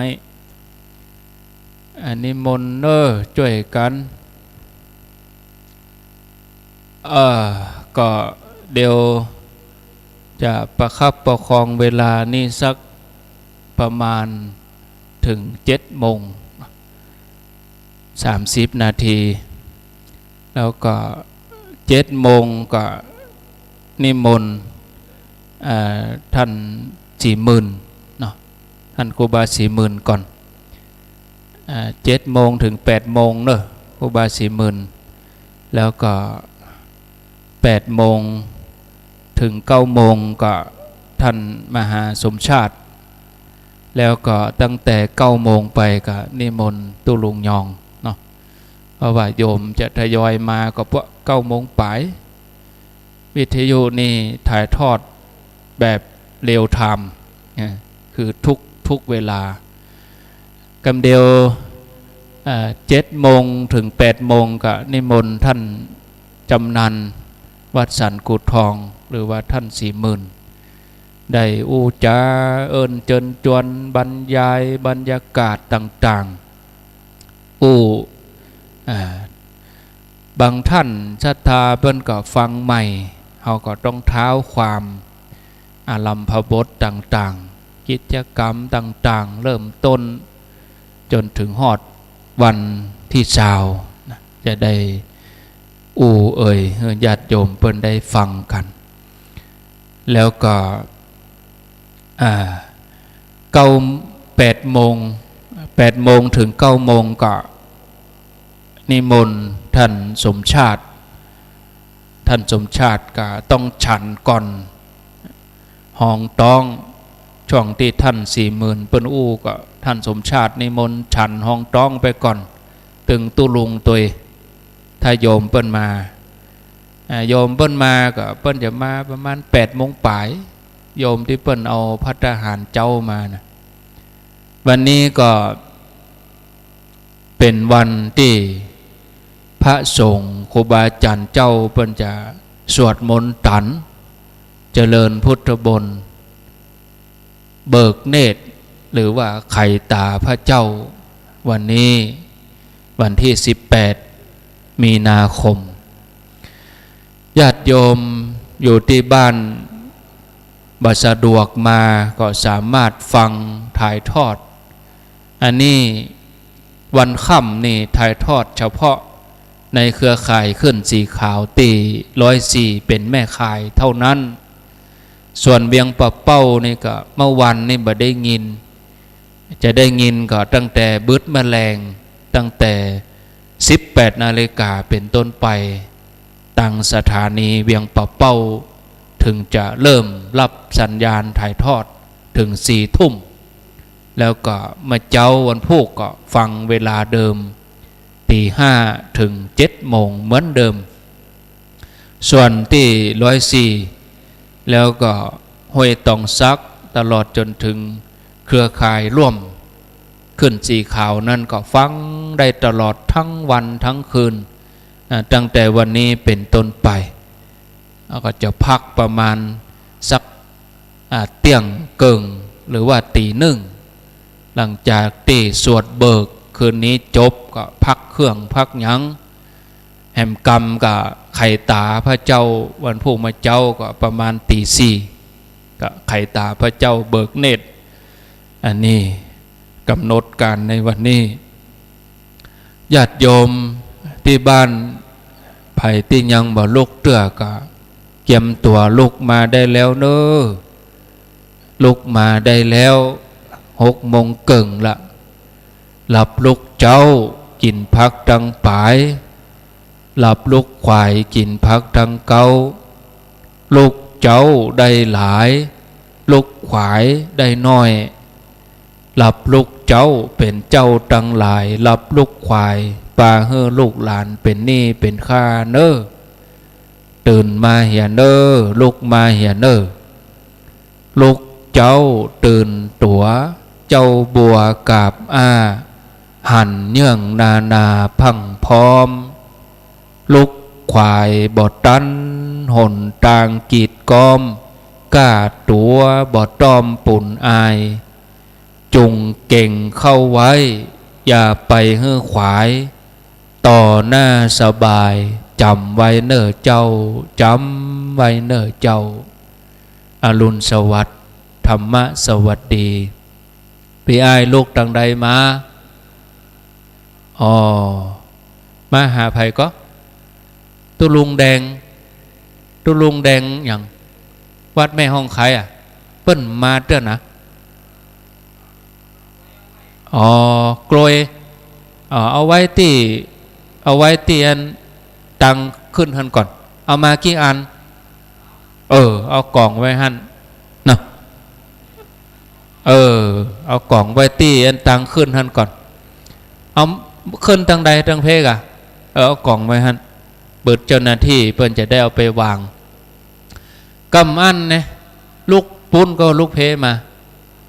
พอกำนันอาจจ้อยเอาไปวางที่ป้ายเหลืองๆหน้านะกันไว้รถสัก3 กันทางฝั่งปะเนอะยาวไปเอาไว้หั่นสัก6 อันเนอะกวยนะที่ฝั่งปุ้นนะลายปุ้นตั้งแต่ป้ายสีเหลืองๆยาวไปกันไว้เนอะ1 เลนเนาะอันนั้นเอากันไว้หั่นก็จราจรเปิ้นมาอำนวยความสะดวกก็จะมีชลบอสมเปิ้นได้มาวันนี้ก็จะมีวันพุธก็จะมีวันฮือก็จะมีบนดอยนี่เย็นศรัทธาญาติโยมเนาะพออากาศนี่ประเดี๋ยวนี้ดูบรรยากาศนี่ก็อุณหภูมินี่เย็นสบาย18 องศาดูเสาะหาบะปะแล้ว18 องศานี่หมอกหน้าหนาวบ้านเฮาบุญแต่บ่มีเหมยอุณหภูมิ18 องศาพอตุเจ้าพระสงฆ์ตนใดก็ตุ้มผ้ามดกุตนเนี่ยบางตนก็ใส่หมวกอุ่นเพราะว่าขูดหัวใหม่เนาะจะเป็นได้ใส่หมวกตุ้มผ้าตุ้มหยังก็ช่วยกันกวดขี้โคเพี้ยวครัวแต่ว่าแมลงนี่ล้มมาศรัทธาญาติโยมใบไม้ก็ดีเหมือนกันนะลมมาแต่ว่าสลัดใบไม้เฮือตัววันนี้ถ้ามาแหมกับใบไม้บ่ค่อยนักละเพราะว่าแต่ว่านี่ลมมากิ่งไม้กาอย่างกาที่มันกาอยู่ตรงบนเหมือนเปิ้นสวายเฮือเขาก็ลักกลัวเหมือนกันเตียวไปพอตังลุ่มเขาก็ตรวจพอขวดน้ำพลาสติกกาโฟมเขาก็ตรวจตังลุ่ม กำถุงดำไปหาถุงเก็บตัวเนนเขาตะวาวันซืนตัวท่านอรุณปุ่นเก็บตั้งลุ่มปุ่นได้4-5 ถุงเฉพาะขวดนะขวดกับกล่องโฟมแล้วก็เง่งพอตั้งบนก็กิ่งไม้กลัวจะฮักใส่หัวตู้เจ้าคนเท่าใหญ่ๆดีแต่ว่านี่ลมมาเหมือนเปิ้นซอยฮือมดตกมดเนาะกิ่งไม้แห้งน้อยๆที่มันจะตกใส่หัวหล่นลงมดเลยศรัทธานี่แต่ว่านี่มันมีฝนมีแต่ลมน้อยเดียวแต่มาอ้อยมาเจ้านี่บนักมอกไก่ล่นฝนตกบนักแต่อากาศนี่มืดเนอะมืดคงจะมีมาพอการคาดหมายลักษณะอากาศนี่วัน2 วันนี่แดดจัดอีกเนี่ยมาพอแล้วนะมีเมฆบางส่วนแต่ว่านี่เวียงป่าเป้านี่ก็บ่มีปีบ่มีคุยงานวัดม่อนจอมพอแล้วพอดีแล้วบกกองแล้วครัวตันเพียวผ่องบัดตันเพียวผ่อง3-4 โมงลมมาเพียวฮื้อพระพิรุณโปรยปลายบะเฮ็บตกก็มีวะญาติโยมเนอะอันนี้ลมหัวปีเดือน6ออกมาเดือน6แฮมแฮมเป่งไปตะวาวันซืนวันนี้แฮมล่ะเนาะตะวานี่เป็นวันเดือนเป่งเดือน6เป่งวันนี้เดือน6แฮม1 ค่ำเดือน6นี่มันก็เปิงนะเปิงกับปอยหลวงเดือน6เดือน7ปอยหลวงปอยล้อแต่บัดเดียวมันบัดแน่เนาะพ่อแม่ศรัทธาลมมันมาเจ้าลมหลวงตามลักนี่บาเฮฟนี่ปุ่นเดือน7ปุ่นก่อนปีใหม่เมืองประมาณวันที่10ปลายหรือบางอันก็หลังปีใหม่เมืองนี่บัดเดียวนี่มันบัดแน่ไปเหียแล้วเดือน6เป่งแต่ว่าบาเฮฟลงมาก็นำความเสียหายหลายบ้านอยู่ดังเบียงป่าเป้านี่หลายบ้านเสาไฟฟ้าก้นก็มีต้นไม้ก้นก็มีหลังคาเฮือนบ้านศรัทธาก็เสียหายไปพ่องวันนี้ทางเจ้าหน้าที่ฝ่ายบ้านเมืองเพิ่นก็คงจะออกสำรวจตรวจตราคือความช่วยเหลือเบื้องต้นนะงานที่ม่อนพระศรี2 เมืองนี่ก็บ่ได้ยกเลิกอย่างเน้อญาติโยมที่แม่สายพินเปิ้นกับท่านสมชาติตะกี้ว่าตู้เจ้ายกเลิกมาใจคือตู้เจ้าตังเพนะบางคนเปิ้นฟังผิดเปิ้นว่ายกเลิกงานบ่มียกเลิกคือเปิ้นบ่ได้มาพี่น้องตังตรงซานพวกนี้เปิ้นบ่ได้มาแต่ว่างานที่ม่อนพระศรี2 เมืองนี่ก็ยังทำเหมือนเดิมวันนี้ญาติโยมก็ยังจะมาได้อยู่บางท่านก็ว่าวันพวกคนจะหลายก็เอาก็มาวันนี้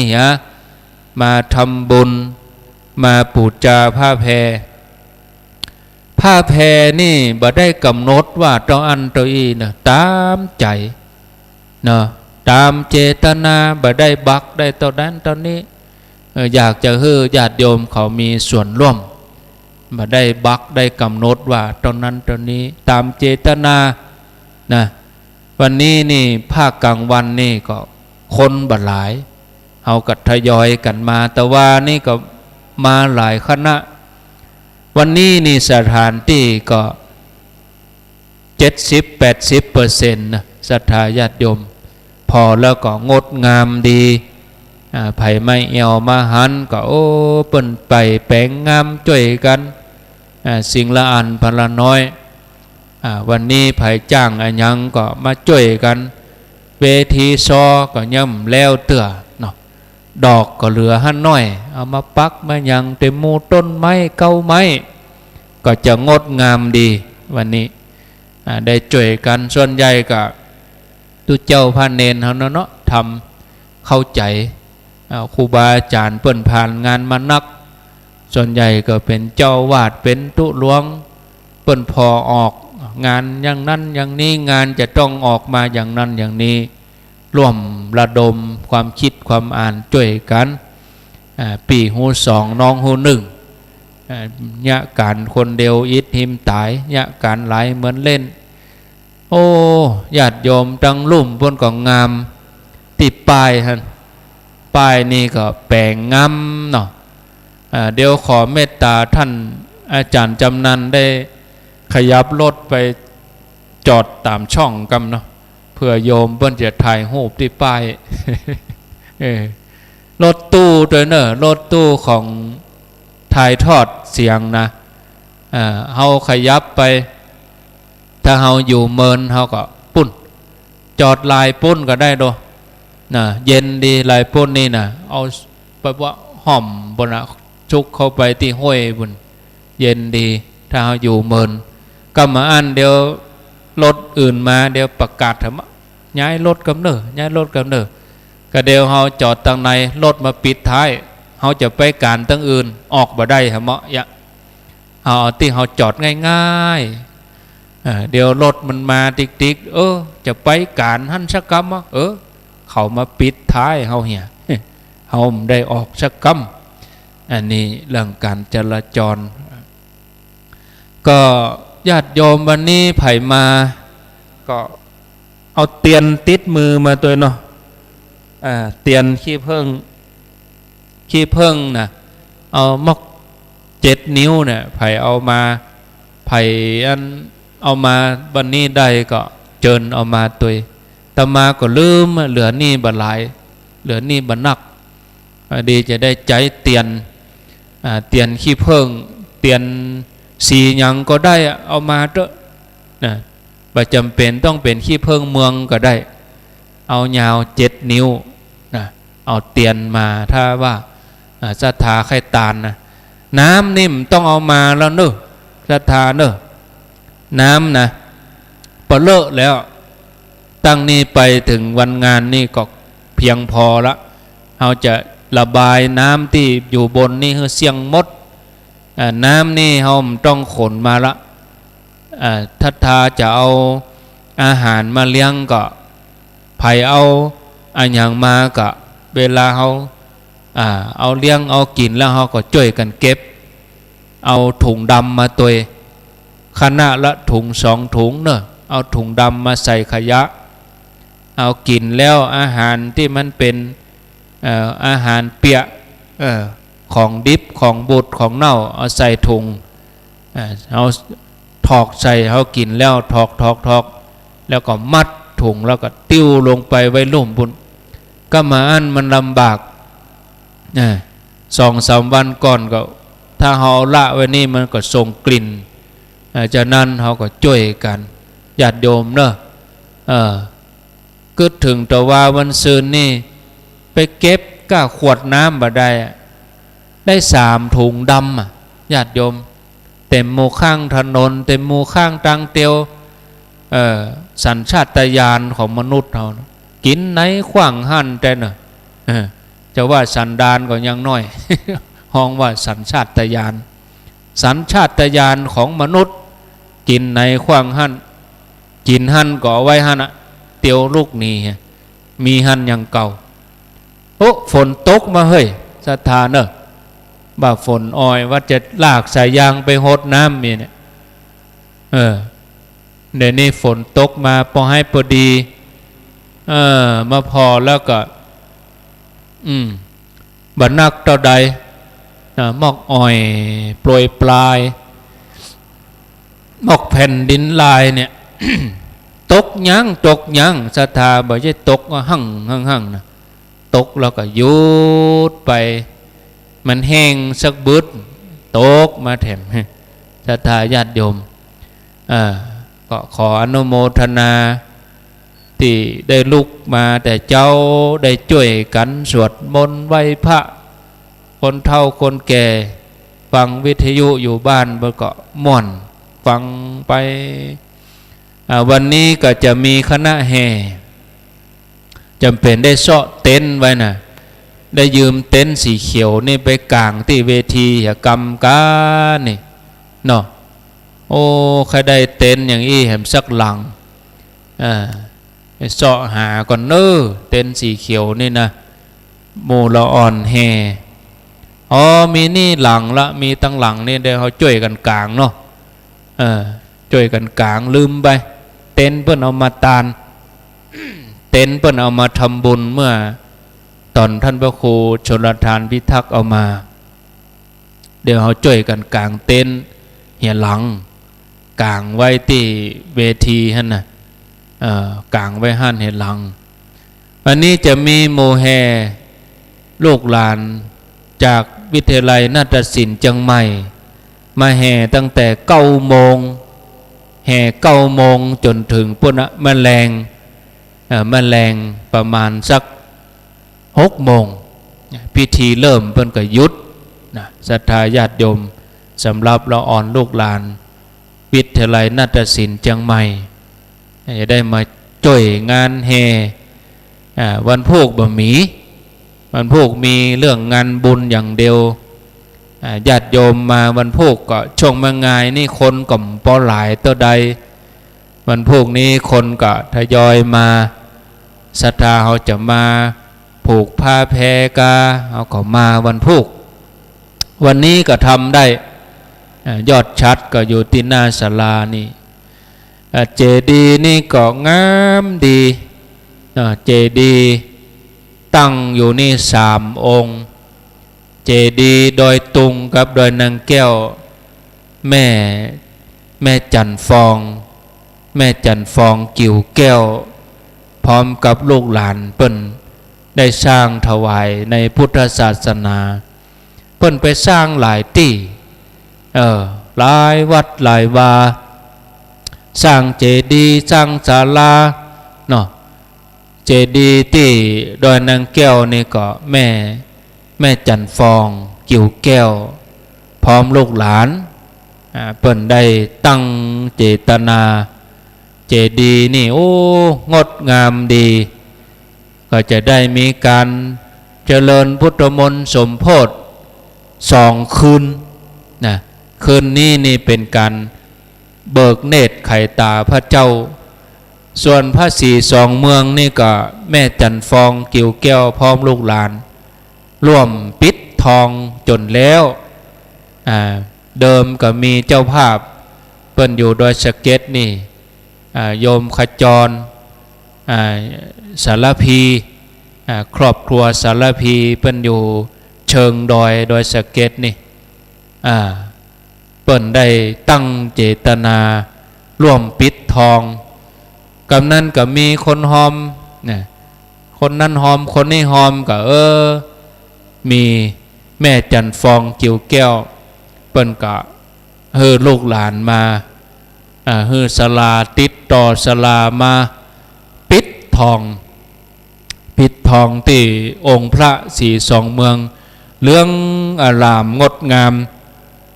อันนี้ญาติโยมมาตอนเมื่อวันก็มากราบมาไหว้ได้เนอะศรัทธาญาติโยมทั้งหลายสำหรับพระเจ้าศรี2 เมืองนี่นะญาติโยมก็ขออนุโมทนาในกุศลและเจตนาของพี่น้องศรัทธาเราทั้งหลายได้ร่วมกันเกิดไปเกิดมาเนี่ย2 ปีวะศรัทธา63 64 65ปลายปี62เนาะเราเริ่มกันเริ่มตั้งแต่คนเห็นคนชายโอ้ตอนนั้นโควิดบ่มีเตื้อปลายปี62แล้วงานที่ปัจจันแล้วงานที่วัดดอนจันทร์พอดีเนาะออกวาสากะเอามาคนหินคนชายกันนะหนหินคนชายกันเอามาถมนี่เสร็จแล้วก็มาเพี้ยวมากวาดจัดการรื้อถอนศาลาหลังเก่าเบดนี้โอ้ไผมีภาพศาลาเก่าเนาะ เอามาเปียเอามาอวดเนื้อกันพอเนี่ยศาลาเก่ามันเป็นอย่างอี้ตั้งอยู่ที่นี่เนี่ยที่เก่าที่หมู่เฮามาสวดกันแต่ละปีละปีครูบาอาจารย์เปิ้นมาสวดในอำเภอเวียงป่าเป้าล้นออกนอกบุญศรัทธาบางตนเนี่ยก็บ่ได้นั่งในศาลาสักกรรมหรอกเป็นนั่งอยู่ทางนอกฟุตบาทเพื่อก็มีแต่ว่าศาลาหลังนี้นี่โอ้แต่ละปีปีเนี้ยเนอะปีเนี้ยญาติโยมนะครูบาอาจารย์พวกก็จะมานั่งครบเต็มหมดเนอะตั้งนอกก็ศรัทธาก็นั่งได้กว้างขวางดีกว้างขวางดีงามนะญาติโยมทั้งหลายนี่งดงาม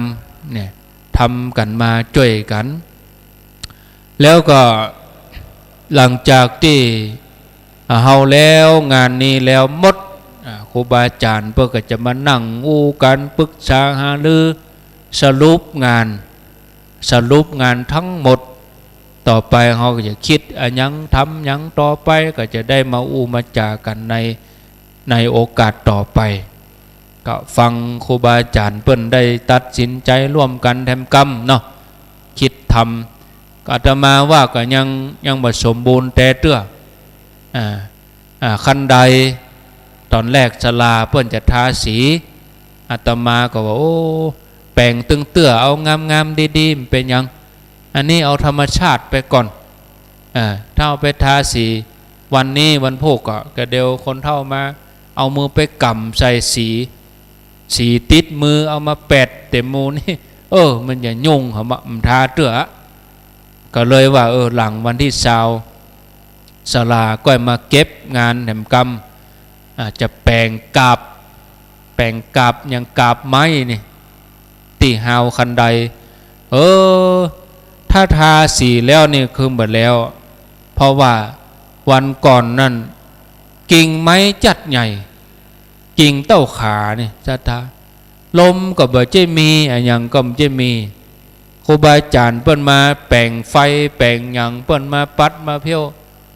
กิ่งไม้หักลงว่าคว้าบ่มปะโถนาบุญแต่เน้อนาบุญ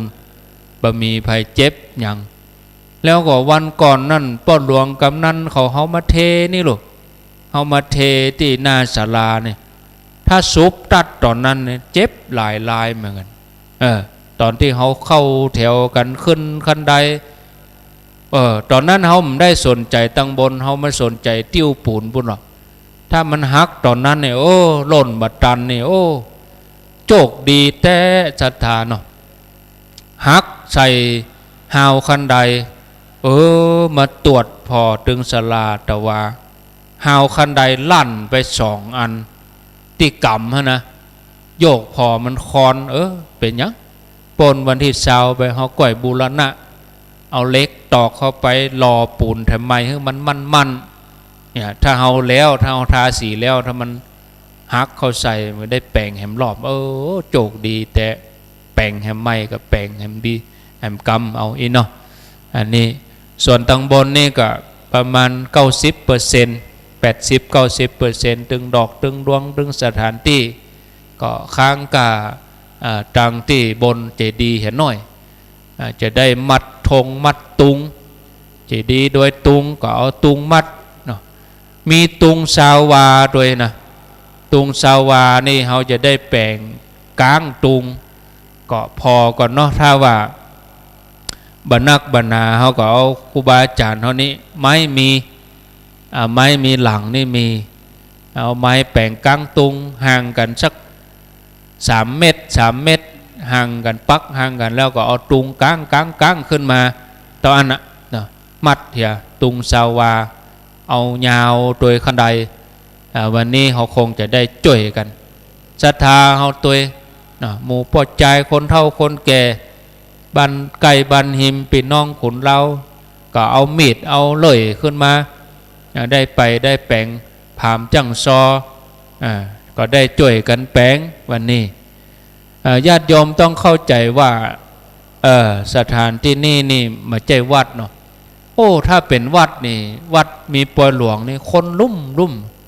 ตัวเจ้าหลวงใจไผ่ได้หมด ศรัทธาหมวดนั้นมาศรัทธาหมวดนี้มาอันนี้มันเป็นส่วนรวมบะมีเจ้าศรัทธาเขาจะไปใจไผก็เขาก็บ่กึดถึงไผก็บ่ออกอันนี้ก็เปิ่งปอดหลวงกำนันศรัทธาหน้าหมู่แต่เขาไปกึดถึงว่าคนนั้นตึงจะมาคนนี้ตึงจะยะอีน่ะมันดึมแล้วญาติโยมทั้งหลายเท่าเกิดว่ากาวัดเท่านี่เขาตึงแล้วแต่ว่าส่วนรวมนี่มันต้องดีกว่าเขาจัดงานวัดเฮานี่เขาเอาสุดยอดแต่งานส่วนรวมนี่เขาเอายอดขึ้นไปแถมคือมันดีขึ้นไปแถมเนี่ยถ้าเขาต่างพี่น้องเจ้าบ้านถ้าเขาต่างคนต่างเกิดว่าเขาตึงจะขึ้นไปหรือเขาไปเกิดว่ามีเฮามันตึงแล้วมันบ่ใจบะมีเฮามันตึงแล้วเขาก็บ่ใจเขาต้องคิดว่าเขาต้องไปอันใดที่มันวิตมันขาดเขาไปเติมเต็มช่วยกันคิดช่วยกันพอช่วยกันเปิดห้องว่าช่วยกันคิดกันอ่านเขาจะไปคิดว่าบะมีเฮาเหี่ยวคนมันกำลังว่าแล้วอยู่ก้าถ้าเกิดอย่างนี่มันก็บ่แล้วเนาะเขาต้องช่วยกันบางอย่างมันถนัดไผ่ถนัดมันอาตมาก็บ่ใจถนัดเหี่ยมดกูยังบางอย่างเขาก็บ่จ้างเขามาจ้างเขาก็ปล่อยให้เปิ้นเนี้ยอันใดเขาจ้างเขาก็เนี้ยอันใดเขาบ่จ้างเขาก็ช่วยเปิ้นได้เขาก็ช่วยเนาะญาติโยมเขาทั้งหลายจะได้ช่วยกันระดมสภาพกำลังยิ่งวันสำคัญวันผูกนี่วันยกชัดนี่พระมหาเถระที่เปิ้นจะมานี่ก็ครูบาอาจารย์เปิ้นจะมาหมดเนอะหลวงพ่อเจ้าคณะจังหวัดเชียงใหม่หลวงพ่อเจ้าคณะจังหวัดเชียงรายดอยตุงเนี่ยหลวงพ่อวัดพระธาตุเจ้าดอยสุเทพหลวงพ่อพระธรรมเสนาบดีวัดพระธาตุเจ้าดอยสุเทพหลวงพ่อก็จะมาหลวงพ่อพระเทพปริยัติเจ้าคณะจังหวัดเชียงใหม่วัดเจ็ดยอดจะมาแล้วก็หลวงพ่อพระเทพรัตนนายกเจ้าคณะจังหวัดละปูนก็จะมานี่3 จังหวัดเนี่ยหลวงพ่อเจ้าคณะจังหวัด3 จังหวัดดอยสุเทพหลวงพ่อจังหวัดเชียงใหม่หลวงพ่อเจ้าคณะจังหวัดละปูนหลวงพ่อเจ้าคณะจังหวัดเชียงรายแล้วก็มีหลวงพ่อท่านเจ้าคุณวัดพระธาตุดอยตุงโดยเปิ้นก็จะมานี่เป็นบุญเป็นกุศลวันพวกนี้ยกยอดชัดเวลาบ่าย 2เมื่อไงมาเนี่ยหยังเขาก็มาถ่ายรูปถ่ายยังมาร่วมทำบุญถ้าช่วงเวลามีพิธีแล้วเพื่อก็จะยุดความเคลื่อนไหวประมาณบ่ายโม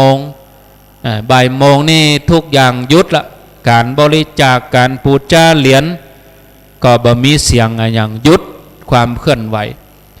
แต่วันพวกนี่คนที่จะมาเอาเหรียญเพิ่นก็จะมีจุดปูจาอันนี้เต็นสีน้ำเงินจุดที่มารับเหรียญเต็นสีเขียวนี่เต็นสีน้ำเงินนั้นก็จะมีพระคุณเจ้าประจำอยู่ส่วนเต็นสีเขียวนี่คือที่มีใบจองสีเหลืองเฉพาะที่มาจองกับท่านจำนันหรือว่าท่าน40,000คือนำใบเหลืองแล้วก็มีลายเซ็นว่าผู้รับจองก็มารับได้วันพุกมางายไปฮับก็มาฮับได้ตั้งแต่มางายจนถึงบ่ายโมงนะวันพุกนะบ่ายโมงปุ๊บเฮาก็ติดทยอยไปฮับก็ไปฮับเนาะแต่จะไปมีเสียงนี่นะเฮาได้ประชาสัมพันธ์อย่างอื่นเข้าสู่พิธีการเรียบร้อยแล้วก็ญาติโยมมาวันที่20ก็มาฮับเอาวันที่20แถมหรือจะมาวันพุกเมื่อคืนนี่เนาะเอาก็มาเอาวันพุกเมื่อคืนก็ได้เหรียญติดสั่งจองไว้นะญาติโยมหลายท่านเปิ้นสนใจเป็นที่สนใจอยากได้เอาไว้เป็นที่ระลึกเอาไว้นึกถึงครั้งหนึ่งเคยได้คิดได้สร้างร่วมกันปัจจัยตั้งหลายถึงหมดที่ญาติโยมร่วมบุญได้ปูจาเหรียญนี่เฮาก็จะเอามาหล่อรูปเหมือนของพระเดชพระคุณทั้งสอง ก็ใจงบประมาณหลายแสนเหมือนกันไปติดต่อโรงหล่อแล้วเปิ้นว่าหล่อเมื่อ5 ปีก่อนเนี่ย95,000เอาบาเดียวนี่แสนขึ้นนะศรัทธาอันยังก็ผุดก็แปลงนะก็องค์หนึ่งเล่าเขาจะรอเป็นตองเลยแล้วก็รอเท่าองค์จริงอันนี้ก็เป็นเรื่องของที่จะได้อู้จาครูบาอาจารย์แต่ทำแน่นอนนะเพราะว่าปัจจัยญาติโยมก็คือปัจจัยจากญาติโยมเขาปู่จ้าเหรียญนี่เนี่ยเอามารอเลยเนาะญาติโยมเนาะประเด็นนี้พอนาฬิกาก็พอสมควรแก่เวลาอาตมาก็ได้อู้ประคับประคองเวลาเกินชั่วโมงสถานีเปิ่งกระถ่ายทอดไปตลอดจะได้นิมนต์ท่านจำนันสุธีโลท่านปลัดจำนันสุธีโลวัดสันกูทองได้ประคับประคองเวลานี้ไปแถม1 ชั่วโมงจนถึง8 โมง8 โมงถึง9 โมงก็ท่านมหาสมชาติ9 โมงเป็นต้นไปก็นิมนต์ท่านชัยวัฒน์นะคะเสโนเนาะ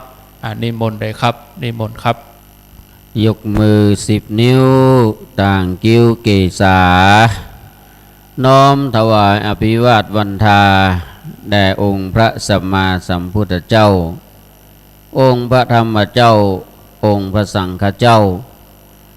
ถวายความเคารพพระมหาเถรานุเถระเจ้าคณะพระสังฆาธิการครูบาอาจารย์จุตนจุองค์ที่เคารพอย่างสูงขอความผาสุขความเจริญในธรรมจงมีแด่ศรัทธาญาติโยมพุทธศาสนิกชนคนใจบุญท่านทั้งหลายที่ได้สดับรับฟังเสียงสัญญาณการออกคลื่นอากาศของสถานีวิทยุฝ่ายหินลิงสัญญาณไปทั่วหลายจังหวัดหลายอำเภอหลายหมู่บ้านต้นตัวก้าวกับผมอาตมภาพพระปลัดจำนันสุธีโลที่หูจักกันในนามครูบา40,000เจ้าอาวาสวัดสันกูทองตำบลแม่เจดีย์อำเภอเวียงป่าเป้าจังหวัดเชียงรายในอาราบทเพื่องต้นเฮาได้ฟังเสียงจากพระเดชพระคุณท่านพระครูอภิวัฒนวิกรมหรือว่าพระอาจารย์บรรยงที่เฮารู้จักกันท่านนั้นเป็นผู้มีวิสัยทัศน์สูงได้เอ่ยเรื่องของพระธาตุสีสองเมืองบนดอยจอกป๊อกหม่อนพระสีสองเมืองตรงนี้ความเป็นไปเป็นมารายละเอียดต่างๆญาติโยมสาธุชนทั้งหลายก็คงจะได้หูได้หันและได้สืบทอดเจตนาที่เราได้ร่วมกันมาอาตมาภาพนั้นเก่าเดิมเป็นคนเชียงใหม่อำเภอดอยสะเก็ดได้มาอยู่เป็นเจ้าหัววัดอยู่ตังอำเภอเวียงป่าเป่าก็เจริญรอยตามครูบาอาจารย์บูรพาจารย์ที่เป็นได้ก่อสร้างห้างแปลงมาโดยการนำของหลวงพ่อเจ้าคณะอำเภอหลวงพ่อเจ้าคณะตำบลและมหาเถระทุกลูกทุกตนตั้งแต่ศาลาหลังที่เขานั่งศาลาหลังที่เขาประดิษฐานพระเจ้าสีสองเมืององค์งามองค์ทองอารามองค์นี้ศรัทธาญาติโยมมีกาต้นไม้ต้นตอกต้นหญ้าต้นชะปะต้นเต็มมันเพราะว่าอย่างฐานตรงนี้สร้างแต่เมื่อปี 2500 ชาวป่ายน้อยเพื่อที่จะสร้างเป็นพระธาตุสมัยนั้นพระธาตุองค์พระเจ้าสีสองเมืองอยู่ตั้งหน้าอยู่ตรงที่พระธาตุ3 องค์ตั้งอยู่ตรงเนี้ยครูบาอาจารย์พระมหาเถระผู้ใหญ่เป็นว่าอยากจะเอาพระธาตุไว้ตั้งในก็ระดมพลสามเณรเจ้าบ้านบางส่วนมาช่วยกันเป็นอันว่ามีเหตุจะต้องยุดล้างห้างไปเพราะว่าความถูกต้องมันบ่ได้เป็นเขตวรรณอุทยานสมัยนั้นก็ลำบากชะตาทั้งหลายเฮยใส่เบนกีใส่ถุงปุ๋ยถุงอย่างแบกกันขึ้นมาลูกพระลูกเนนครูบาอาจารย์ตอนนี้สามเณรที่เพิ่นมาร่วมกันเนี่ยก็เป็นพระมหาเถระผู้ใหญ่ไปละเป็นถึงรองเจ้าหน้าอำเภอเป็นถึงรองคณะตำบลเป็นถึงพระครูไปละก็ห่างไปชะตาเฮย นะครูบาอาจารย์ก็ได้มาทำบุญทุกปีในวันแหม1 ค่ำในวันเข้าพรรษานี่นะแหม1 ค่ำก็จะมาทำบุญส่งน้ำพระเจ้าสี่สองเมืองสมัยนั้นส่งน้ำพระสี่สองเมืองตลอดจนเพราะว่าศาลานี่ก็เก่าค่ำคร่าศาลาหลังเก่าก็ได้มีคุณโยมผู้ใจบุญใจกุศลดังที่ท่านพระอาจารย์มันยงได้ไปแต่เจ้าว่ามาเล็งหันความสำคัญตรงนี้จะเป็นลานธรรมลานบุญเนาะทำอย่างหนึ่งมันก็จะเข้ากับธรรมชาติอนุรักษ์สิ่งแวดล้อมก็เลยมาปรึกษาหารือกันนะเข้าไปติดต่อสอบถามขอความละเอียดขอความชัดเจนจากวนอุทยานขุนแจซึ่งเป็นเขตพื้นที่ของเปิ้นก็ได้ความเข้าใจกันเป็นท่วนที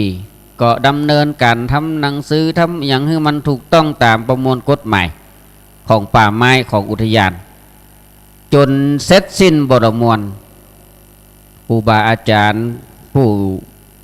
มีความวิสัยทัศน์สูงครูบาอาจารย์ผู้เล็งเห็นความสำคัญและนึกถึงสิ่งที่ครูบาอาจารย์อย่างเช่นพระเดชพระคุณหลวงพ่อพระเดชวิสุทธิคุณหลวงพ่ออดีตเจ้าคณะจังหวัดเชียงใหม่พระเดชพระคุณหลวงพ่อพระสุนทรวิทย์เจ้าคุณทรัพย์น้องหลวงพ่อเจ้าอาวาสวัดปะงิ้วสมัยนั้นก็ได้มาสร้างบัดแล้วง่ายก็เลยปาคลื่นสีขาวทั้งหลายทั้งหมดทั่วสถานที่มาร่วมกันคนหินคนทรายคันแรกตั้งแต่คันใดตั้งมันตกนะย้ายก็ขึ้นมาคนจะเป็นปันสถาญาติโยมบางผู้บางท่านก็ใส่ชุดขาวบางผู้ก็ใส่ชุดอย่างเพื่อนก็บ่ได้ตำหนิติว่ากันอย่างชักอย่างเป็นภาพที่ประทับใจนะอาตมาก็ได้ถ่ายรูปถ่ายอย่างไว้เป็นที่ระลึกเก็บไว้นะก็สร้างห้างแปลงกันมาก็ได้เป็นฐานขึ้นมาเสร็จแล้วการบอกบุญบอกกุศลศรัทธาญาติโยมทั้งหลายเหยก็ได้เทนะเอาแผ่นสำเร็จนะอันว่าแผ่นสำเร็จนี่ศรัทธาญาติโยมลังพังเฮายกกันคน2 คนนี่ใบเนอะนะที่เปิ้นเอาปูปืนนั่นน่ะต้วยกันแบกขึ้นมาเอาศรัทธาญาติโยมขอบคุณอนุโมทนาพ่อกำนันทั้ง2 ตำบลสารวัตรกำนันป้อนหลวงผู้ช่วยหามกึ่งกันขึ้นมาตั้งมาเตาะกันจนเสร็จแล้วก็ระดมศรัทธาญาติโยมตั้งหลายมาติ้วปูนแห่งกรรมสั่งเลือดมิกมาติ้วปูนมาช่วยกันเทช่วยกันเสร็จจนเป็นแท่นเป็นฐานก็มาคิดใจว่าเขาจะเอาอาราธนานิมนต์พระเจ้าสี่สองเมืององค์นี้องค์ที่ศักดิ์สิทธิ์เนี่ยมาประดิษฐานไล่เตศาลาหลังเก่าช่วยกันยกปกย้ายองค์พระเจ้าสี่สองเมืองมาศรัทธาญาติโยมความว่าบุญนั้นเกิดขึ้นได้ทันทีองค์พระเจ้าสี่สองเมืองบ่ได้ยกยากเลยนะบ่ได้ยกยากเลยขึ้นประดิษฐานแล้วก็มีพระสงฆ์องค์ข้าเจ้าท่านก็ได้มาก่อมาสร้างมาแปลงกำแพงแก่นแก้วเสร็จสิ้นบ่ละมวลก็ได้บอกบุญศรัทธาญาติโยมร่วมด้วยช่วยกันว่าจะปูกระเบื้องตั้งบนเพื่อเป็นแท่นเพื่อที่จะให้พระสงฆ์องค์เจ้าได้ทำพิธีก็ได้มีคุณโยมจากบุญจังหวัดสระบุรีบุญกันถวายกระเบื้องมาบุญนักสักใหญ่ถวายกระเบื้องมาตึง2 อย่างตึงปืนตึงบนศรัทธาญาติโยมที่เอาหันกันบนนี้ก็เลยเป็นที่สะอาดหูสะอาดตาเป็นที่นั่งที่ประดิษฐานพระพุทธรูปพระเจ้าสี่สองเมืองเสร็จแล้วหลังคานี่ก็ศรัทธาญาติโยมก็ให้ก็หอมกันคนละเล็กละน้อยคน10 คน20 30 40 50 100 200 500ปันเนี่ยก็ไปซื้อเล็กซื้ออย่างมาซื้อแผ่นเมทัลชีตมาแปลงศาลาหลังนี้ถ้าเราจะว่าเป็นวิหารก็ หลังย่อมกันเนอะจะใหญ่หรือวิหารบางวัดกันเนอะนะศาลาพระศรีสองเมืองตรงนี้ก็ถือว่าเป็นบุญแต่ศรัทธาญาติโยมทีนี้เขาก็มาเล็งหันระดมความคิดว่าบนนี้เขาจะขึ้นจะลงกันจะใดก็เลยมาตั้งปณิธานในใจกันว่าจะต้องแยกอันแยกอีเสร็จแล้วก็เป็นรูปร่างคันใดขึ้นสองข้างตั้งหลังด้านหน้านี่อ้อยขึ้นญาติโยมขึ้นไปกราบไหว้สักการะโอ้โดยมีพระเดชพระคุณท่านพระครูปฏิภาณธรรมทินเนาะนำลูกศิษย์ลูกหาศาลาช่างเปิดมาแปลงคันใดเป็นไม้ซักศรัทธาญาติโยมด้านหน้าขึ้นไปหาพระเจ้าสี่สองเมืองก็เสร็จสิ้นบรมวลปากันมากึดแถมรอบว่าบริเวณรอบๆเนี่ยเขาจะแยะใดนะเพื่อตีบางครั้งฝนตกหน้ามันกระเด็นขี้เปอะเข้ามาขี้ฝุ่นเข้ามาก็เลยก่อเป็นรอบๆเนี่ยศรัทธาญาติโยมก่อเป็นบสูงประมาณสัก80 เซนนะพอก่อแล้วก็ศรัทธาญาติโยมมาก็นั่งได้เนี่ยรอบข้างศาลานี่นะก็เป็นสถานที่ดูแล้วโอ้ดูดีมากศรัทธาญาติโยมลานพระธาตุสี่สองเมืองก็เทปูนเมื่อวางวันซืนแล้วไปนี่ก่อนงานที่จะเริ่มนี่นะก็เป็นสถานที่ที่ว่าบางครั้งศรัทธาญาติโยมเผยเฮาตั้นทั้งหลายก่ายไปก่ายมาขึ้นหล่องเนาะบางผู้บางท่านก็ปลุกเชียงใหม่จะไปเชียงรายไปตั้งไผ่เยานี่นะไปตั้งวังเหนือลำปางก็พายกันผ่านนี่ไปแต่ว่านี่ก็มี3-4 ท่าน3-4 ครอบครัวแวะขึ้นมาถามว่าไปทางใดมาลูกเชียงใหม่มาไปเชียงใหม่ปิกมาก็มาแวะนะก็ได้หูได้หันเมื่อขี่รถกายก็แงนพ่อก็หันพระธาตุขาวๆนะก็บ่ได้แวะได้เวียนตักเตือแต่ว่านี่3-4 ครอบครัวปากันมาแม่อุ้ยนั่นโอ้อายุถ้าอย่า80-90นะยังขึ้นมาได้อยู่ก็มาร่วมทำบุญเป็นทำบุญกับพระธาตุสี่สองเมืองเนี่ยศรัทธาญาติโยมเผยนะทำให้สิ่งที่มันเกิดขึ้นว่าโอ้นี่แหละคนบุญคนกุศลได้ก่อได้สร้างได้ห้างได้แปลงสถานที่ต่างๆปลายบปอขั้นใดก็ยังได้รับความเมตตาจากศรัทธาญาติโยมทั้งหลายเนี่ยให้หอมปัจจัยเงินทองมาแปลงฮาวขั้นใดแหมตอนนี้ขั้นใดด้านตะวันตกเนาะตั้งฝั่งไปตั้งเชียงใหม่ไปนะก็มีฮาวขึ้นเรียบร้อยตะกอนน้ำมีเนอะนะอาตมาแบกฝาล่องฝาล่องที่ไม่ซักนี่นะที่เพิ่นบอกเอาที่มันเผานะอาตมาก็ขอไว้แบกขึ้นมา3 อันเป็นไม่ซักโอ้โหมันยาวขั้นใดมันยาวเสาหกนะก็มาแปลงโต๊ะนั่งโต๊ะทำงานโต๊ะราชการบนเนี่ยนะก็ได้รับความเมตตาจากท่านพระครูชลทานพิทักษ์เจ้าวาดวัดแม่ของใครแปลงขามากันเรียบร้อยนะตอนนี้ศรัทธาญาติโยมขึ้นมานี่ก็กำขึ้นมาได้สบายทีนี้บันไดด้านวันออกด้านเหนือนี่ตะกอนขึ้นมานี่มันจริงมันชันเนาะบ้านห้องออกมันจริงนะพลพักกลางห้องออกมันชันขึ้นจะก็ยากนะโอ้ยะใดก็เลยมาไปปรึกษากับวรรณอุทยานหัวหน้าอุทยานเปิ้นก็ให้ความสำคัญอย่างยิ่งตัวหัวหน้าเองเปิ้นก็มากำกับกำกามาจี้มาดูว่าต้องทำอย่างนั้นต้องทำอย่างนี้นะผมอนุญาตให้ตัดนั้นต้นไม้นั้นพวกนี้ป่าไม้นี่เปิ้นมือตัดไม้หรอแต่ไม้ที่มันสมควรที่เอาออกก็สมควรน้อยเปิ้นก็ปันเดียวนี่ขั้นใดขึ้นโอ้นะขึ้นสะดวกสบายก็อย่างที่อาจารย์มันยงว่าไปตะกี้นะกิ่งไม้อยู่ดีอยู่ได้ก็หักลงมาเอาฟาดใจหาว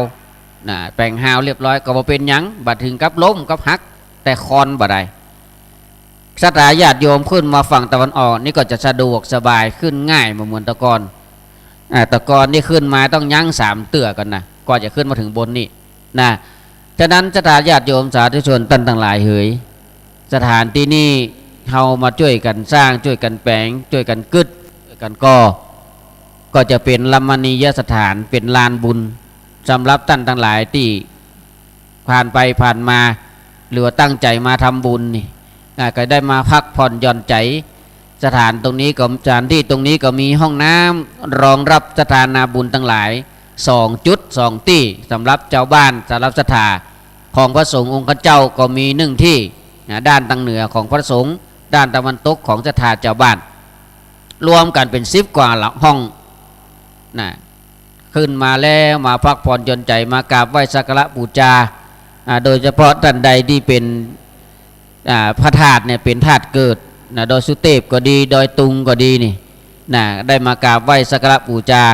มาขอพรนะเฮาจัดงาน2, 3, 4 ครั้งนี่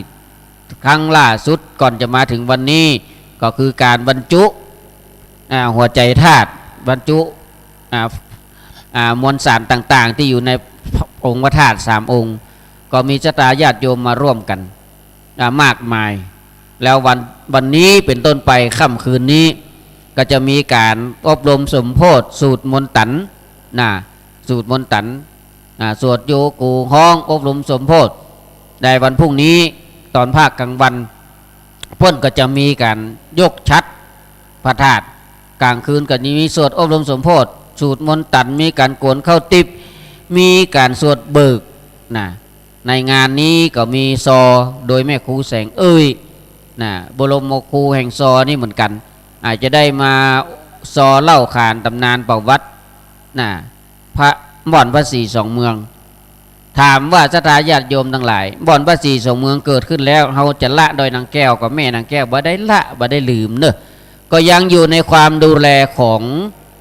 ครูบาอาจารย์พระสงฆ์ข้าเจ้าที่มาช่วยกันดำเนินการตรงนี้อยู่กะไฟกะอย่างนี่ก็ขอบคุณโมทนากับพ่อหลวงบอยและผู้ช่วยที่ได้เอาที่อยู่ลงสถานที่เป็นห้องว่าเพื่อจะเอาไฟเข้าก็เรียบร้อยบินขึ้นมาก็จ่ายตามนั้นศรัทธาญาติโยมมีบุญมีกุศลเจตนาจะร่วมถวายเป็นการน้ำกับไฟก็เจริญพรเนอะในวันนี้เดี๋ยวสักครู่ก็จะมีครูบาอาจารย์มาตบแต่งสถานที่กันอยู่เนาะเพราะว่างานจะเริ่มขึ้นในวันคืนวันนี้แล้วในการสวดมนต์ตันและหำอย่างหนึ่งในวันที่20นั่นเราจะได้รับหัววัด250หัววัดแล้วการตีรับหัววัดนั้นวันที่20นั้นก็จะมีการแห่ผ้าห่มพระธาตุเนอะศรัทธาญาติโยมทั้งหลายพระธาตุเจ้าโดยตุง2 ผืนพระธาตุดอยสุเทพ1 ผืนดอยสุเทพนั้นก็จะเป็นฝั่งของจังหวัดเชียงใหม่อย่างเช่นอำเภอดอยสะเก็ดเป็นต้นก็จะตั้งขบวนกันที่ศาลเจ้าแม่นางแก้วแห่ผ้าห่มพระธาตุดอยสุเทพเนี่ยมาขึ้นบันไดตั้งตะวันตกตั้งเบียงป่าเป้าก็แห่พระธาตุแห่ผ้าห่ม2 ผืนคือพระธาตุดอยตุง2 ผืน2 องค์แห่ตั้งแต่จุดยูเทิร์นจุดยูเทิร์นตีเลิศยูเทิร์นท่านมาขึ้นบันไดตะวันออกนี่เสร็จแล้วก็ได้ขึ้นประทักษิณเวียนเทียนแวดพระธาตุเสร็จ3 รอบเสร็จแล้วก็จะได้ขึ้นไปห่มองค์พระธาตุเจ้าตั้ง3 องค์ก็จวนเจิญศรัทธาสาธุชนเนอะบ่ต้องเตรียมอย่างนักเนาะเตรียมปัจจัย เตรียมข้าวตอกดอกไม้ประปรายโปรยไปเพราะว่าผ้าเพิ่นเตรียมไว้แล้วผ้าเพิ่นเตรียมไว้แล้วเราก็จะได้ร่วมกันอธิษฐานบุญเนาะได้เป็นบุญเป็นกุศลอันยิ่งใหญ่ดูพระธาตุ2 องค์นี่ก็เป็นพระธาตุปี่พระธาตุน้องเมืองเชียงใหม่เมืองเชียงไฮ้กับเป็นบ้านปี่บ้านน้องเพราะว่าพญามังลายเพิ่นก็ไปสร้างเมืองเชียงใหม่เป็นบ้านปี่บ้านน้องจากนั้นศรัทธาญาติโยมสาธุชนทั้งหลายในงานนี้เราก็จะได้ร่วมด้วยช่วยกันเซตจากกันยกชัดกันไข่ตาพระเจ้าพุกเสกเหรียญพระศรี2 เมืองเหรียญแม่นางแก้วเซตแล้วเฮาทั้งหลายทั้งหมดทั้งมวลที่บนบริยุมางานบนบริเวณเนี่ยจะได้ร่วมกันยกยอถวายเป็นของพระพุทธศาสนาบัดใจเป็นของไผ่คนใดคนหนึ่งบนนี้บ่มีเจ้าอาวาสทุกท่านทุกตนเป็นเจ้าอาวาสหมดเป็นคนดูแลร่วมกันหมดศรัทธาญาติโยมก็เป็นคนดูแลร่วมกันหมดยกยอถวายเป็นของพระพุทธศาสนาเป็นสถานเพราะว่าลานธรรมลานบุญบนตรงนี้บนม่อนพระศรี2 เมืองนี้ศรัทธาญาติโยมเนาะสิ่งที่เราตั้งใจไว้เจริญรอยตามครูบาอาจารย์ที่ได้ก่อร่างห้างแฝงไว้ ก็จะสำเร็จเสร็จสิ้นในรุ่นของเฮาเนี่ยนะให้มันเสร็จสิ้นในรุ่นของเฮาก็อนุโมทนาสาธุเจ้าภาพเก่าเพิ่นตุยเนอนะโดยคุณโยมเชิดพงษ์กิ่วแก้วและครอบครัวโยมแม่เพิ่นเนาะบริษัททางร้านของเพิ่นเนี่ยได้มีจิตเจตนาศรัทธาได้ร่วมกันคุณโยมเพิ่นก็บอกว่าบัดเจเป็นของผมคนเดียวน่ะเป็นของศรัทธานาบุญทั้งหมดที่ได้มาช่วยกันศรัทธานาบุญได้ร่วมกันติวด้วยกันเป็นเจ้าภาพดินกีบล็อกดินกีทรายหินคนก้อนสองก้อนคนคู่สองคู่ก็เป็นเจ้าภาพร่วมกันหมดนะอันนี้ก็โยมเพิ่นกับอูไว้ใจอีก็อนุโมทนาสาธุนะเพราะว่าบุญนะเป็นที่พึ่งของมนุษย์และเทวดาทั้งหลายศรัทธาญาติโยมท่านทั้งหลายเอ๋ยนะในชีวิตคนเฮานั้นการอยู่นะการที่เฮาได้ใช้ชีวิตคนเฮานั้นมันอาจจะมีมากมายหลายทางเดินเลือกทางเดินเฮาเลือกเดินอย่างใดเฮาเกิดมารับตามืนตาดูโลกเนี่ยตั้งแต่น้อยจนถึงใหญ่เฮาเลือกเดินเส้นทางใดอย่างองค์พระสัมมาสัมพุทธเจ้าพระองค์ก็เลือกเดินทางสายกลางมัชฌิมปฏิปทาซึ่งแรกๆนั้นพระองค์ก็เข่งขนาดนักตถาญาติโยมเอ๋ยโอ้หนังบำเพ็ญเพียรทุกขกริยานี่ทรมานตัวพน้องว่าการทรมานตัวจนพร้อมกระดองกระแดงหันแถวกระดูกหันแถวเส้นเอ็นหันเส้นเลือดหันมดนะพร้อมผมมีกำลังที่จะเตียวพระพุทธองค์ก็ว่าโอ้ทางเดินนี่มันใจละมันใจทางตัสรู้ละนะพระองค์ก็เลยกลับมาฉันจังหันนะชับมาฉันมาหยังนะปัญจวัคคีย์ตั้งห้านั่งปฏิบัติอยู่กับโหสมณะโคดมรูปนี้เวียนความคลายความเนี่ยเพราะว่าบำเพ็ญเพียรละเป็นคนมากๆไปละปิกมากินอาหารละบาทำติดตั้งใจไว้ละฟ้ากัดหนีไปอยู่ป่าอิสิปัตนะมฤคทายวันองค์พระสัมมาสัมพุทธเจ้าก็บ่ได้ว่าอย่างก็นั่งบำเพ็ญเพียรที่สุดพระองค์ได้ตรัสรู้อนุตตรสัมมาสัมโพธิญาณคือพระองค์ทรงได้รับฟังเสียงพิณจากเทวดาเพิ่นมาดีดให้ฟังพิณสามสายนั้นศรัทธาญาติโยมพระองค์พิจารณาสายแรกเข่งตึ้งพุทธพดเอาบดีคนเข่งกันไปเฮ้ยเข่งแล้วพุทธเลยสายที่สองพอดีเสียงนุ่มนวลพระเลาะสนอหูสายที่สามย่อนแล้วเป็นองค์อ่างแฝงฟังแบบม่วนหูพระพุทธองค์ก็เลยมาพิจารณาเอาทางสายกลางเนี่ยหรือที่เรียกว่ามัชฌิมปฏิปทาเดินทางสายกลางเส้นทางเดินของคนเฮานั้นมันมีมากมายมันบ่สำคัญหรอกว่าเขาจะเดินระหว่างทางเนี่ยเขาจะเดินไปทางใดบางครั้งบางคนมันก็เดินผิดพลาดองค์พระสัมมาสัมพุทธเจ้าพระองค์ก็ผิดพลาดครั้งแรกจนมาเดินทางถูกบางผู้บางท่านอย่างบ้านเฮาคนเฮานี่ก็บางครั้งก็หกล้มเต่าพ่องล้มป่องบุกกี่ครั้งต่อกี่ครั้งก็ยังหาโอกาสนะหาโอกาสที่จะทำโดยบ่ให้เสียโอกาสอันที่ควรไปเพราะสิ่งสำคัญที่สุดในวันนี้ศรัทธาญาติโยมบุญกุศลที่เราได้ทำกันเนี่ยเป็นเส้นทางเลือกในหลักของพุทธศาสนาเป็นเส้นทางเลือกนะเส้นทางเลือกเพื่อเรานั้นพบแต่ความสุขมันมาจากไหนความสุขมันก็มาจากตังในถ้าใจมันสุขใจมันอิ่มใจมันเอิบใจมันม่วนตังนอกมันก็แสดงออกมาในลักษณะของความแช่มชื่นความเอิบอิ่มเบิกบานแต่ถ้าใจมันบ่สุขเนี่ยใจมันบ่ม่วนใจมันงุดงิดงุ่นง่านเป็นสวุดสวือนี่นะคนเมืองเขาว่าสวุดสวือหน้านิ้วคิ้วขมวดเอาละก็จะแสดงออกมาทางนอกนะโอ้เป็นไออย่างที่มันบางงามหูบางงามตานี่แหละความสุขกับเส้นทางที่เราเลือกนั้นเราเลือกเส้นทางใดองค์พระสัมมาสัมพุทธเจ้าพระองค์ทรงตรัสว่าสุโขปุญญสะอุจจโยการสร้างสมซึ่งบุญนำสุขมาให้แม้กระทั่งบุญเนี่ยเป็นที่พึ่งของมนุษย์และเทวดาทั้งหลายบุญเป็นที่พึ่งของผีสางนางไม้สัมภเวสีทั้งหลายหมู่นี้เขาต้องการบุญเหมือนกันหรอกเอาฟังทำเปตพีก็เปตพี12 ปิงนั่น ถ้าเฮาบ่ทำบุญฮื้อเนี่ยก็บ่ได้กินฮ้อนก็บ่ได้อาบอยากก็บ่ได้กินเป็นทุกขเวทนาผ่านเปิ้นกินเฮาก็บ่ได้กินกับเปิ้นเฮาเพราะเฮาบ่ได้ทำบุญไว้เฮาทุกคนที่เกิดมาบนโลกมนุษย์เนี่ยทุกคนล้วนแต่มีบุญนำกรรมแต่งองค์พระสัมมาสัมพุทธเจ้าพระองค์ก็ทรงตรัสไว้แห่งว่าโอ้คนมนุษย์เนี่ยมีกรรมเป็นแดนเกิดมีต่ำเป็นที่กำเนิดเกิดมาก็เพราะกรรมใจกรรมบางคนเกิดมารูปร่างสวยหล่อเพียบพร้อมด้วยโภคสมบัติร่างกายสมบูรณ์หมด32บางคนเกิดมาทุกข์ยากเข็ญใจเกิดมาร่างกายพิกลพิการก็แล้วแต่บุญแต่กรรมตั้งแต่อดีตชาติเฮาท่านทั้งหลายที่ได้มาร่วมกันสร้างบุญสร้างกุศลบนม่อนพระศรีสองเมืองนี้เฮาถือว่าเฮามีบุญแล้วองค์พระสัมมาสัมพุทธเจ้าพระองค์ว่าการได้เกิดมาเป็นมนุษย์นี่สุดประเสริฐฉะนั้น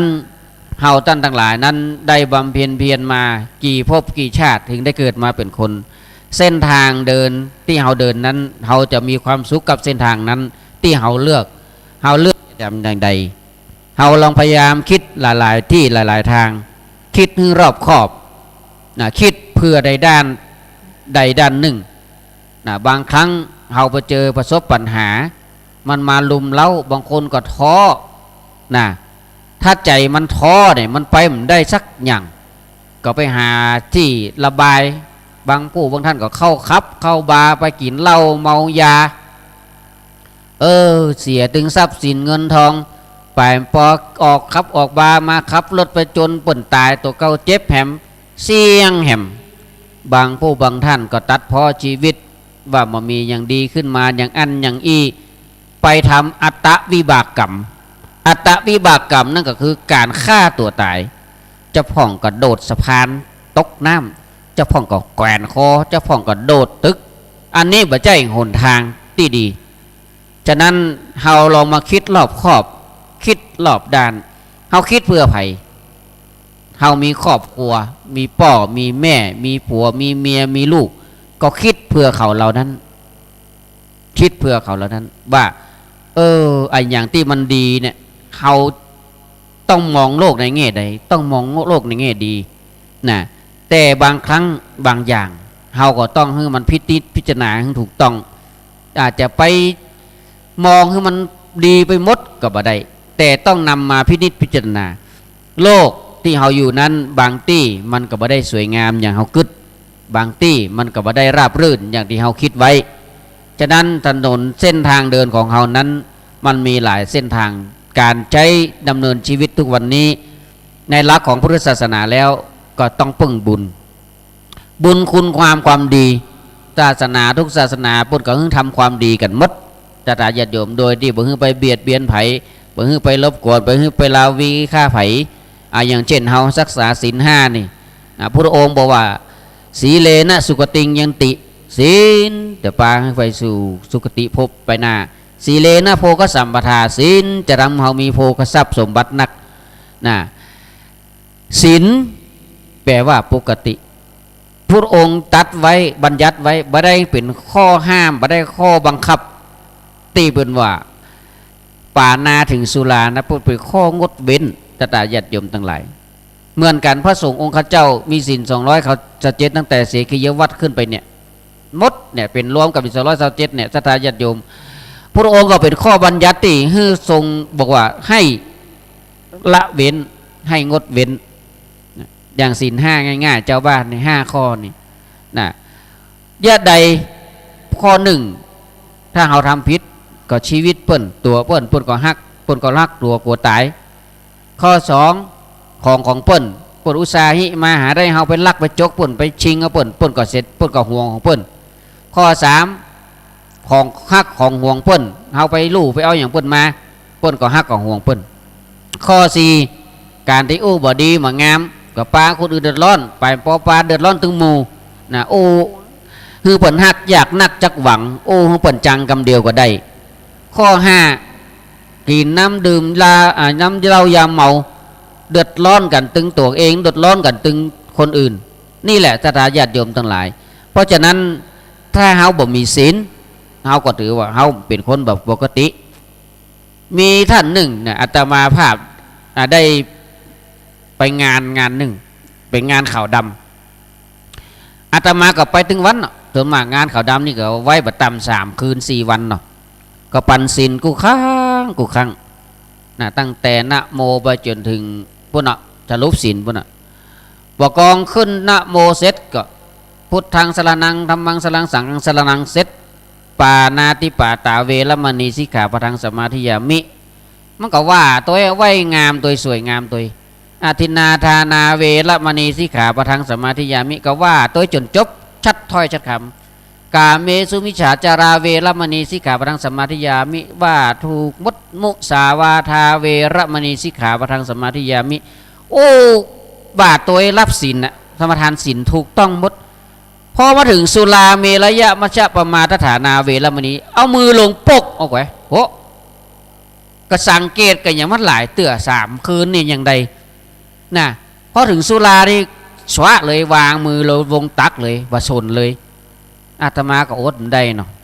วันสุดท้ายคืนสุดท้ายก็ทำเหมือนเดิมนั่นแหละจะปิกละก็เลยท้องมาถามขอถามกันสรุปศีลอันฮับศีลเนี่ยถึงวันอาหารถึงวันเนี่ย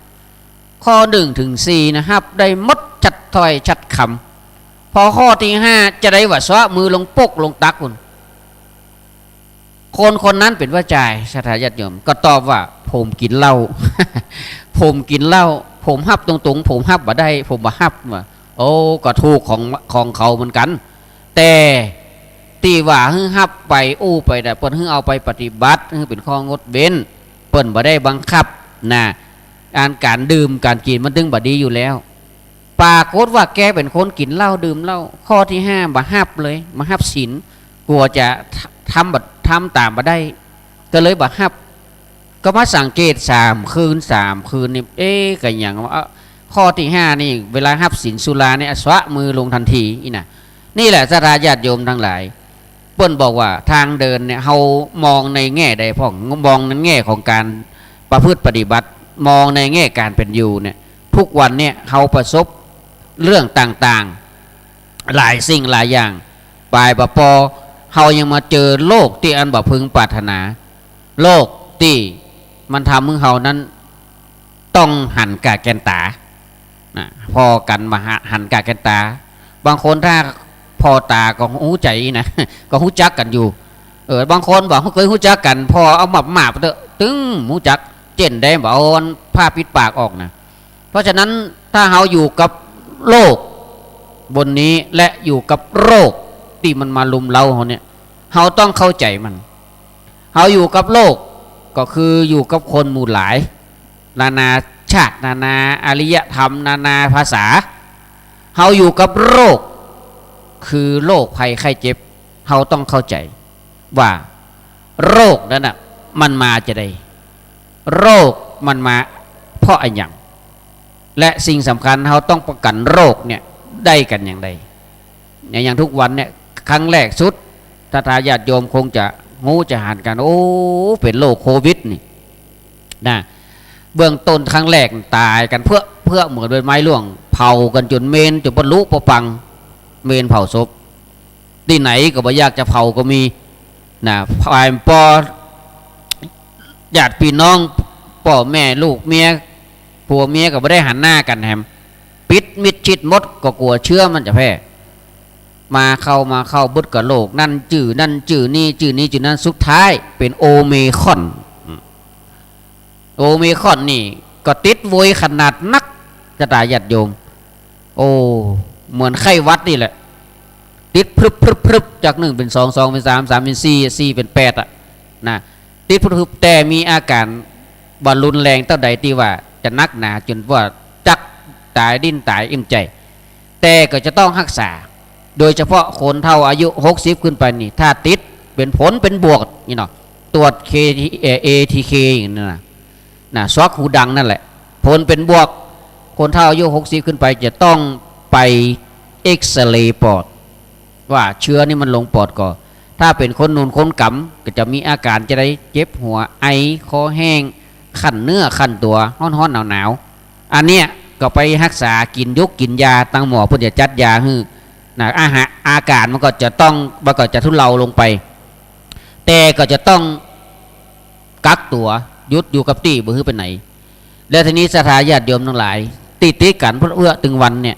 ก็เพราะว่าเอาตีตั้งนอกมาติดกันนั่นแหละตีหมู่บ้านแต่ละบ้านติดกันปิดกันหมู่บ้านสนั่นปันเปิ้นนี่นะเดือดร้อนไผ่เดือดร้อนคนที่หมู่อิโนนี่นะโดนปิดมดเพราะว่าหากินกับใดก็เป็นหน้าที่ของเจ้าหน้าที่ตั้งเทศบาลอบตผู้นำโต๊ะอาหารมาส่งห้อยตามบ้านบางผู้ท่านก็เอาซ่าห้อยท่านใส่ในซ่าที่ประตูบ้านนี่แหละเป็นโรคที่เฮาบ่พึงปรารถนาเพราะฉะนั้นไอ้อย่างที่เกิดขึ้นแล้วเฮาทุกวันนี้บางอย่างเฮาอยู่กับโลก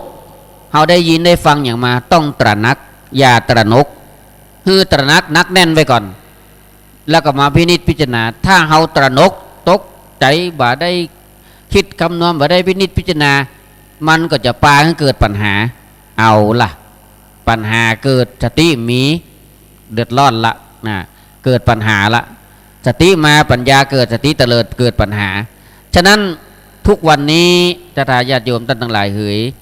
บุญเป็นสิ่งที่ดีอย่างดีๆเฮาก็เก็บไว้อย่างเก็บไว้เป็นกำลังใจเก็บไว้เป็นปัจจัยยังไปภาคหน้าอย่างจะทายโยมพ่อโยมแม่เนี่ยมาร่วมทำบุญกันเนี่ยอาตมากันนั่งที่ตู้บริจาคนี่นะมีประมาณสักข่อนตู้นี่นะใส่ซองผ่องใบใส่ผ่องใบ10ใบ20ใบ100ใบ5เหรียญ10ใบ20ใบ100ใบ50ก็ทำบุญกันตามวิริยะฐานะอันพึงได้พึงมีของเฮาแล้วเงินเนี่ยเพิ่นก็จะมาซัพพอร์ตบนพระราชสีสองเมืองเนี่ยตัตุปัจจัยเงินทองทุกบาททุกสลึงก็ปีที่ไปที่มามีที่อ้างอิงมีที่ตรวจสอบได้หมดจะตาญาติโยมทั้งหลายอย่างดีๆเฮาก็เก็บไว้เป็นกำลังใจให้ตัวเก่านะเพื่อที่จะคนเฮาที่อยู่ด้วยกำลังใจเนาะคนป่วยก็จ้างถ้าเฮาไปเยี่ยมเยียนกันไปให้กำลังใจกันเนี่ยโอ้มันเป็นยาเหมือนยาวิเศษนะใจชื้นใจบานขึ้นมาโอ้เปิ่นกับวันละวันทิ้งเฮาเนาะเฮาป่วยอดแอดเฮาไปไหนไม่ได้เปิ่นก็มาเยี่ยมเยียนเปิ่นมาให้กำลังใจ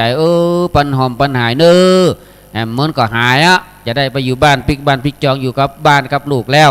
นะขอให้มีร่างกายแข็งแรงเน้อนะก็มีกำลังใจขึ้นมาปนบอกอย่างดีๆก็เก็บไว้เป็นกำลังใจแต่อย่างให้หายที่มันผ่านมาในชีวิตก็บ่ต้องไปจื้อไปจำมันนะบ่ต้องไปจดไปจำมันเอาไว้เป็นบทเรียนนะอันที่มันลายนะเฮาหันนั่นเฮาเจอเฮาก็หลีกเลี่ยงไง เอาไว้เป็นบทเรียนชีวิตคนเฮานั้นฮู้จักเรียนรู้ฮู้จักที่จะยอมรับบางครั้งเฮาต้องยอมรับความจริงเป็นสิ่งบ่ตายจะตาญาติโยมทั้งหลายถ้าเฮายอมรับได้แล้วใจเฮาก็ปกติได้แต่ถ้าเฮาบ่ยอมรับมันเฮาฝืนทุกสิ่งทุกอย่างมันเป็นไปตามกระบวนการของมันใดๆในโลกล้วนอนิจจังทุกสิ่งทุกอย่างมันมีเกิดขึ้นตั้งอยู่และดับไปเฮายอมรับความจริงแล้วเฮาก็สบายกายสบายใจเวลาเฮาปะกันเฮาก็ยิ้มให้กันอย่างมีความสุขแต่ยิ้มนั้นต้องยิ้มออกมาตั้งในเวลาเฮาอยู่ว่างๆเฮามีเฮานั่งอู้หัวกันก็ไข้หัวพ่องเพื่ออย่างการไข้หัวนี่เพิ่นประเมินมาหรอเป็นการต่อชีวิตให้ยืนยาวนะเป็นการต่อชีวิตยืนยาวนะว่าจะไปนั่งไข้หัวคนเดียวค้าบนหัวคันใดนะเขาจะส่งส่วนปรุงแล้วนะอันนั้นนะแต่บางครั้งเฮามองโลกเนี่ยเฮาจะไปมองโลกที่มันด้านแคบมองโลกให้กว้างนะมองโลกให้กว้างอย่างเช่นเฮาไปที่อื่นที่ไหนก็ตามเถอะเฮาไปหันสถานที่ต่างๆเนี่ยเฮาต้องใจรัก3 กอบเก็บกำนะกอบเก็บกำมาเอามาประมวลมาพิจารณามาปรับปรุงบอกว่าได้ด้านตัวของเฮาเองก็ดีด้านสถานที่อยู่ก็ดีนะมองโลกคือกว้างจะไปมองโลกมันแคบโลกนี่มันกว้างใหญ่ไพศาลมากใดไอ้อย่างที่มันเกิดมามันเปลี่ยนแปลงไว้ได้เสมอยิ่งยุคเดียวนี่เป็นยุคไฮเทคยุคไอทีนี่ขนาดโทรศัพท์อู้กันนี่ก็ยังหันหน้าหันตาเนาะเขียนตัวหนังสืออู้กันได้สมัยก่อนนี่จะต้องส่งโทรเลขนะสมัยก่อนนะอันดับแรกส่งโทรเลขคิดเป็นตัวคิดต่อไรกี่บาทกี่สตังค์แต่มาหำกำก็เป็นจดหมาย ม้ามกำก็เป็นแพ็กลิงไอ้หรอกถ้าติดเนี่ยคนใดพกแพ็กลิงนี่เท่ละนะตัวหนังสือมันก็จะขึ้นมาหันนะเพราะฉะนั้นสิ่งที่เราได้ทำลงไปบางครั้งมายุคสมัยเดียวนี่นะเขียนกันพิมพ์กันมีเฟซนะเพราะว่า Messenger มีไลน์อู้กันนะลงเฟซ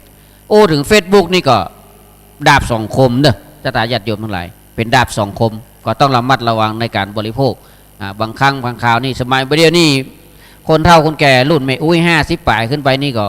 เล่นเฟซเล่นไลน์กันจ่างละนะเพราะว่าต้องตันโลกนะเราต้องตันโลกและที่สำคัญที่สุดเราเกิดมาบนโลกมนุษย์นี้เราต้องฮักตัวเอง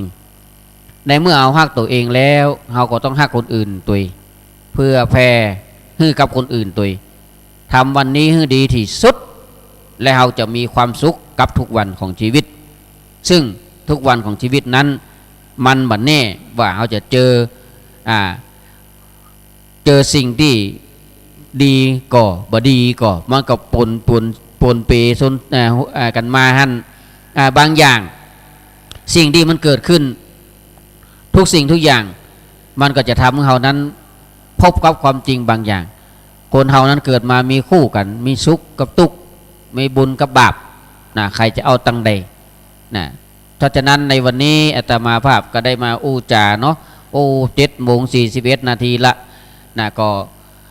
รอสถานาบุญมาร่วมบุญกันแหมตอนนี้ลานพระธาตุก็เป่งลึ่งแดดออกแสงออกมาแล้วเนาะพระธาตุขาวจั่วนะพระธาตุ42 เมืองเจ้าเนาะการที่เขาจะได้ร่วมกันทำบุญนะสั่งสมซึ่งบุญที่จะนำสุขมาให้เรานั้นนะทำบุญไว้เป็นปัจเทยังเป็นข้าวห่อเสบียงห่อต่อตาตังไปสวรรค์นิพพานนะถึงเวลาเขารับตาลาโลกแล้วเขาก็จะได้เสวยบุญนะคนใดที่ทำบุญไว้นักก็จะได้เกิดมาเป็นมนุษย์โลกแห่งในภพหน้าทีนี้สลาญาติโยมทั้งหลายในเวลาที่เหลือเนี่ยอาจจะมาจะเรื่องมารนะองค์พระสัมมาสัมพุทธเจ้าพระองค์กว่าจะได้ตรัสรู้อนุตตรสัมมาสัมโพธิญาณนี่นะก็มีมารเนอะนะมารมาคัดขวางนะอุตส่าห์พระองค์อุตส่าห์บำเพ็ญเพียรมาโดยตนเองไอ้ตัวมารเนี่ยจะมาลู่มาชิงเอาแท่นบัลลังก์แก้วถึงกับลงทุนเอาลูกสาว3 ตัวเนี่ยมาเต้นเย้ายวนพระพุทธองค์พระพุทธองค์กับวันไหวยะใดบ่จ้ากับบ่ได้ยะใดกับได้จนการไปบอกป่อว่าไหวละสมณะโคดมองค์นี้นิ่มผิวยะใดก็ได้ยั่วยวนได้ก็ได้พญามารก็โคตรนักยกทัพโยธามาเป็นแสนเป็นล้านน่ะต่อตึงจ้างตึงสปะมาจะมาแย่งชิงบัลลังก์แก้วเนี่ยสั่งมูทหารมานี่ปุ้งดอกปุ้งหอกปุ้งดาบเขาใส่ปุ้งเข้ามากราบกับกายเป็นดอกไม้ของหอมมดด้วยบุญบารมีขององค์พระสัมมาสัมพุทธเจ้าองค์พระสัมมาสัมพุทธเจ้าพระองค์ก็ทรงตระหนักในใจว่าเฮาบ่เคยไปทำร้ายไผเฮาได้เกิดมาในบนโลกเฮาได้แต่ทำบุญทำกุศลบริจาคนั้นขออธิษฐานปรับเสียงไมค์แขวนหน่อยขออธิษฐานบุญอันบุญเก่าบุญกิจบุญตานที่เฮาได้ทำตั้งอดีตชาติจนถึงปัจจุบันชาติเนี่ยขอได้มาเกื้อหนุนให้ข้าพเจ้าได้พ้นบ่วงมารนี้โดยเทินสุดปุ๊บจบปุ๊บพระแม่ธรณีพุทธออกจากพื้นดินบีบมวยผมน้ำไหลนองท่วมหมู่มารท่วมน้ำตายตูการแปบมารน้ำขึ้นบอกใดนะมารมานักอะไรน้ำขึ้นบอกอันสุดท้ายพญามารก็ป้ายแปรไปนี่แหละด้วยบุญบารมีคุณงามความดีขององค์พระสัมมาสัมพุทธเจ้าอันว่ามารนั้นจะทายาทดมหลายบางพวกท่านคงก็จะได้ยินเนาะมารบ่มีบารมีบ่เกิดก็เกิดจากตัวเนี้ยเกิดจากที่มารพญามารมาแย่งชิงเอาบัลลังก์แก้วองค์พระสัมมาสัมพุทธเจ้าเนี่ยพระองค์ทรงทำพานบารมีให้นักเสร็จแล้วก็ชนะมาร8 ตัวที่เราต้องเจอจะตายญาติโยมเพื่อทดสอบบารมีนะมารบ่มีบารมีบ่เกิดในชีวิตคนเฮานั้นมารมาในรูปแบบต่างๆจะตายญาติโยมหลายบางครั้งเราเคยปะก็ เคยหันก็เขาจะเนี่ยนั้นจะได้มันได้แหะมารตัวนี้มาขวางละนี่ไงเขาจะอู้กันไว้อีกมารมาในรูปแบบต่างๆมาเนี่ยอย่างมาเพื่อทดสอบว่าเขาเป็นผู้มีบุญบารมีอยู่ในระดับใดนะเขามีเป็นผู้มีบุญบารมีระดับใดเขาพึงสังเกตระวังมาร8ตัวนี้ไว้ให้ดีเนอะมารที่1มารตัวที่1มาช่วยเสริมสร้างบุญบารมีหากเขาคิดเป็นแล้วก็มีธรรมะในใจมารตัวที่1นะเนี่ยอย่างองค์พระสัมมาสัมพุทธเจ้าเนี่ยโดนมารตัวที่1ละพระองค์ก็มาเสริมสร้างบารมีพระองค์นะมารที่1นี่ถ้าเขาคิดเป็นก็เป็นมีธรรมะในใจแล้วมารตัวแรกมันก็มาแยกอย่างเขาได้ละมารตัวที่2เข้ามาในชีวิตเพื่ออย่างเพื่อเงาหูว่ากฎแห่งกรรมนั้นมีจริงและผลแห่งกรรมนั้นมีจริงนี่แหละใดๆในโลกล้วนนิจังกรรมภัยกรรมมันกฎแห่งกรรมนั้นมีจริงนะและผลแห่งกรรมนั้นก็เป็นจริงโดยมารตัวที่3มาในรูปแบบคู่ชีวิตเจ้ากรรมในเวรมีแต่เรื่องปวดหัวมีแต่เรื่องเดือดร้อนฮ้อนใจเข้ามาเพื่ออย่างเพื่อให้เราหูสึกตัวและหูจักฝึกจิตใจเนี่ยให้อดทนหูจักยับยั้งชั่งใจบ่ให้ไปกระทบกับบาปกับกรรมอันจะโดยสนองให้เราได้หูจักชั่วหูจักดีแล้วก็บ่ให้สร้างเวรสร้างกรรมผูกเวรผูกกรรมต่อกันไปอย่างเช่นมาในรูปแบบคู่ชีวิตเนี่ยบางครั้งชะตาญาติโยมมันไปกันมาได้เนาะเลิกล้างห้างกันไปละก็ยังโต้ยไปลาวีไปลำควานกันอยู่สุดท้ายเฮาหันข่าวก็ยิงผู้เป็นอดีตเมียนี่ตายพอคนรอบข้างตายตัวเองเดือดร้อนกันหมดก็เป็นบาปเป็นกรรมกันบ่ฮู้จักจบจักสิ้นเนี่ยมารตัวที่3มารตัวที่4มาในรูปแบบที่เป็นเปื้อนบอกว่าอยู่ตรงไหนจะเป็นที่ทำงานก็ดีเปื้อนบ้านก็ดีเปื้อนเข้าก็ดีเปื้อนไม่ก็ดีมารพวกนี้มันจะมาเข้ามาทดสอบอย่างจริยธรรมศีลธรรมของเขาคุณธรรมของเขาว่าเขามีคุณธรรมอยู่ในระดับไหนเข้ามาเพื่อให้เขาหันทางสว่างและให้เขาช่วยพัฒนาตัวเองให้ดีขึ้นและให้เขาได้เข้าใจโลกที่เขาอยู่และเข้าใจในทางธรรมมากขึ้นนะบางครั้งเขาก็จะเจอเปื้อนเนาะหลายสิ่งหลายอย่างคนรอบข้างก็ดีมารตัวที่5มาในรูปแบบเงินทองนี่ทุกท่านตึงวันนี้โดนละโดนแน่นอนเงินทองอัตคัดขัดสนโตสอบกินก็ยากลำบากน้ำมันก็แพงน้ำมันก็ขึ้นกันมับจะแยกใดเหี่ยชะตาญาติโยมไปทางใดก็ต้องใจน้ำมันใจเงินซื้อน้ำมันไปขอเปิ้นบ่ได้ก็บ่ได้เข้าปตทเข้าร้านปั๊มเชียวพอ3 40 50 60ตายอีน่ะอัตคัดขัดสนเงินทองมารตัวนี้เข้ามากับเพื่อเฮาขจัดความจริงแท้ของธรรมชาติได้รู้จักตัวของเฮาได้รู้จักความว่ามัตตัญญูตาในการประมาณในการใจได้รู้จักการใช้ชีวิตที่พอเพียงบ่ให้มีความประมาททำให้เกิดปัญญา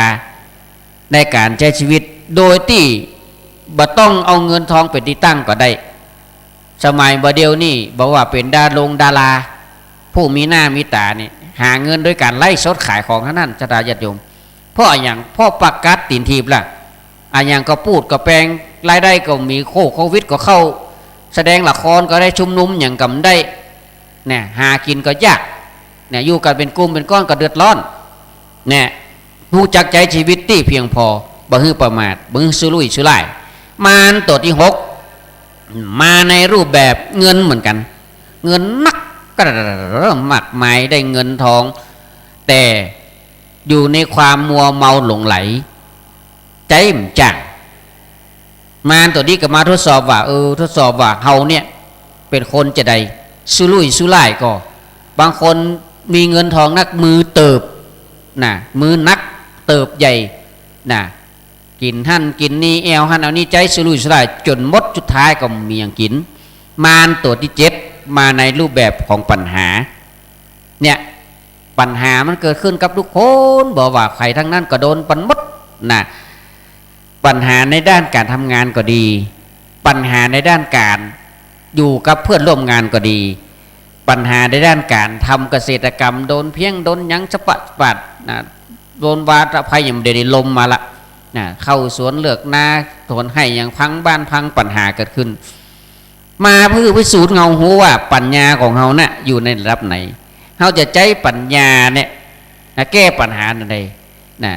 สติมาปัญญาเกิดสติเตลิดเกิดปัญหาถ้าเราบาตั้งสติปัญหามันก็ขึ้นมาได้แต่เขาตั้งสติมาปัญญามันก็เกิดขึ้นทำให้แก้ปัญหาไปได้แล้วมันตัวสุดท้ายมันตัวที่8มาในรูปแบบการคัดขวางการสร้างบุญนี่ศรัทธาญาติโยมทั้งหลายคำว่าบุญเนี่ยทุกท่านทุกคนคงจะเข้าใจเนาะเฮาสร้างบุญเนี่ยทำให้เฮารู้คุณค่าของบุญที่แท้จริงบุญนี่มาเสริมที่ไหนก็มาเสริมในจิตในใจนะมาเสริมในจิตใจเสริมในจิตใจแล้วเขาก็มีศรัทธาคือความเชื่อมีศรัทธาที่บ่ย่อท้อในการสร้างบุญบารมีให้หนักขึ้นอย่างที่เอาหันบนพระธาตุ42เมืองเนี่ยศรัทธาญาติโยมบุญทั้งนั้นศรัทธาญาติโยมเขาจะเกิดก่อว่าจารย์ที่นี่จะมีสิ่งก่อสร้างเกิดขึ้นเป็นที่สักการะไหว้สักการะบูชาของเขาได้อย่างสนิทใจเขาบ่เคยคิดกันเลยแต่เขามาหันแล้วความจริงปรากฏตั้งงานตรงนี้แล้วก็สร้างศรัทธาเกิดขึ้นนะสร้างทางบุญเกิดขึ้นสร้างบารมีมันเกิดขึ้นทางจิตทางใจฉะนั้นอาตมาภาพก็ขอฝากสิ่งละอันพันละน้อยให้กับศรัทธาญาติโยมสาธุชนทั้งหลายได้สดับรับฟังเป็นธรรมะบรรณาการในยามเจ้านี้เนอะเดี๋ยวสักครู่จะมีครูบาอาจารย์เปิ้นจะได้มาต่อแทนอาตมาภาพก็ขอประกาศอนุโมทนากับนางน้อมสุภาวงศ์บ้านท่าช้างอำเภอเวียงหนองล่องจังหวัดลำพูนโอ้พี่น้องลำพูนเนาะอันนี้ก็ทำบุญถวายตาลตีดอยนางแก้วปนวาจะอีเนอะนางน้อมสุภาวงศ์บ้านท่าช้างอำเภอเวียงหนองล่องจังหวัดลำพูนปัตตานุโมทนาสาธุเนอะศรัทธาญาติโยมสาธุชนทั้งหลายธรรมะขององค์พระสัมมาสัมพุทธเจ้ามีมากมายตั้ง 84,000 พระธรรมขันธ์ย่นย่อออกมาแล้วก็ศีลสมาธิปัญญาที่เราจะได้ศึกษากันได้เรียนรู้กันเตี่ยตมาได้เอ่ยไปเป็นธรรมะบรรณาการเจ้านี้ก็หวังใจอย่างยิ่งว่าศรัทธาญาติโยมจะเข้าใจและสดับรับฟังกันสิ่งที่ดีก็ก้อนไกลเอาเนาะสิ่งที่มันไม่ดีก็เพิ่งได้พิจารณาว่ามันเป็นมูลเหตุที่อย่างใดเพราะฉะนั้นฝากบุญฝากกุศลไว้กับศรัทธาญาติโยมสาธุชนทั้งหลายบุญไผ่ธรรมคนนั้นได้นะบุญไผ่ธรรมคนนั้นได้วันนี้พรุ่งนี้มะรืนเจิญจวนศรัทธาสาธุชนผู้ใจบุญใจกุศลท่านทั้งหลายมาร่วมทำบุญบนม่อนพระธาตุ42เมืองในงานนี้มันจะมีพิธีอบรมสมโภชสูตรมนตันไข่ตาพระเจ้า42เมืองอบรมสมโภชองค์พระธาตุเจ้าดอยสุเทพองค์พระธาตุเจ้าดอยตุงอบรมสมโภชปลุกเสกเหรียญซึ่งเป็นเหรียญรุ่นแรกรุ่นเดียวบ่มีแฮมแล้วนะเหรียญพระเจ้า42เมืองด้านหน้าเป็นพระองค์พระเจ้า42เมืองด้านหลังเป็นพระธาตุ3องค์ตั้งด้านหลังและเหรียญเจ้าแม่นางแก้วด้านหน้าเป็นองค์เจ้าแม่นางแก้วด้านหลังเป็นเหรียญเป็นยันเปิดห้อยันโชคลาภเนาะยันเมตตามหานิยมทางนี้ทางนั้นก็ฝากกับศรัทธาญาติโยมทั้งหลายได้มาร่วมทำบุญเนอในงานก็จะมีวันนี้จะมีคณะแห่ของนักเรียนโรงเรียนนาฏศิลป์เนาะมาแห่บรรเลงเพื่อท่านทั้งหลายได้สดับรับฟังพร้อมกันทั้งวันกลางคืนก็จะมีการกวนเข้าติบมีการสวดมนต์ตันสวดเบิกกู้นะศรัทธาญาติโยมเนาะท่านใดที่ไม่ได้เคยทำบุญยกชัดพระธาตุถึง3องค์พร้อมกันเนี่ยก่อนเรียนเจริญพรเนอะณโอกาสวันนี้ท่านอาจารย์มหาจุมชาติมาแล้วก็จะได้ยกยอดถวายไม้ให้แด่ท่านพระอาจารย์มหาจุมชาติซึ่งท่านก็เป็นนักพัฒนาจิตพัฒนาใจได้เดินต่างธุดงค์กวัดโอ้เป็น2,000 กิโลอาตมาจะ จะเดินได้อย่างเปิ้นก็ถือว่าเป็นทานมหาบุญที่ปัจจัยญาติโยมทำบุญกับท่านอาจารย์มหาบุญชาติเนี่ยเปิ้นบ่าวเช่ากับปกก็ห่อชักสลึงอะถวายสถานีวิทยุมดเพื่อเป็นการน้ำกับไฟก็ของศรัทธาญาติโยมทั้งหลายที่รับฟังรายการแต่ธรรมะเจ้านี้คือตั้งมั่นในศีลธรรมคือมีอายุวรรณะสุขะพละปฏิทานสมบัติคิดจริงใดให้สมความมุ่งมา่ปรารถนาบุญกุศลที่ทำแล้วขอให้เป็นปัจจัยเติมแท่งคือศรัทธาญาติโยมทั้งหลายนั้นอยู่ดีมีสุขกันทุกคนเนออาตมาภาพก็ใช้เวลามาพอสมควรก็ขอยุติลงปุ่งไว้เป็นตอนนี้ก็ขอความสุขความเจริญจงมีแด่ทุกท่านทุกคนเนอขอเจริญพรสาธุอนุโมทนาบุญกับศรัทธาญาติโยมเนอครูบาอาจารย์ท่านอาจารย์ครูบา40,000เนาะได้ลำดาเรื่องราวของการมาพัฒนามาก่อร่างสร้างแปลงถาวรวัตถุเสนาสนะตลอดถึงตีสิ่งตีทั้งหลายที่เขาใจสักการะบูชาคุณของพระรัตนตรัยแก้วเจ้า3ประการที่ม่อนพระศรีสองเมืองนี้ตั้งแต่แรกเริ่มเดิมตีเพื่อนะเนาะตั้งแต่มาเพียวมาพัดปัดปูดูแลแล้วก็ขนหินขนทรายอาตมาก็กวาดขยะไปโดยฟังไปโดยก็ได้กำหู้กับครูบาอาจารย์ตลอดเนาะขอบคุณครับอาจารย์ครับก็ได้ฟังโดยศรัทธาญาติโยมเอาละสลับสับเปลี่ยนกันเนอะศรัทธาทั้งหลายตอนนี้ท่านครูบาก็จะได้ไปพักผ่อนดูแลเรื่องต่างๆเนาะที่จะต้องเตรียมอย่างเนาะเจริญปอนเนอะอีแม่มาแล้วตะกี้โทรมาบอกว่าอันตั้งขุนลาวลดรู้วะใจพระบดีแล้วก็ลดรู้สบายได้กินข้าวง่ายเห็นแล้วก็ว่าเดี๋ยวนี้จำเป็นกินข้าวเย็นไปแล้วนะอีแม่ตุจำเป็นกินข้าวเย็นไปตะกี้แล้วนะเพราะต้องเปลี่ยนครูบา40,000เนี่ยว่าเดี๋ยวนี้ก็เปลี่ยนครูบาไปพักแล้วตุก็ฉันข้าวเย็นไปตะกี้มันเหลือตะวาหน่อยอีแม่มาจ้าน่ะว่าเป็นอย่างเนาะตั้งใจมาลดเสียก็มาจนได้อยู่เนี่ยพี่น้องบ้านขุนลาวเนอะศรัทธาวันนี้เอาภัตตาหารมาโดยปอน้อยมาโดยปอนานมาโดยปู่อาจารย์วัดขุนลาวเปิ้นเอาละครูบาอาจารย์ก็เดียวมาฮับภัตตาหารนี่จิมเนอะเอาไว้ตั้งหน้าอีแม่เดี๋ยวเพื่อเปิ้นมาฮับพันเดียวเขาก็มาจัดวางขึ้นโต๊ะเลยก็ขอขยมเขาจิมเนอะพี่ไอ้มาเป็นขยมจัดโต๊ะจัดอย่างท่านนี่ครับก็เดี๋ยวครูบาอาจารย์เปิ้นจะฉันเนอะเดี๋ยวญาติโยมเปิ้นถวายแล้วก็จะยกขึ้นโต๊ะขึ้นอย่างขวายมาศรัทธาเปิ้นก็จะเข้ามากันทึดๆเดี๋ยวครูบาอาจารย์ก็จะต้องฉันให้เรียบร้อยเหี่ยก่อนเนาะ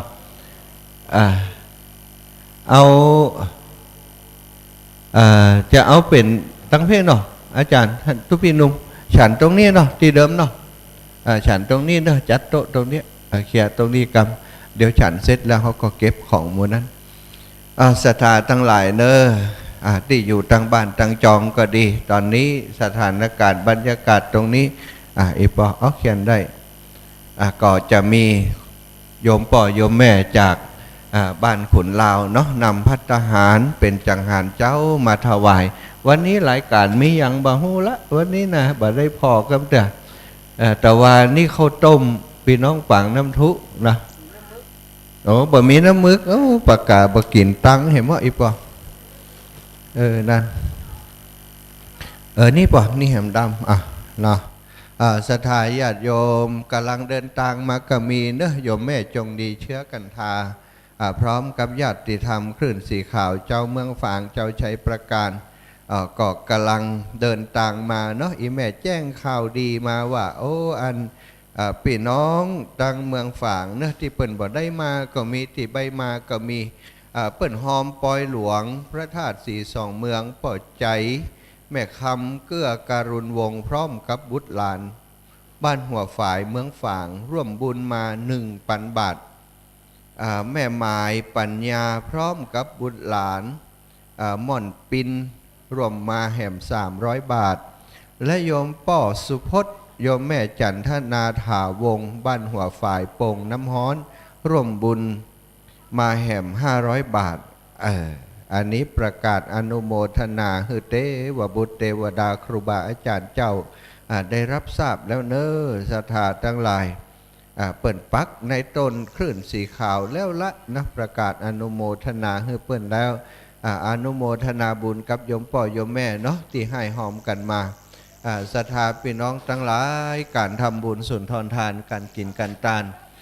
บ่ได้บ่ใจว่าใจเนี้ยกันได้ง่ายๆถ้าบ่มีโอกาสบ่มีสถานการณ์บ่มีกิจกรรมเกี่ยวกับงานบุญงานกุศลเป็นป้อยหลวงแต่เฮาก็บ่ได้มาร่วมกันเนาะป้อยหลวงครั้งนี้เป็นป้อยหลวงที่บ่มีเจ้าภาพหลักเนอะศรัทธาเจ้าภาพหลักหมายความว่าจะได้บ่ได้ที่เฮาจัดงานกันที่นี่ป้อยหลวงที่นี่นั้นมันบ่ใจวัดใจวาแต่ว่าเป็นเปิดห้องว่าอุทยานธรรมก็ว่าได้เนาะเป็นสถานที่เฮามาสร้างเพื่อจะไว้สักการะบูชาแต่ว่าบ่ได้มายึดครองบ่ได้มาครอบครองบ่ได้มาบริหารเป็นพื้นที่ของอุทยานแห่งชาติขุนแจเปิ้น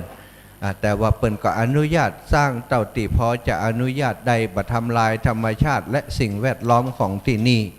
ก็สร้างตามแบบตามแปมที่เปิ้นได้มอบให้สร้างเนาะเอาตามนั้นถ้าเปิ้นบ่อนุญาตก็บ่สามารถจะยะได้บัดเดี๋ยวนี้เฮาได้ช่วยกันก็ร่างสร้างแปลงเป็นรูปเป็นองค์เป็นอาคารเป็นเสนาสนะอย่างทุกสิ่งทุกอย่างศรัทธาเฮาจะได้ถวายไว้ในพระพุทธศาสนาไว้ใจเป็นประโยชน์แก่พุทธศาสนิกชนครูบาอาจารย์พระสงฆ์องค์สังฆเจ้าได้มาปฏิบัติธรรมที่นี่เป็นบางครั้งบางคราวได้มาเทศมาสอนอบรมสมโพธิที่นี่เป็นบางครั้งบางคราวอาจจะมีการปฏิบัติธรรมกันวันสองวันอย่างอีเป็นต้นเนาะศรัทธาอันนี้คือสิ่งที่เขาได้ร่วมกันเนี่ยการสร้างการทำบุญสุนทรทานเป็นสิ่งสำคัญแต่ก็ต้องขึ้นอยู่กับการกับเวลากับความจำเป็นเหมือนกันศรัทธาครูบาอาจารย์เพิ่นจะนำศรัทธาญาติโยมทำบุญทำกุศลอะไรอย่างเพิ่นก็กึศคือเพิ่นก็พิจารณาฮือเหมาะฮือกวนอย่างตีเนี้ยกันนี่ก็กึศกันก่อนพิจารณากันก่อนเนี้ยฮือเหมาะฮือกวนตามเหมาะสมกับสถานที่ตามความจำเป็นที่จะสร้างตามกำลังทรัพย์กำลังปัจจัยที่พอจะหาได้เนาะอันนี้คือหลักการในการสร้างงานของครูบาอาจารย์เมื่อสร้างแล้วศรัทธาญาติโยมทั้งหลายหันว่าโอ้สิ่งที่ครูบาอาจารย์เปิ่นนำสร้างนี่มีประโยชน์แล้วญาติโยมสามารถอาจจะช่วยเหลือได้ก็ช่วยกันให้หอมมาบางห้องที่เปิ่นมีปัจจัยนักมีจิตเจตนานักหน่อยนึงเปิ่นก็ได้ร่วมบุญร่วมปัจจัยมานักหน่อยนึงอันนี้ก็เป็นเรื่องของแต่ละบุคคลไปสาธุเอาอันนี้มาจากตังไหนจากเชียงใหม่เนาะโยมแม่แสงจันทร์ไพศรีบ้านหนองเต่าคำหมู่2ตำบลป่าไผ่อำเภอสันทรายจังหวัดเชียงใหม่ร่วมบุญพระธาตุ42เมืองแห่ม200 บาทอนุโมทนาสาธุกับโยมแม่เน้อบุญกุศลบุญรักษาอีแม่เนาะตั้งจิตตั้งใจมาแต่บ้านแต่จองเขียนซองเรียบร้อยฝากลูกฝากเต้ามาให้มาหอมกับครูบาอาจารย์ที่พระธาตุ42เมืองที่นี่ร่วมอนุโมทนาบุญทุกอย่างทุกประการที่ครูบาอาจารย์ท่านได้สร้างที่นี่เนอะก็ขอบคุณครับโยมแม่แสงจันทร์ไพศรีพร้อมกับลูกหลานญาติกาวงวานอีแม่จุคู่จุคนจากบ้านหนองเต่าคำหมู่ที่2ตำบลป่าไผ่อำเภอสันทรายจังหวัดเชียงใหม่บุญกุศลปกปักรักษาโยมแม่ให้มีแต่ความสุขความเจริญลูกหลานตันเต้าก็อยู่รอดปลอดภัยมีความสุขความเจริญเหมือนกันเช่นเดียวกันเนอะบรรยากาศที่พระธาตุ42เมืองณขณะนี้ตอนเจ้านี้ญาติโยมศรัทธาก็ทยอยมากันแล้วพี่น้องครูบาอาจารย์เจ้าแต่ละวัดแต่ละวาที่มีภาระหน้าที่ที่จะมาเตรียมสถานที่ก็เดินทางมากันแล้วเนอะวันนี้ภัตตาหารเจ้าจังหันเจ้าก็เป็นของศรัทธาพี่น้องจากบ้านขุนลาวแต่ว่านี่ขุนลาวหนีกะแต่ว่าขุนลาวบอกมาเพื่อนอู้กันเนี่ยขุนลาวกับฝั่งน้ำทุนี่นะ วันนี้ปังน้ำทุบ่มากำเตือนเนอะโอ้นั่นนะโยมแม่ชื่นใจไพวันยังบ่มาถึงกำเตือนวันนี้เตรียมบอกว่าโยมแม่แต่ว่าปกติแล้วโยมแม่ชื่นใจไพวันพร้อมกับพี่น้องบันปังน้ำทุกแม่4,000ก็ดีป่อหลายท่านเนาะเพิ่นก็มาแต่เจ้านี้คุณว่าอาจารย์เจ้าหัววัดเจ้าอาวาสวัดขุนน้ำทุเนาะปังน้ำทุเราก็ได้มาตีมาช่วยงานกันที่นี่แล้วก็มาเตะแต่เจ้านี่โอ้น้ำเนียงเสียงเตะเพิ่นนะฟังแล้วม้วนเสียงบ่มีหายเลยเสียงสถาบ่มีแตกบ่มีหายหลวงพ่อหลวงตาอายุนักแล้วนะแต่ว่าการเตะของเปิ้นนี่ก้องกังวานหน้าฟังตุลุงยองติดใจบอกว่าวันผูกมาแหมหน้าอีวะเนาะก็คงจะมาละวันผูกก็คงจะมาแผ่ภายให้ศรัทธาญาติโยมได้ฟังเทศจากครูบาอาจารย์เจ้าแหมศรัทธาสาธุชนทั้งหลายการทำบุญสุนทรทานการกินการทานนั้นสิ่งสำคัญก็คือจิตเจตนาเนาะเฮาต้องตั้งจิตใจเจตนาก่อนมโนปุพังขมามโนธรรมามโนเศรษฐามโนวายาทุกสิ่งทุกอย่างมีใจเป็นจุดเริ่มต้นมีใจเกิดก่อนเกิดติดใจเขาก่อนใจเนี่ยอย่างศรัทธาใจก็คือจิตก็คือเจตนาอันเดียวกันจิตใจกึศไปในทางที่ดีกึศเพื่อจะช่วยเหลือคนอื่นกึศจะสละทรัพย์เพื่อประโยชน์กับส่วนรวมเพื่อประโยชน์กับการสร้างสิ่งสำคัญในพระพุทธศาสนาอันนี้เป็นว่าจิตใจเป็นกุศลจิตใจเป็นมงคลพอคิดแล้วเนาะเมื่อมหันเปิ้นได้ก่อร่างสร้างแปลงอย่างเปิ้นแปลงเปิ้นรอพระเจ้าก็ดีเปิ้นสร้างวัดสร้างวาสร้างศาสนสถานก็ดีเปิ้นได้ปรับปรุงเสนาสนะสำหรับพระสงฆ์องค์สังฆเจ้าได้ปฏิบัติธรรมได้พักผ่อนได้ปฏิบัติศาสนกิจก็ดีเฮาเจ้าข้าทั้งหลายหันว่าเป็นประโยชน์ก็ไปช่วยร่วมบุญได้เปิ้นไปหายไปหอมได้เปิ้นเริ่มต้นที่ใจจิตเจตนาติดตั้งไว้ชอบแล้วดีแล้วต่อจากนั้นคืออย่างศรัทธาต่อจากนั้นก็ต้องมาดูว่าสิ่งที่จะไปร่วมบุญกับเปิ้นนั้นเป็นของดีก่อเป็นของบริสุทธิ์ก่อเป็นของน้อยมาช่วยชอบก่ออันนี้สำคัญนะอันแรกก็คือจิตต้องดีตั้งจิตไว้ดีก่อนตั้งจิตไว้เป็นบุญเป็นกุศลก่อนเมื่อมีโอกาสหันเปิ้นเนี่ยเปิ้นสร้างหยังสมมุติว่าอย่างที่เปิ้นเนี่ยบัดเดี๋ยวนี้เปิ้นจะเปิ้นได้อบรมสมโพธิเปิ้นได้สร้างพระธาตุที่นี่นั้นเฮามีจิตเจตนาดีแล้วเฮาก็มาพอกำลังของเฮากำลังอย่างพ่องกำลังกายกำลังใจกำลังทรัพย์ศรัทธาโอ้กำลังกายเฮามีจะไปจ่วยแหงเปิ้นก็จะโอ้ถ้าบ่มีกำลังกายโอ้ถ้าเฮามีกำลังทรัพย์โลเฮาสามารถจะเอาไปร่วมเปิ้นได้ก็จะก็อย่างมีกำลังทรัพย์เนาะที่มาช่วยเปิ้นได้ก็คนทั้งหลายที่มาช่วยกันบางส่วนเป็นเจ้าภาพลักเป็นเจ้าภาพเก้าเปิ้นมีปัจจัยนักน้อยเปิ้นตั้งจิตเจตนาไว้สูงน้อยเปิ้นมีปณิธานไว้เฉพาะตัวส่วนครอบครัวของเปิ้นว่าจะสร้างสิ่งมูนี้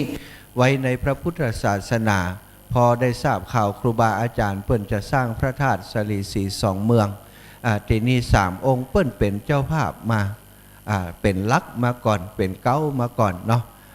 แม่จันฟองกิ่วแก้วพร้อมกับปลูกหลานครอบครัวของเปิ้นมีคุณเชิดพงษ์กิ่วแก้ว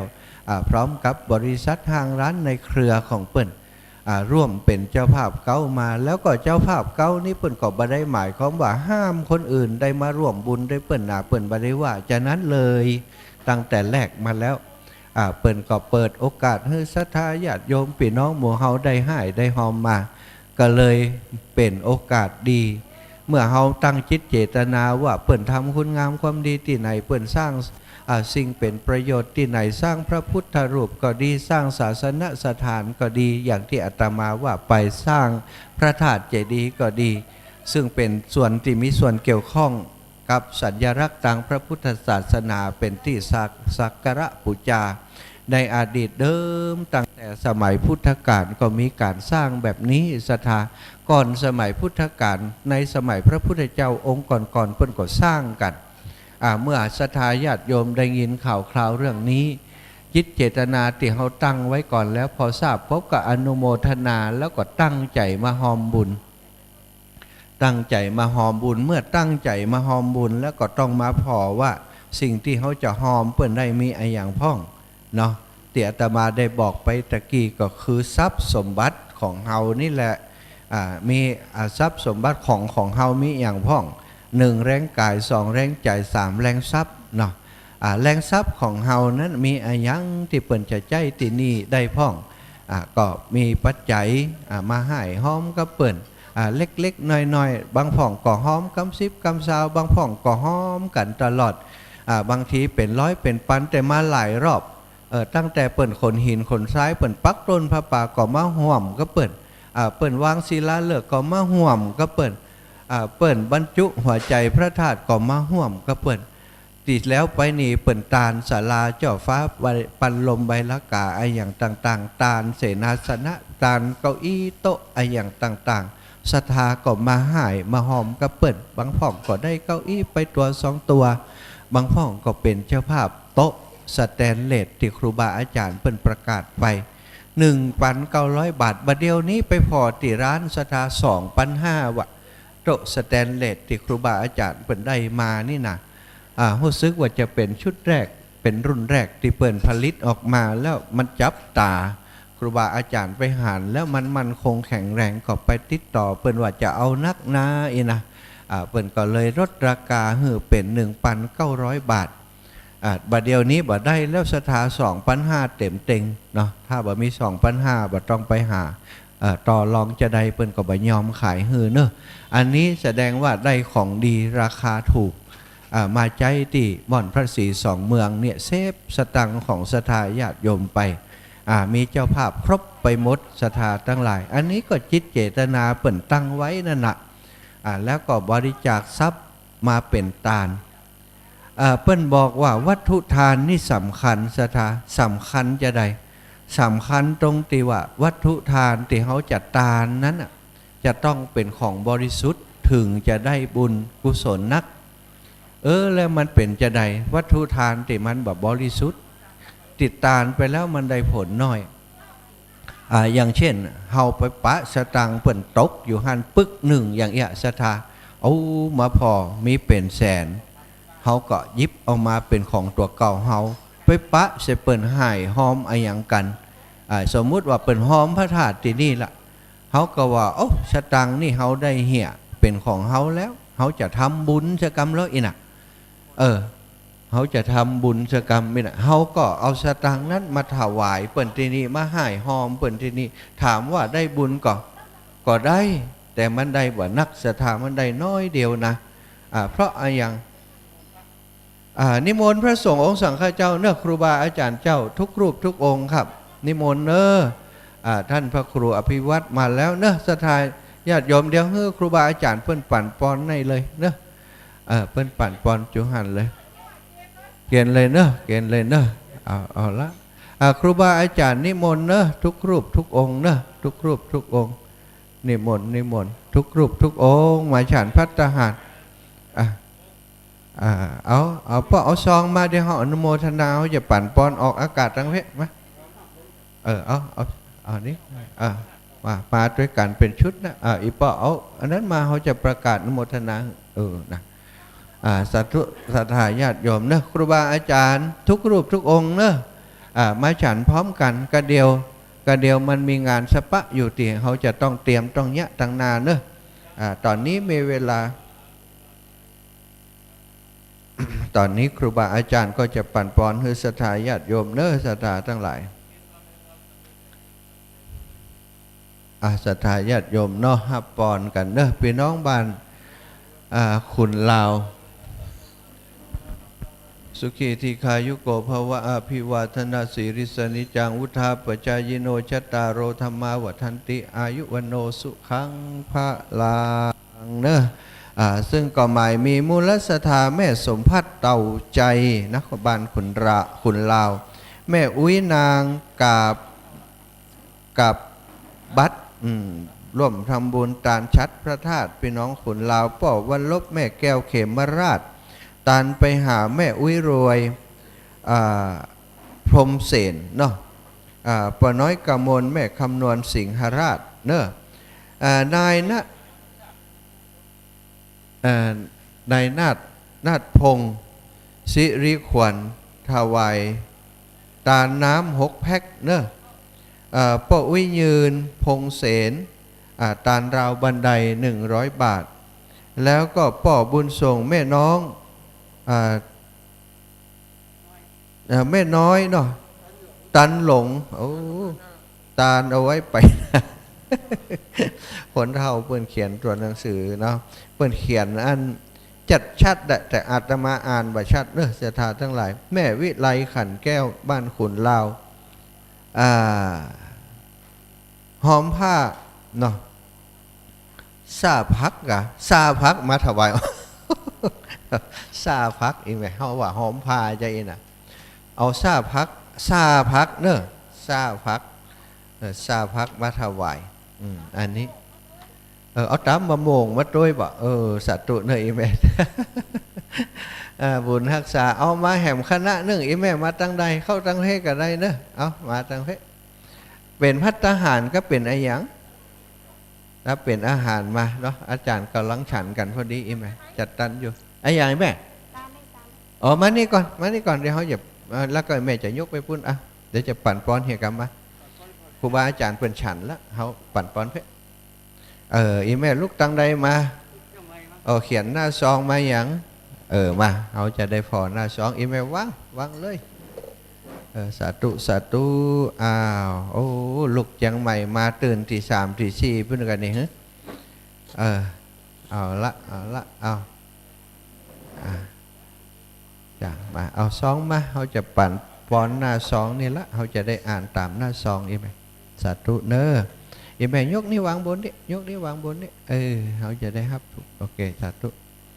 เอาอีแม่เอาวางเลยเจ้าเอายกมาอีแม่อุ้ยบอลซ่อยอย่างเอาน้ำหยาดเอาเรียบร้อยเอาวางมือเนอะสาธุแม่อุ้ยปทุมกะแม่อุ้ยชื่ออย่างแม่หวนนี่ไม่ปทุมเนาะแม่ปทุมนี่แม่หวนกะแม่หวนครอบครัวแม่สุวรรณกันธานี่กะว่าตามนี้เนอะสาธุดีเหลียจะในวันนี้ก็เป็นวันดีสลิสุปมังคละอันประเสริฐล้ำเลิศยิ่งกว่าอะไรยามตรงหลายมูลศรัทธาอุ้ยมอนแม่อุ้ยป้าอุ้ยพร้อมกับครอบครัวจากต่างเชียงใหม่ซึ่งหมายมีมูลศรัทธาพ่อสมานแม่สงวนล้านแปงได้น้อมนำข้าวน้ำโภชนาอาหารพิกอาหารมาถวายเพื่อจะอุทิศผลบุญทานไปให้ปอดตาแม่เต็มล้านแปงปอแก้วแม่ปลาศักดิ์ศรีนางสาวลัดดาล้านแปงแล้วก็มีมูลศรัทธาแม่ประทุมกาสาทองและครอบครัวคณารตะเนาะร่วมทำบุญถวายข้าวน้ำโภชนาอาหารแล้วก็ร่วมปัจจัยทำบุญพระธาตุสีสองเมืองมาจากชุมชนดาวดึงร่วมมูลศรัทธาแม่ดวงเนตรปินตาได้ร่วมบุญพระบรมธาตุเจดีย์สีสองเมืองอุทิศบุญกุศลนี้ไปให้ครูนเรศปินตาบ้านดาวดึงในเวียงร่วมมูลศรัทธาแม่บัวเรียวยอดเงินจากเชียงใหม่ร่วมบุญเจดีย์พระศรีสองเมืองแล้วมูลศรัทธาครอบครัวสุวรรณกันธาร่วมทำบุญฉลองพระธาตุศรีสองเมืองมาจากเชียงใหม่เพื่ออุทิศส่วนบุญส่วนกุศลไปให้ปุพการีที่ลงรับดับขันไปแล้วพร้อมญาติกาพี่น้องลูกหลานชุกผู้ชุกคนบัดนี้ตนตัวแห่งผู้ข้าและครูบาอาจารย์เจ้าทุกรูปทุกองค์ได้รับทราบจิตเจตนาของศรัทธาญาติโยมและก็ขอยื่นยงต่อรัตนตรัยแก่เจ้าสามประการขอน้อมเอาบุญพระพุทธคุณของพระพุทธเจ้าคุณพระธรรมเจ้าคุณพระสังฆเจ้าคุณพระอรหันตเจ้าอริยสงฆ์เจ้าชุดตนชุดองค์ได้แผ่ปารมีมาปุกปักรักษาพวกเขาเกษาตนตัวแห่งโยมแม่และครอบครัวลูกหลานของบริวารของโยมแม่จุปุโยมปอโยมแม่จุปุจุคนให้ท่านเจ้ามีความสุขความเจริญพยาธิอาพาธก็ดีข้อเกณฑ์เป็นภัยก็ดีความกังวลอันตรายในจิตในใจของท่านก็ดีของลูกของหลานของครอบครัวญาติกาวงวานแห่งท่านก็ดีให้มาลายหายไปให้หอมให้หายให้กลิ้งกาดออกจากตนจากตัวเหมือนน้ำติดกลิ้งกาดลงจากใบบัวใบบอนแม้นว่าจะอุติสะผ ผลบุญทานบุญกุศลมวลฝูงมูนี้ไปฮือเจ้ากรรมในเวรเจ้าเทวบุตรเจ้าเทวดาพญาอินทร์พญาพรหมพญายมมราชตลอดถึงญาติทั้งหลายที่ล่วงลับมรณาไปสู่ปรโลกไปนาคือเขาเจ้าได้กินได้บริโภคได้พ้นจากที่ยากได้พรากจากที่ทุกข์ได้ถึงสุขเป็นที่แล้วคือเมืองแก้วยอดเนรปานบุญสมปานที่โยมแม่ได้สั่งสมกันก็ดีที่ครูบาอาจารย์ได้มาช่วยกันขึ้นล่ำตำสร้างมาก่อร่างสร้างแปลงอย่างพระธาตุสีสองเมืองพระเจ้าสีสองเมืองศาลาพระเจ้าสีสองเมืองเสนาสนะทุกอย่างทุกประการตีม่อนพระศรีสองเมืองที่นี่ก็ขอให้เป็นบุญเป็นกุศลที่โยมพ่อโยมแม่ญาติกาวงวานของท่านทั้งหลายจะพึงได้และให้ท่านทั้งหลายเจริญไปโดยอายุวันละสุขภาละปฏิภาณธนสารสมบัติจุเนื่องจุปการดังสลิสัพปัญโยพระพุทธเจ้าได้เมตตาประทานพรอันประเสริฐไว้ว่ายะถาวาริวหาปุราปริปุเรชยสิทธิธนังลาพังสุทิงพระขยังสุขังพลังสิริอายุจวันโนจะโพคังวุติจยัสสวาสตะวัสสาจะอายุจะชีวสิทธิภวันตุเตอายุวันโนสุขังพลังนิพพานังปรามังสุขังตันอยู่เนอะอีปอเอาไปตักใส่ถ้วยใส่อย่างเอาไปเฮอครูบาอาจารย์เลยสาธุสาธุปอนเอาปอนฮือปอนยาวอาจารย์จะอิ่มเฮียก่อนสถานพี่น้องทยอยกันมาเนอะมาไผ่จะเอากับข้าวกับปากมาก็ขใจมาเนอะอันนี้ปั่นป้อนแล้วใส่บนเนอะไอ้แม่เอาใส่ให้เขาจิ้มแล้วปั่นป้อนแล้วใส่ไปในฮันเนอร์แล้วสถาญาติโยมแต่อีคู่ค้างไว้เนอะเรื่องเกี่ยวกับการทำบุญสุนทรทานวัตถุทานสิ่งที่เขาจะฮือทานต้องเป็นของที่บริสุทธิ์เอาไปลักไปจกเปิ่นมาหอมถามว่าได้บุญก่อมันก็บ่ได้แล้วศรัทธามันจะต้องเป็นทรัพย์สินที่ได้มาโดยบริสุทธิ์พุทธพองแล้วก็ถึงจะเอามาถวายแล้วก็จะได้บุญไปเอาทรัพย์เอาสินเปิ่นมาอย่างที่เปิ่นว่าบ่เดียวนี้บางคนทำการทำธุรกิจที่บ่ถูกต้องตามกฎหมายเช่นการค้ายาเสพติดก้าของบึนเมาก้าของบอดี้อย่างต่างๆเนาะได้ปัจจัยได้สตังมาเอามาให้มาหอมถามว่าจะได้บุญก่อนะก็ถ้าจะได้ก็ได้สักน้อยเนี่ยมันได้บ่นักศรัทธาแต่ถ้าเป็นปัจจัยของเฮาที่เฮาหามาโดยหยาดเหงื่อแรงงานของเฮาไปมาหาไปก้าไปขายมาก็ดีไปฮับจ้างอ่างบ่ายมาก็ดีได้สตังมาก็หันเปิ้นอย่างเอามาให้มาหอมเปิ้นเอามาช่วยเหลือเปิ้นอย่างอีถือว่าจะได้บุญนักจะได้บุญมากมายมหาศาลแต่ถ้าบ่อันแล้วนะศรัทธาไปชอบไปโกงเปิ้นมาไปลักไปจกเปิ้นมาจะเอาบุญมากมายมหาศาลมันเป็นสิ่งที่ตรงกันข้ามมันเป็นสิ่งที่เป็นไปบ่ได้เนาะมันเป็นสิ่งที่เป็นไปบ่ได้เฮาไปลักของเปิ้นมาเจ้าของเปิ้นก็ฮักทรัพย์สินของเปิ้นก็เสาะหาทรัพย์สินของเปิ้นเนี่ยจะได้ไปเอาของเปิ้นมาแล้วเอามาทานหวังจะได้บุญกลับกลายเป็นว่าบ่ได้สกรรมพระสงฆ์องค์สังฆเจ้าเปิ้นบอกฮู้เนาะอันนี้เป็นสตังค์ที่เปิ้นลักมานะเปิ้นไปฮู้อย่างแต่ว่าเฮาเอามาทานแล้วมันบ่เกิดบุญเกิดกุศลอย่างกับเฮานักเพราะฉะนั้นศรัทธาอีปออีแม่ที่เปิ้นตั้งใจมาร่วมบุญร่วมกุศลด้วยกันที่นี่ก็ตั้งใจมาจากบ้านจากจองเนาะมีปัจจัยทายธรรมก็เตรียมมาจากบ้านจากจองมีกางอีแม่ซองอยู่นี่เหรอซองเขียนเลยใจเย็นๆเขาจะฝังไปไหนอีแม่จะฝังนะนะกันเดี๋ยวล้อกันพร้อมก่อนนี่เข้านี่แหมกระติกเราดิอีปอมาล้อกันบัดต้องฝังอีปอยกกระติกเข้าไปไว้ปุ้นนะยกเฮากับเอาไปยกไปไว้ปุ้นสัตุขอบคุณเด้อ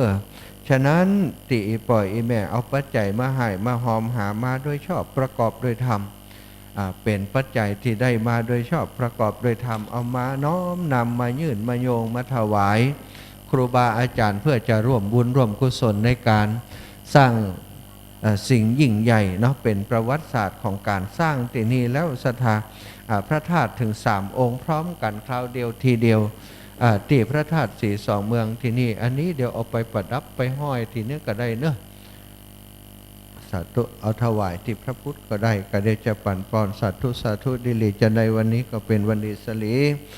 สุปมังคละอันประเสริฐล้ำเลิศยิ่งกว่าวรยามทั้งหลายมูลศรัทธาคุณครูอัมพรปัญจขันธ์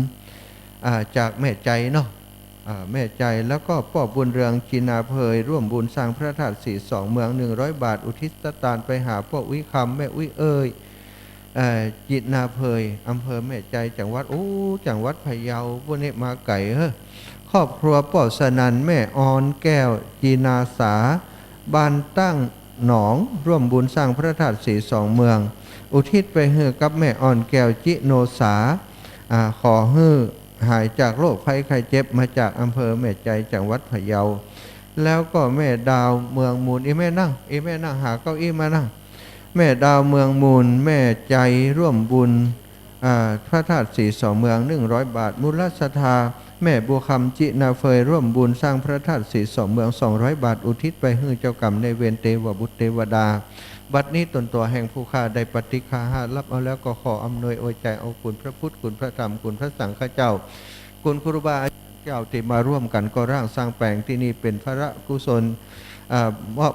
มาแผ่ภายให้ศรัทธาญาติโยมท่านเจ้ามีความสุขความเจริญมีอายุวันนะสุขภละปฏิภาณธนสารสมบัติให้ได้การคงรุ่งเรืองชุเนื่องชุประการแล้วก็ยังมีมูลศรัทธาแม่คำใจ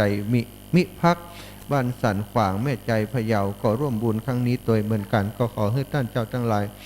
มีอายุมันขวัญยืนมั่งมูลตนเต้าเป็นเจ้าเขาเจ้าของทรัพย์สินเนืองนองเงินทองให้ไหลมาเทมาปรารถนาสุขสมบัติมนุษย์สมบัติสวรรค์สมบัตินิพพานสมบัติขอความปรารถนาแห่งท่านทั้งหลาย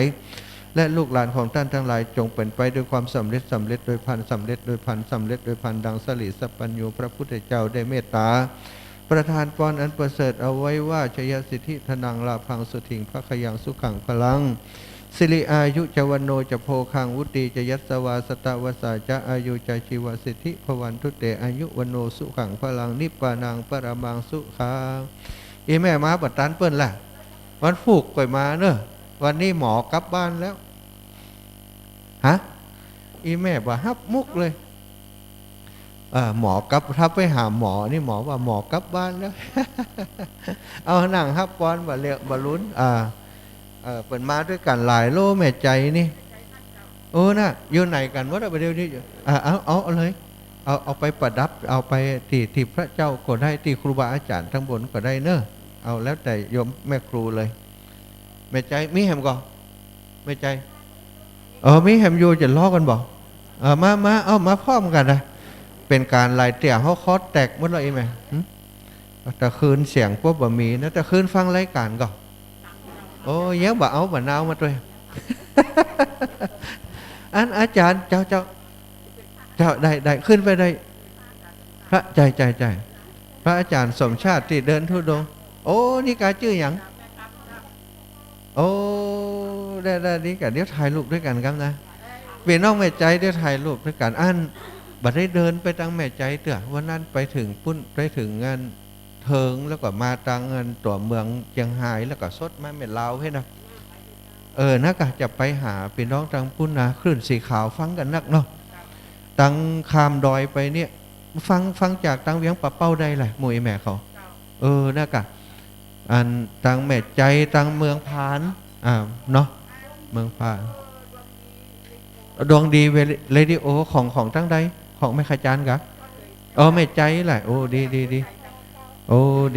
แล้วครูบาอาจารย์อยู่กันนี่เนาะท่านพระครูอภิวัตก็อยู่ตุลุงยองก็อยู่นี่หูจักแล้วก้าท่านพระครูอภิวัตพระเพิ่นแล้วยังวันนี้เดี๋ยวคือเพิ่นฉันแล้วก่อนจะคือหันหน้า ตุลุงยองก็อยู่ตุลุงยองใส่หมวกอยู่เพิ่นน่ะตุลุงดอยวันนี้ถ้าจะเพี้ยวพัดแล้วตะวาบะเฮ็บตกใส่วัดเพิ่น จ่าตะวานี่ปอยหลวงวัดเปิ้นนะแม่ส่งน้ำพระธาตุมีตนได้พ้องเนาะดีแล้วมาอย่างอันก็ครูบาอาจารย์ก็อยากจะหันศรัทธาญาติโยมที่ฟังอันนี้ตุลุงยองตุลุงยองตุลุงยองศรัทธาเนี่ยหูจักแล้วมหาสมชาติ ได้เปรียบวันนี้ได้เปรียบกำไมได้เปรียบสาธุแม่เอาวางนี่เอาวางบนผ่านนี่เดี๋ยวแม่ไปถวายที่พระพุทธเนอะเดี๋ยวไหว้สาทางเดียวทางบนพุ่นแหมเนาะไหว้สาทางบนเด้อพี่น้องแม่ใจมาเป็น10 ปลายเอารถตู้มาเนาะ โอ้ดีโอ้รถโตมาจอดพุ่นโอ้ดีแล้วเจ้าโอ้แต่บ่เฮ็บบ่มีเนาะดีแล้วโอ้ได้ก่อล่างสร้างแปลงได้มาเติงกันอย่างเวลามีการมีงานตั้งพุ่นกับบอกเนอะเอิญมาตั้งครูบาอาจารย์ถ้าใดก็ได้เพิ่นก็จะได้ไปช่วยกันพร้อมเลยยังแม่มาหั่นแหมจัดหลายซองแล้วอ่ะเอามาพร้อมกันโอ้ย่ามันธนาแม่ใจพะเยาโอ้ตุ้นลงดอยจ้าเจ้าโอ้เจ้าก็ยังว่านั่นนะเจ้าแม่เอาวางได้ละสาธุครบเนาะพี่น้องแม่ใจนะสาธุมาโอ้อันนั้นอย่างเจ๊กหรือวะชุดมันนะคุณหมอลูกโอ้คุณหมอเนี่ยนะโอ้วันนี้จะได้พบปะครูบาอาจารย์หลายรูปหลายองค์แล้วแม่ตนเก้าพอขึ้นสีขาวท่านพระครูอภิวัฒนวิกรมก็อยู่นี่แล้วอันนี้มหาสมชาติแข่งทองนะตุลุงยองว่าคือเฮาแม่หาว่าแข่งทองแข่งดำมัดถ้าทองมันก็เหลียงกันเนาะนี่แข่งดำไปเหี้ยเดินเอาละสาธุดีเหลีอาจารย์ในวันนี้ก็เป็นวันดีสลิสุปมังคละอันประเสริฐล้ำเลิศยิ่งกว่าระยามตั้งหลายมูลศรัทธาครอบครัวคลื่นสีขาวอำเภอแม่ใจจังหวัดพะเยาได้ร่วมกันมาเป็นคณะเป็นหมู่เป็นจุมได้มาจากเมืองพะเยาเพื่อจะร่วมบุญร่วมกุศลกับครูบาอาจารย์เจ้าทุกรูปทุกองค์ในเครือข่ายคลื่นสีขาวที่ได้มาร่วมกันก่อร่างสร้างแปลงยังพระธาตุสลีสีสองเมืองศาลาพระสีสองเมืองมาละคำพระเจ้ามาปิดทองพระเจ้าพระสีสองเมืองตลอดถึงสร้างเสนาสนะทุกอย่างทุกประการบัดนี้ตนตัวแห่งโยมแม่ตั้งหลายซึ่งก็หมายมีโยมแม่มันธนานันทคำมีอำเภอแม่ใจจังหวัดพะเยาร่วมบุญสร้างพระธาตุ100 บาทแล้วก็แม่เสาคำจิรบุตรอุทิศไปหาพ่อประสงค์จิรบุตรนายนิวัฒน์จิรบุตรและเจ้ากรรมนายเวรร่วมบุญมา200 บาทมูลศรัทธาแม่น้อยหรือว่าแม่ป้อร่วมบุญร่วมถวายกับพระธาตุสีสองเมืองน้อยปัญสุวรรณกะปัญสุวรรณเนาะร่วมถวายทานร่วมบุญกับสร้างพระธาตุสีสองเมืองมาจาก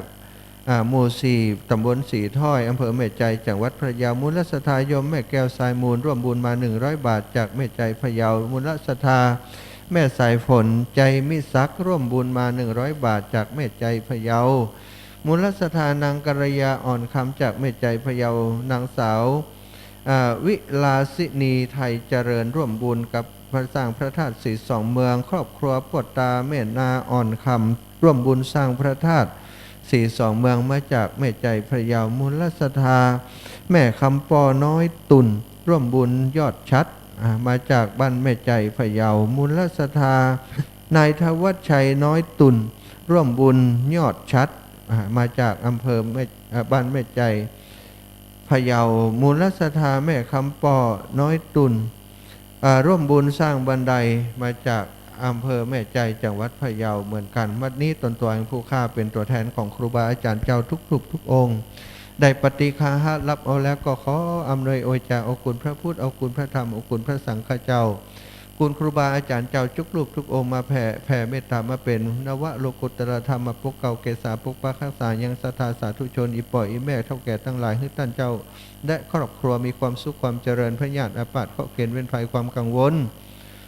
อันตรายในจิตในใจของท่านก็ดีของครอบครัวของลูกหลานท่านก็ดีให้มาลายหายไปให้หอมให้หายให้กลิ่นกาดออกจากตนจากตัวเหมือนน้ำที่กลิ่นกาดลงจากใบบัวใบบอนเม้นว่าอีปล่อยอีแม่ทั้งหลายจะอุทิศผลบุญทานบุญกุศลเหล่านี้เอาไปหน้าก็ดีอุทิศผลบุญทานไปให้เจ้ากรรมในเวรเจ้าเทวบุตรเจ้าเทวดาพญาอินทร์พญาพรหม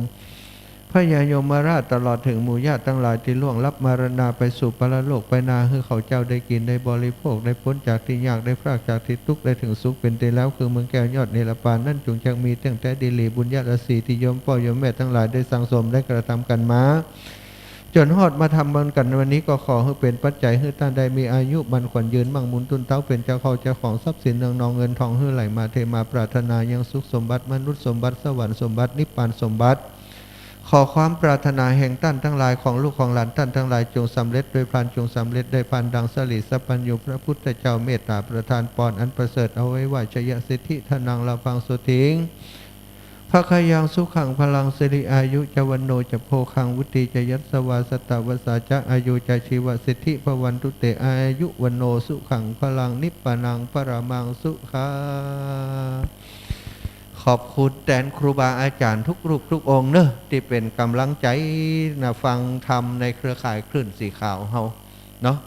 บอกกล่าวคนที่เขายังบ่ได้ฟังกันเถอะอันทีวีก็พอบ่ม่วนบ่เดียวฟังเพลงก็บ่ม่วนฟังทุกเจ้าเด้ออีเนอะเนอะวิทยุเครื่องละ400-500อีเนอะเนี่ยกะบางเถื่อเขาฟังม่วนอยู่คนเดียวนะโทรมาหาท่านเอาอีแม่ฟังตึงวันบ้านเฮาฟังน่ะก็มีภัยจะได้มีฟังกับแม่คนเดียวอ่ะโอ้อีแม่ยังจวนเขาโอ้มาขี้จิฟังได้ว่ะฮะจวนเขากะมีเปลี่ยนกะเนาะโอ้สาธุสาธุสาธุดีใจได้หันหน้าหมู่อีแม่เขาเนาะกว่าเขาจะปะกันไปใจง่ายนะอีแม่อันนี้ถ้าบ่มีป้อยหลวงยี่จะปะว่ะโอ้ได้เนาะแล้วก็เจ้าโอ้ลมนักโอ้บ่เป็นยังไปเอาบุญก่อนเนาะเอาบุญก่อนก่อนไปเนาะอีแม่บอกก่อนเป็นข้าราชการกะโอ้ยหุ่นอย่างกับข้าราชการหุ่นอย่างนางแบบนะอีแม่เอาบุญด้วยกันกันละเอา2ใส่ในตู้ฮะ2ใส่เอาใส่ในตู้ฮะเอาละเอาใส่ฮันเนอร์ช่วยกันใส่ในตู้เนาะขอบคุณพี่น้องตังวันนี้ก็จะไปเอวไหนต่อแหมก็ไม่คู่ไปไปทางใดไปทางเพศกะอ้อมทางเพศแหละตะกี้มาทางพะเยามาทางอันวังเหนือเดี๋ยวนี้จะอ้อมทางเพศเนาะบอกว่าหลวงปู่จะมาเพศอะไรยังนะพระธาตุจอมพอเขาเรียกว่ามาก็หลวงปู่ดอยนะหลวงปู่ดอยบอกว่าตอนเจ้านี่จะมาถึงกี่โมงก็เดี๋ยวจะลองตักไปพอไฟมีเบอร์โทรลองโทรจิพอแล้วนั่นโทรศัพท์ไฟมีเบอร์โทรถามหลวงปู่มาก็ถ้ามาจะแวะหาเนออีนะโอ้วัดเปิ่นงามนะอีแม่วัดหลวงปู่ดอยงามวัดพระธาตุจอมพอไฟเคยไปเปล่าโอ้วัดเปิ่นเจ้าปู่จ้าเหรียญมันพูกวันนี้มาได้ปุ๊กเซ็กเนี่ยจะเอาเหรียญบาได้ไปกะวันผูกคุณนะวันผูกอีแม่พังกับเด้อเอาไว้นี่คนหนึ่งผูกก็เอาเหรียญไปนอนนี่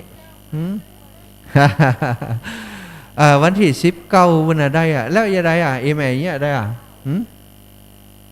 นั่นเอายาใดดิอันถ้าจะปู่จ้าไว้เอาอันนี้ก็ได้เขียนเลขที่จะส่งนะเอาสตางค์ปู่จ้าไว้นี่ฮะเดี๋ยวเขาจะส่งไปให้เอาบริการวันหน้าจะไปลืมเขานะกาบริการเฮ้ยจะไปลืมเขานะเนาะก็เดี๋ยวกินข้าวกันมายังนี่ฮะ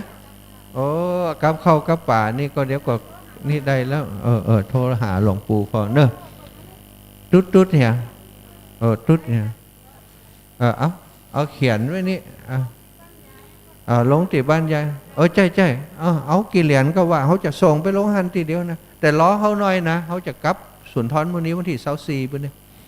เดี๋ยวเขาจะปุจจาไว้หือเนอะใจเรียบร้อยโอ้อีแม่เขาต่อระบบน้ำดีเนอะได้เป็นเจ้าภาพด้วยก็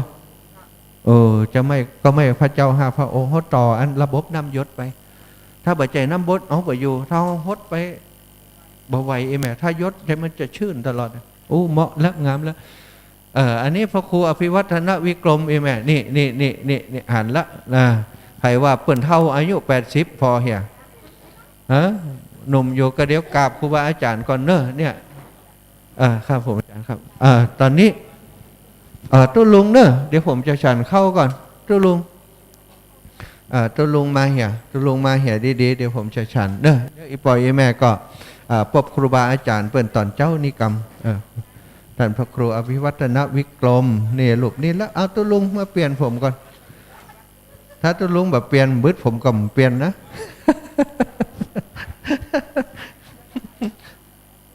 ศรัทธาศรัทธาญาติโยมอาตมาจะฉันเฮียตุลุงมาแล้วเด้อนิมนต์ตุลุงก่อนศรัทธานะอีแม่เดี๋ยวกับปุ๊บเนอะครูบาอาจารย์นั่นเดี๋ยวก่อยปุ๊บกันเดี๋ยวกับปุ๊บกันเนอะ2 เหรียญก็ถามกันให้ครบก่อนจะเอากี่เหรียญก็ส่งลงทีเดียวกันนี่เจ้าตุลุงค่ะได้กะเอาให้ตุลุงก่อน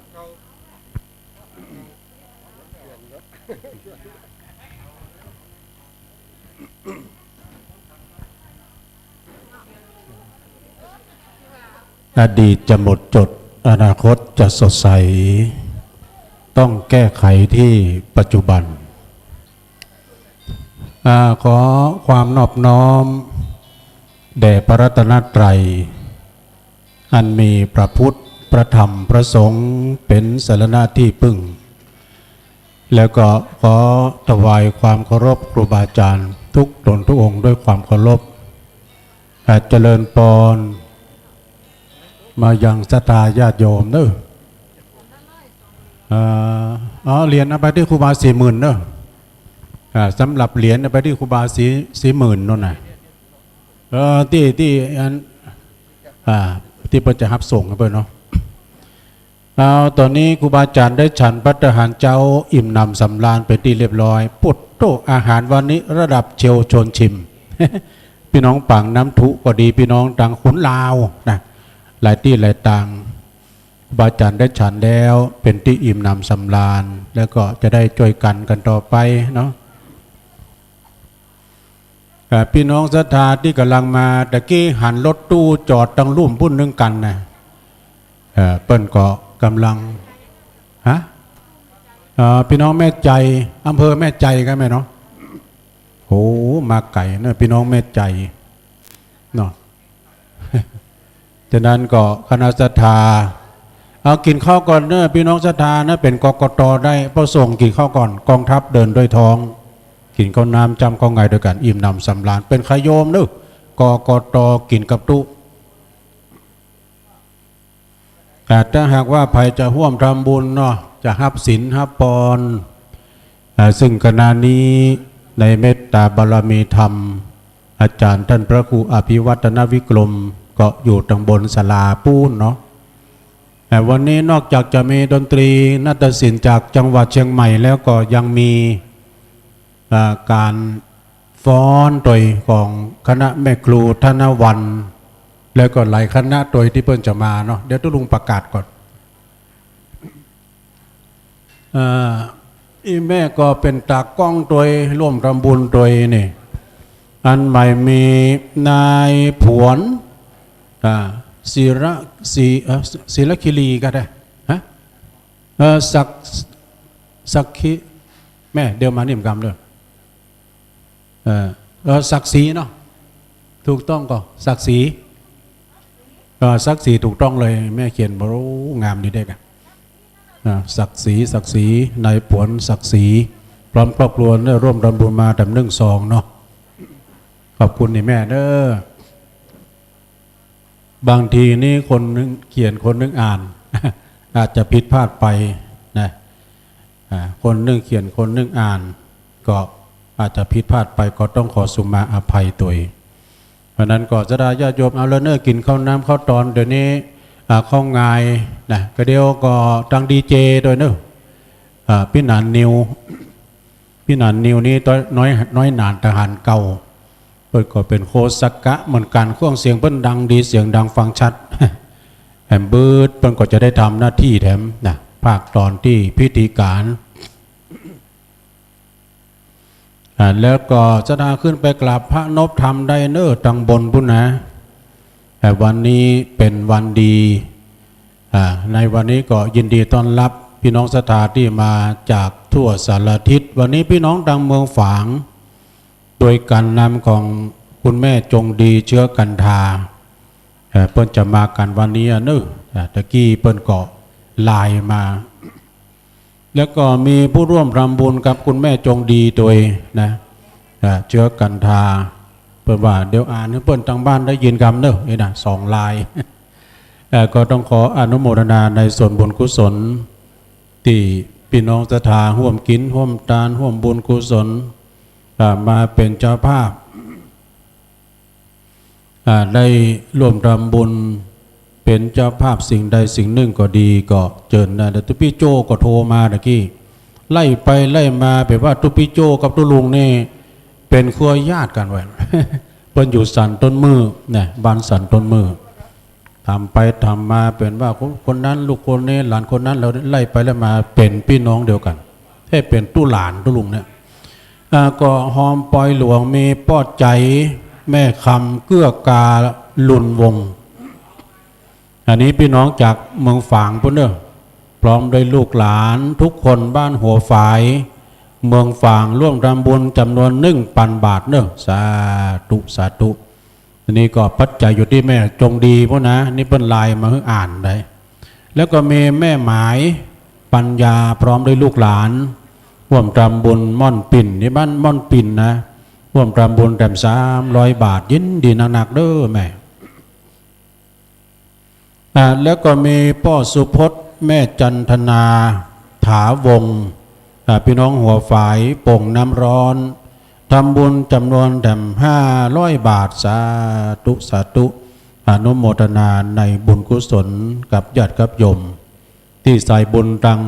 เมืองฝางโดยเนอะนะเมืองฝางนี่อู้ถึงว่าการให้การหอมนี่ก็มีคุณแม่จงดีเชื้อกันทาซึ่งจะเป็นตัวแทนนะกับพระเดชพระคุณหลวงพ่อท่านหลวงพ่อพระครูสุจิตานุรักษ์เวลาเปิ้ลบ่ได้มาคุณแม่จงดีนำมา ก็พอดีว่าคุณแม่จงดีนี่เปิ้ลมีความจำโมดนะในด้านปัจจัยเงินทองหอมมาช่วงนัดไหนเท่าใดช่วงไหนเท่าใดรวมปัจจัยบัตรต่ำกว่า160,000ดู100,000 ปลายคราวนี้คงจะมาเป็น6,000 นะเพราะฉะนั้นก็กระศรัทธาโอ้เมตตาบารมีธรรมหลวงพ่อมาแล้วเนอะท่านพระครูบวรท่านพระครูบวรเจ้าคณะตำบลพี่น้องป้าบุญปั่นป้าน้อยบุญปั่นเขาหน้าบุญเล่าขวัญ พี่น้องต่างเมืองฝางมาแล้วเนอะแม่จงดีเขากำลังอ่านและชื่อมาเนี่ยคุณแม่เดียวซอโต๊ะตังมาเอาขึ้นไปบนไปด้วยกันแม่เดียวไป5 ปอนด์กันก็ได้กันเนาะป้าน้อยบุญปั่นเขามา1 ลำรถตู้มันพวกหลวงพ่อมานะมันพวก2 คนตู้2 กันรถตู้ก่อน ใส่บุญจากเมืองฝางมาแล้วเนอะคุณแม่จงดีเขาป้าน้อยบุญปั่นเขาเจริญพรเจริญพรพระอาจารย์เพื่อกำลังทุกลงมาเปลี่ยนมาเดี๋ยวนี้พระอาจารย์สมเพชรพระอาจารย์สมชาตินะเปิ้นก็กำลังฉันเจ้าเพราะว่าตะกี้ตุลุงก็เปิ้นได้เอาก่อนนี่กันขึ้นไปบนเลยแม่ตั้งต้นกันเอามาตั้งในเพื่อก่อนได้เนอะแม่ ปักต้นกันท่านก่อนหลวงพ่ออาจารย์พระครูบวรธรรมารามเนาะตุลุงเมื่อใดก็ลืมน้ำป่ายเพิ่นครับออกสถานีแต่ว่าเพิ่มได้มาเพิ่นติดงานเด้อท่านกำนันเนาะนะ วันนี้มาแล้วนี่เจ้าของพื้นที่บอกว่าจะเป็นตังเครื่องเสียงกาเนี่ยไฟกามสังกานี่เป็นเจ้าของพื้นที่เจ้าคณะตำบลเพิ่นมีซองมาโดยเดี๋ยวตุลุงประกาศเนอะเขามีหลายซองโดยก็ฝากในเมตตาบารมีธรรมหลวงพ่อมาโดยนะนี่ก่อนเมืองน้อยเนอะพี่น้องศรัทธาเพิ่นฝากเมืองน้อยเนาะได้ร่วมเพิ่นนั้นฝากมาเดี๋ยวตุลุงขอประกาศท่านพระครูว่าเพิ่นฟังอยู่ทางบ้านนี่นะ แม่เดี๋ยวกินข้าวน้ำข้าวงายกันเนาะแม่ชีก็มาแม่ชีลูมาก็ มี บ้านเมืองน้อยนะบ้านเมืองน้อยก็อันนี้หมู่8นะตำบลแม่เจดีย์นะเป็นร่วมรำบุญมานายจำลองนางแดงนะเปิ้นก่อร่วมรำบุญตานตุงอันนี้ตานตุงแล้วนะ100 บาทอุทิศบุญกุศลไปหาพ่อตันแม่จันนี่เนาะใจคำจำนวน100 บาทเนอะสาธุสาธุก็มีแม่อุ้ยบัวปากะยศรวมกับลูกหลานเนอะตานไปเฮืออุ้ยทาอุ้ยอิ่นโดยจำนวน200 บาทโอ้โหพ่อหมอมาแล้วพ่อหมอก็มาแล้วเนี่ยอาจารย์มหากำลังฉันเจ้านี่พ่อหมออมรแม่คุณแม่จงดีพ่อหมออินทรคุณแม่จงดีนะซึ่งในนามตัวแทนหลวงพ่อวัดพระบาทอุดมโดยพี่น้องตะเมืองฝั่งมา2 กันรถตู้เนาะ2 กันรถตู้เอาตามอารยาใส่นะแม่เขาเนาะเจริญปอนไปฟังปิกฟังปอกเกลือมามันปอวันเพราะว่าใครมันปอเมื่อยใครมันปอนอน ก็เดี๋ยวจะได้ฟังดนตรีนะดนตรีพื้นเมืองประยุกต์วัยรุ่นทั้งนั้นนู่นักดนตรีนะมีนางจันสมพิรมนะร่วมรำบุญพระธาตุบ้านเมืองน้อยนะแม่เจดีย์ใหม่จำนวนแด่ม100 บาทโอ้สลีมอมจื้นเมี่ยงมาแล้วเอาอีแม่เขาจะห่วมบุญกุศลก่อนมาทางไปเนอะถ้าใครมีซองประมาณนี้ตุลุงซองนี่มีให้ฟรีนะมีซองให้ฟรีอันนั้นนะพิรมตาลตุงแด่ม100 บาทพี่น้องบ้านเมืองน้อยแม่เจดีย์ใหม่เนอะฝากอาจารย์ท่านพระครูบวรธรรมารามเจ้าคณะตำบลของเฮาเนาะครูบามาเนอะครูบามามีเพิ่มเติมนางสาวสุกัญญาพิรมทำบุญบริจาคยอดพระธาตุยอดชัดแม่เจดีย์ใหม่เมืองน้อยจำนวนแด่ม100 บาทเนอะเปิดฟังทางบ้านนะพระครูว่านะนายอานันต์พิรมร่วมทำบุญยอดพระธาตุบ้านเมืองน้อยตำบลแม่เจดีย์แด่ม100 บาทดุได้หลายซองแล้วฝากท่านพระครูบวรมาเนอะกำเดียวก็ขอผู้ช่วยมาตังตุลุงนี่ด้วยนะเพราะว่าจะได้เก็บซองเข้าหีบ ตอนนี้คณะของ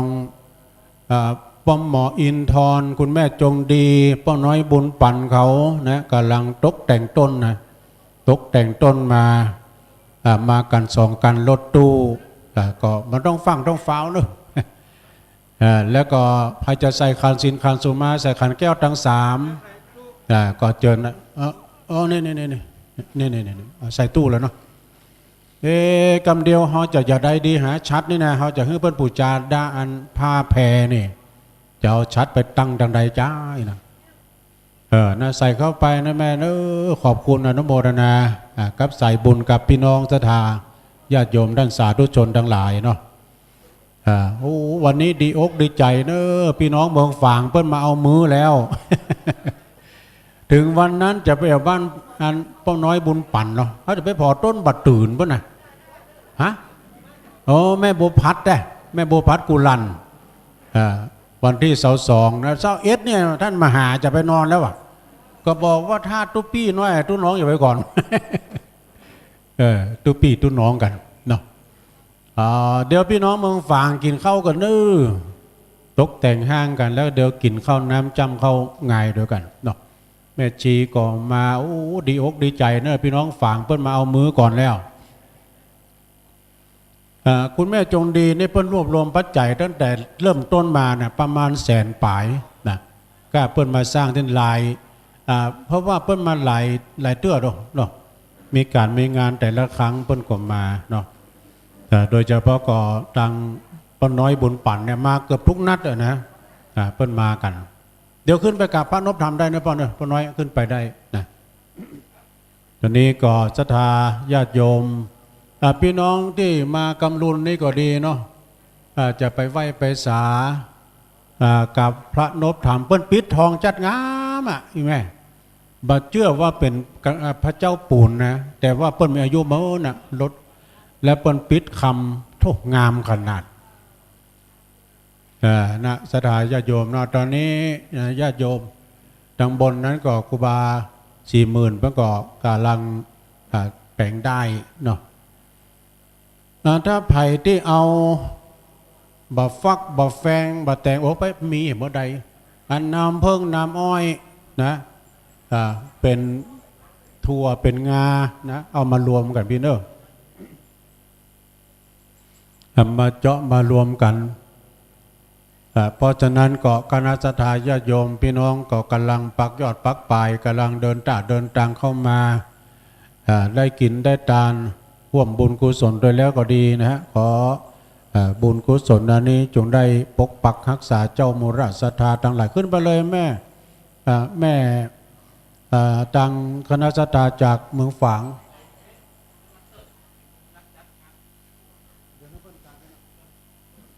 เดินในเพิ่นขึ้นไปไหว้มันได้เนาะฮะโต๊ะเทมอันนี้เพิ่นจะเป็นเคน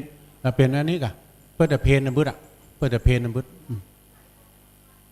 แม่เขาก็เดี๋ยวเขาตานลุ่มพี่นู่เดี๋ยวเขาจะตานลุ่มพี่นะที่แยงพี่นะที่แค่แต่ว่าอันเดียวนี้เพิ่นขึ้นไปไหว้มันได้เนาะไปไหว้พระเดี๋ยวนี้เพราะว่าท่านครูบา40,000เพิ่นทำงานนั้นอยู่ก็เดียวป้าน้อยป้านานไผ่ที่ว่างนะไปช่วยท่านครูบาด้วยนะครูบาเจ้า40,000เปิ้นก็กำลังแม่ชีขึ้นไปไปไหว้พระนพธรรมตังบนเนาะแต่เดียวคณะของคุณแม่จงดีเขาก็หน้าพระธาตุหน้าศาลาไปดูเดี๋ยวเรารวมกันแม่คำก่ะไม่สูงค่าแม่คำมาก่อนแม่คำมันใช่ก่ะแม่คำได้มาพี่น้องไตเอามาเลยญาติโยมทั้งหลายตอนนี้เนาะกำเดียวไปจะร่วมทำบุญยอดธาตุยอดชัดก็มาแจ้งความจำนงหมายมีซองมีปากกาให้เขียนมาทางนี้เลยนะมันมายากอีพ่อเพิ่นเอาเก้าอี้มาตั้งไว้หมดแล้วมันมายากไปหน่อยเนาะสาธุบุญกุศลได้ปกปักรักษามูราศรัทธาด้วยตานะปรมีบุญจะเกิดขึ้นได้เมื่อเฮาฮือตานเนาะตานบัตรตานเฟืองตานสลึงก็ดีได้เจาะใส่เก้าได้เจาะใส่หัวได้โมทนายกมือ10 นิ้วขึ้นตั้งหวังคิ้วไก่เก้าเกษาอาหังวันตานะขอบุญกุศลตั้งมวลรอท่าเมื่อหมดเวลาชีวิตขออธิษฐานเป็นต่างสายติบยามเมื่อดับจีนั่นไปบนแต่ว่านี่แต่เจ้านี่กันเนาะอีแม่เขาขึ้นมาดอยนี่มาถามกันโลตุลุงเมื่อเจ้านี่ไผ่เตะทำก่อนนึกว่าตุลุงก่อนเตะทำก็ใจม่วนอย่างอี้นี่นี่ปวดโอ้ก็ไปใจตุลุงจะได้ตุลุงเชาพอน้อยบุญปั่นเขาว่าโอ้ม่วนดีเนาะตอนน้อย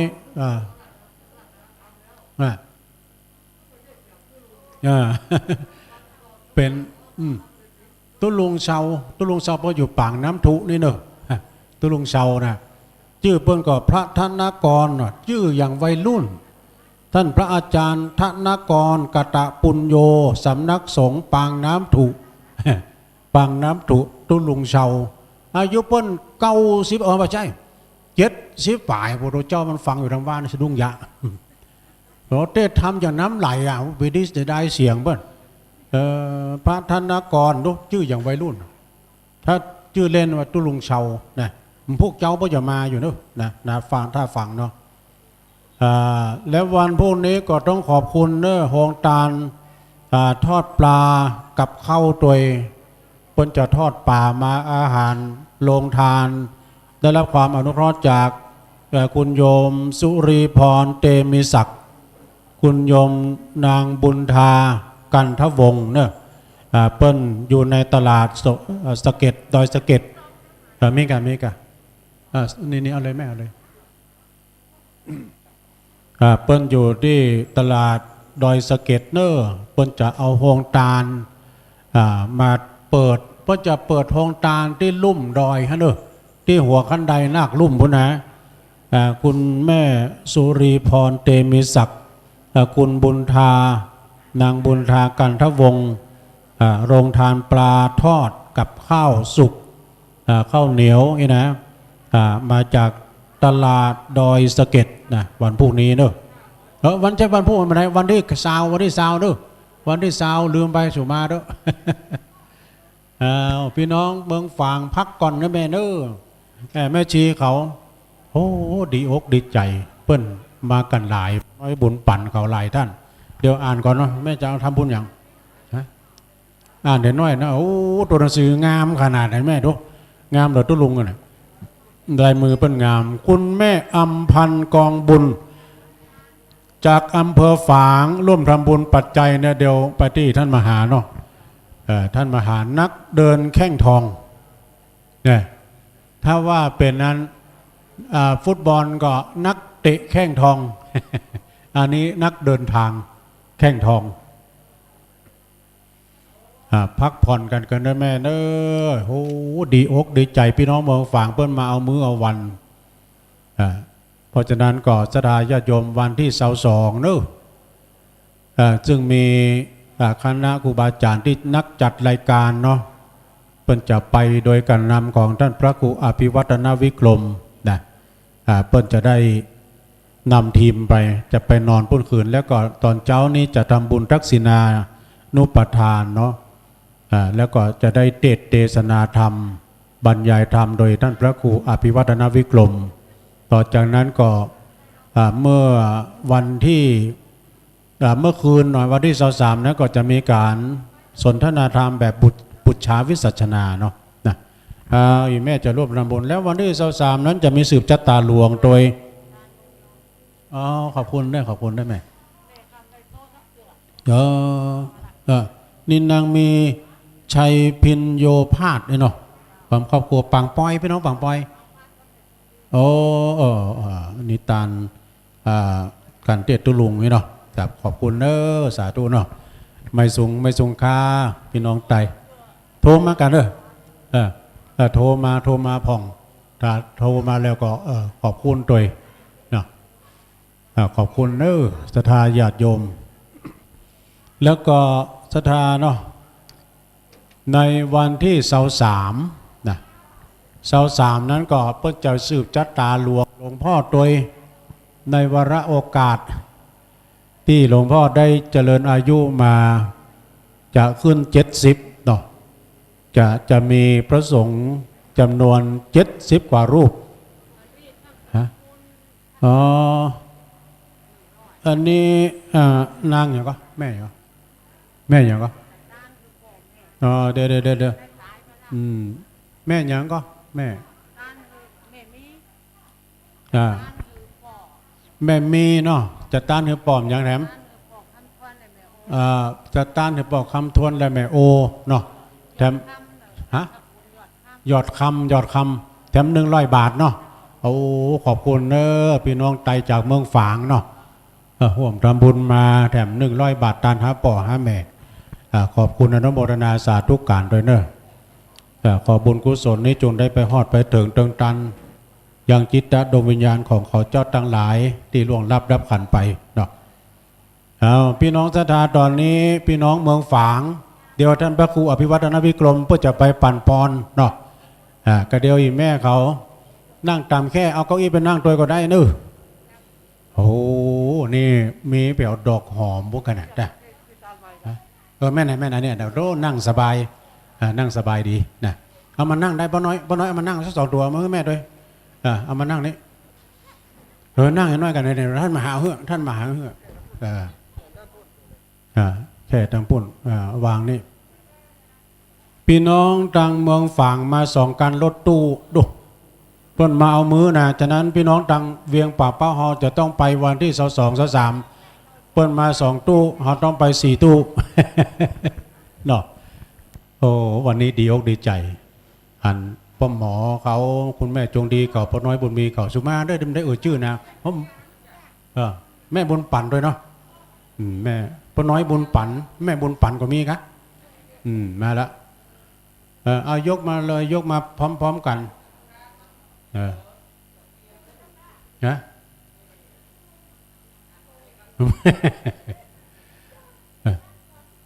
นะครับ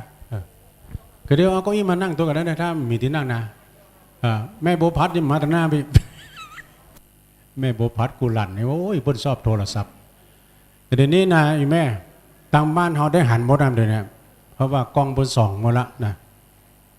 นี่เพิ่นถ่ายรูปเนาะถ่ายลายท่าหน่อยน่าจะใกล้ๆเดี๋ยวโอเคสาธุก็เดี๋ยวถ่ายมั้งถ่ายกับป้าน้อยกันก็เดี๋ยวนิมนต์อาจารย์ท่านพระครูอภิวัฒนวิกรมนะครับเด้อป้าหมออินทร์เขาเพิ่นพร้อมแล้วเนาะคณะศรัทธาเพิ่นจะฮับปอนมีที่วางก่อนถ้ามีที่วางเอาเก้าอี้มา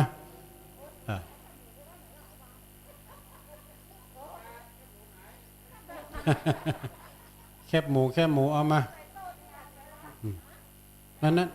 เดี๋ยวป้าหมอเพิ่งถ่ายอยู่ป้าหมอแม่จงดีโอเคอันนั้นจัดตานตึงกระเป๋าก็ว่าจะได้เนี่ยเอากระเลิบออกไงกระเลิบไผ่เนี่ยจัดตานตึงกระเป๋าก็เดี๋ยวไว้สารนิมนต์นะครับเด้อท่านพระครูอภิวัฒนวิกรมโอ้งวดนี้นี่หลายเนอะนี่นะเปิงคุณแม่จงดีว่าได้แม่จงดีว่าแสนปลายแล้วนะกลับมาที่นี่นะน้องแม่เนาะหลายตังพอดูกล้องเอาแมทออยกำก็ได้หรอ มันไปวนอย่างนั้นหรือเนาะเอาออยกำก็ได้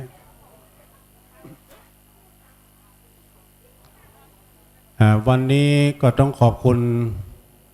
ทางเครื่องเสียงของพี่นานตัวเนอเนาะแล้วก็บุตรก็จะเป็นจานด้วย เป็นพ่อจานด้วยพี่นานนิวเดี๋ยวเราสักกรรมนะบอลเด้อเดี๋ยวท่านพระครูก็จะมาปั่นปอนรอแป๊บ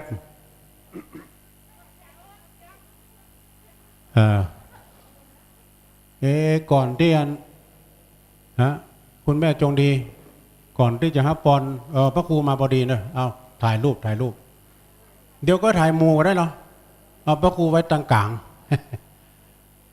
ก็เดี๋ยวขอไม้สักตัวเนอะพี่นานนิวไม่มีก่อนเดี๋ยวแต่ไปละโอ้วันนี้ว่านอนด้วยกันนี่ประสงค์2 3 4 5เดี๋ยวจะพี่หนุ่มเอาไม้มือกำให้ท่านอาจารย์พอหาที่นั่งเนอะพอหาที่นั่งก็เดียว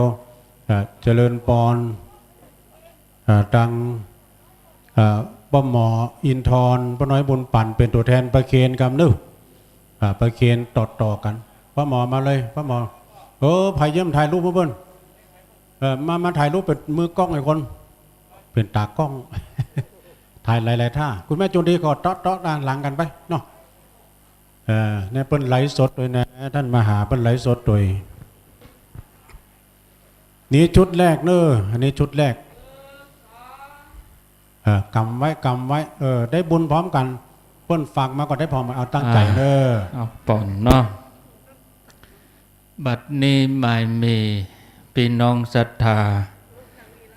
ขึ้นสีขาวเมืองฝางแม่อายชัยประการโดยการนำของแม่จงดีเชื้อกันทาพร้อมญาติพี่น้องทั้งหลายทุกที่ทุกแห่งทั่วทุกหนที่ปฏิบัติธรรมคุณหมออินทร์ก็ดีชมรมปฏิบัติธรรมก็ดีที่มาแล้วก็ที่ฝากมาตัวก็อนุโมทนาวันนี้ได้นำดอกไม้ต่างๆเอามาประดับตกแต่งสถานที่คือสวยงามแล้วก็มีของกินเนาะมีหอมแล้วก็มีข้าวต้มข้าวควายเอามาเลี้ยงเป็นโรงทานเขียวหวานตัวกล้วยตัวมียอดรวบรวมกันได้อยู่ 7,170 บาท อนุโมทนากับทุกท่านทุกคนตั้งใจฮับปอนเนอร์เอวังโหตุดีละอาจจะในวันนี้ก็เป็นวันดีเป็นวันติถิติอันวิเศษเป็นวันเดือน6แหม1 ค่ำมาจุมาจอดมาลอดมาถึงยังเจ้าศรัทธาเมืองฝางพี่น้องศรัทธาชมลมผู้ปฏิบัติธรรมวัดพระบาทอุดมน้ำบ่อสวาพร้อมกับพ่อแม่พี่น้องศรัทธาทั้งหลายทุกคนทุกท่านได้เสียสละเวลาจตุปัจจัยทายธรรมมาถวายทานงานป่วยหลวงพระศรี2 เมืองโดยนางแก้วตินีกรรมกำปาธนาของเจ้ามูลศรัทธามีโดยประกาศสันใดก็ขอให้สมดังกรรมกำปาธนาตั้งแต่บัดนี้เป็นต้นไปเฮือเจ้ามูลศรัทธาท่านทั้งหลายพร้อมกับครอบครัวจงปราศจากทุกโศกโรคภัยเคราะห์ปีเคราะห์เดือนเคราะห์วันเคราะห์ยามเคาะมารับมาตื่นเคาะมาคืนบาหันเคาะมาวันบาหูเคาะมาอูมาจาเคาะนาต่างๆหายไปกลับกลายเป็นโจกปีโจกเดือนโจกวันโจกยามอายุปีอายุเดือนอายุวันอายุยามอยู่ให้มีใจไปให้มีโจกมีลาภปะแป้ข้าศึกศัตรูอันตรายทั้งปวงอย่าได้มากรรมมากายเพื่อมีสุขภาพพลานามัยสมบูรณ์แข็งแรงนั่นจงจักมีภัยแผ่ไปถึงแม่ธรณีเจ้าตี้ทั้งหลายเทวบุตรเทวดาพญาอินทร์พญาพรหมพญายมมหาราชสิริกุตอามาตย์ตนจำบุญตนจำบาปตนจำกันเส้นนำหยาดลายหมายตานจุงมากดเอาลายมาหมายเอาชื่อตกน้ำอย่าเฮือได้ไหลตกไฟอย่าเฮือได้ไหมเฮือได้เป็นดังห่มดังเงานั่นจงจักมีสมดังกัมมะภาษาบาลีญะทาวาเลวะหาปุลาปะเลโปเลนติสาคะลังเอวะเมวะอิโตทินังเปตานังอุปกปติอิจิตังบัดดิตังตุมหังคิปะเมวะสมิสันตุสัพเพปุเรนตุสังกปาจันโดปนรโสยถามณิโชติลโสยถาสัพปิติโยวิวัชชันตุ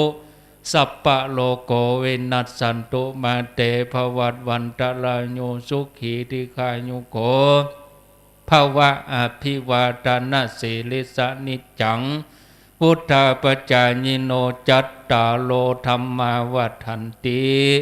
อายุวันโนสุขังปะลังเอาแล้วได้มาห่วมตั้งแต่ต้นมาจนทนจบพอดีนี่ได้มาหอมตานเหี่ยมดกูอย่างเก้าอี้หลังคาโต๊ะเนาะโอ้นมคันไดแหมปูนแหมทรายหินแถมตานมดกูอย่างแล้วอกแล้วใจนะอยู่ดีมีสุขกูคนเนอะนี่บุญกรรมบุญโจวันที่21ก็จะพาพระสงฆ์ไปในงานที่วัดพระบาทอุดมไปนอนปุ้นคืนไปเดินทางบางตนก็ไป21บางตนก็ไป22วันที่22เมื่อคืนนั้นก็จะได้ไปบรรยายธรรมร่วมกันหลายตนไปสนทนาธรรมที่วัดพระบาทอุดมคืนวันที่22เวลา20 ทุ่มก็อนุโมทนาท่านที่มานี้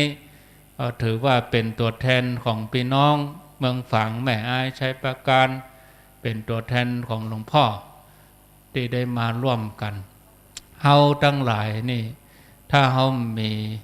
ธรรมะนี่มันได้มาหากันธรรมะนี่ไหลคือคนมาปะกันคนดีๆทั้งนั้นคนบุญทั้งนั้นได้มาปะกันได้ฮู้ได้ฟังธรรมะของพุทธเจ้ามันทำให้เฮาได้มาปะมาพบกันธรรมะของพุทธเจ้านี่ย่าเฮือใจของเฮานั้นดีงามครูบาอาจารย์ได้เอาธรรมะเฮือศรัทธากูขำกูเจ้าเฮาก็ได้ฟังแล้วก็ทำให้เฮาจิตใจเฮาดีจิตใจเฮาม่วน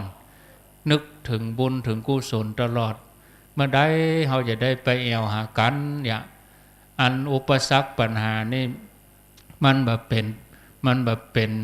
ปัญหาสำหรับเราต่อไปถ้าเราคิดถึงบุญกุศลมันใจถึงเฮียยังเนาะไก่ยังได้ก็เหมือนใกล้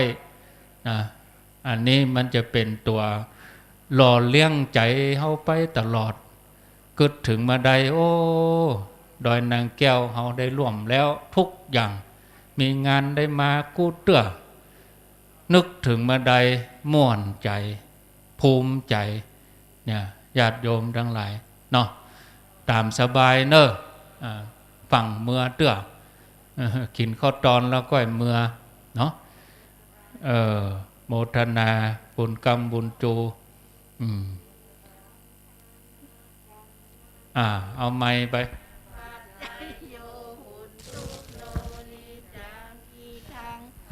รากรรมังนิพพานาปัจจัยโยโหนตุโนนิจังยังกินจิกุตสารังกาตามกัมมังเพอิอัมเหอิกาตังปุญญังโนอนุโมทันตุสุนันตุโพนโตเยเทวาอัสสามิงเนอาทิคาตาทิคายุตาสัทธาหุนตุสัพพะสัตตานังสุขีอัตตานังวิหารันตุมาตาปิตาสุกิตาหุนตุทุกขาปามุญจันตุสัพเพยาตากาสุกิตาตุทุกขาปามุญจันตุสัพเพอายาตากาสุกิตาหุนตุทุกขาปามุญจันตุเพปิสาสัพเพยักกาสัพเพเป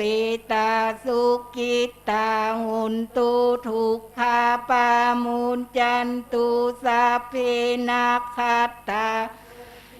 ตาหุนตุทุกขาปามุญจันตุสัพเพเทวาสุกิตาหุนตุทุกขาปามุญจันตุสัพเพจาริยุปัจฉัยยาสุกิตาหุนตุทุกขาปามุญจันตุสัพพะสัมปตินังสามินจันตุโว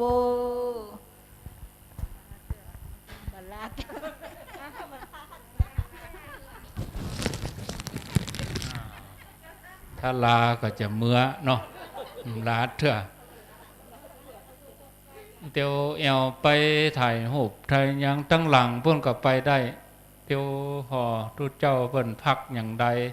เดี๋ยวถ้าเฮาตั้งนอกนี่เฮาหันสิ่งก่อสร้าง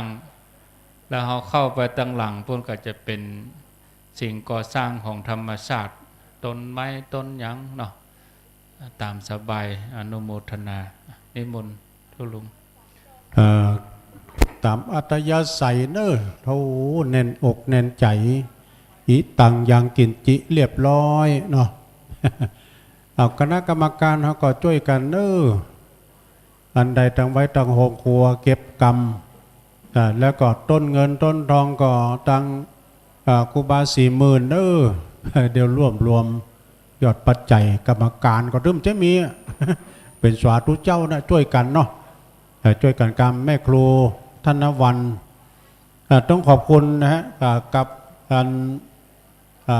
ผู้หมวดสมบูรณ์เลยเนอะผู้หมวดสมบูรณ์นี่เป็นทหารเก่าอยู่แม่ริมนะ ครับรถตู่ได้รถตู่มา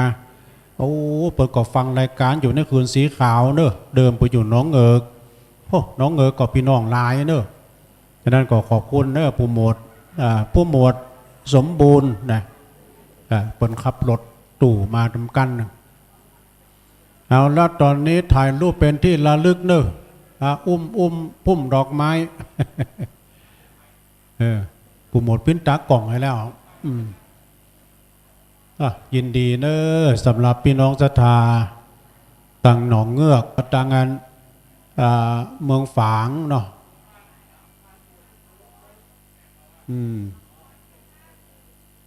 พอกล้องก่อนเพิ่นถ่ายรูปพอกล้องก่อน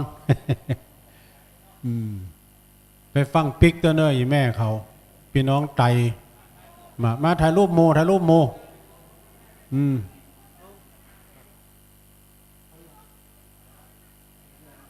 ครับขอบคุณนะทุกพี่นะเอาพอกล้องเนอะพอกล้องเนอะแม่อันนี้ชุดใหญ่โอ้ขอบคุณพี่น้องอสมเฮามาแล้วเนอะชลบอสมนักรบแนวหน้าเจริญปอนเนอะอยู่ดีมีสุขเขาจะมีจุดคัดกรองนะโยมเนอะมีจุดคัดกรอง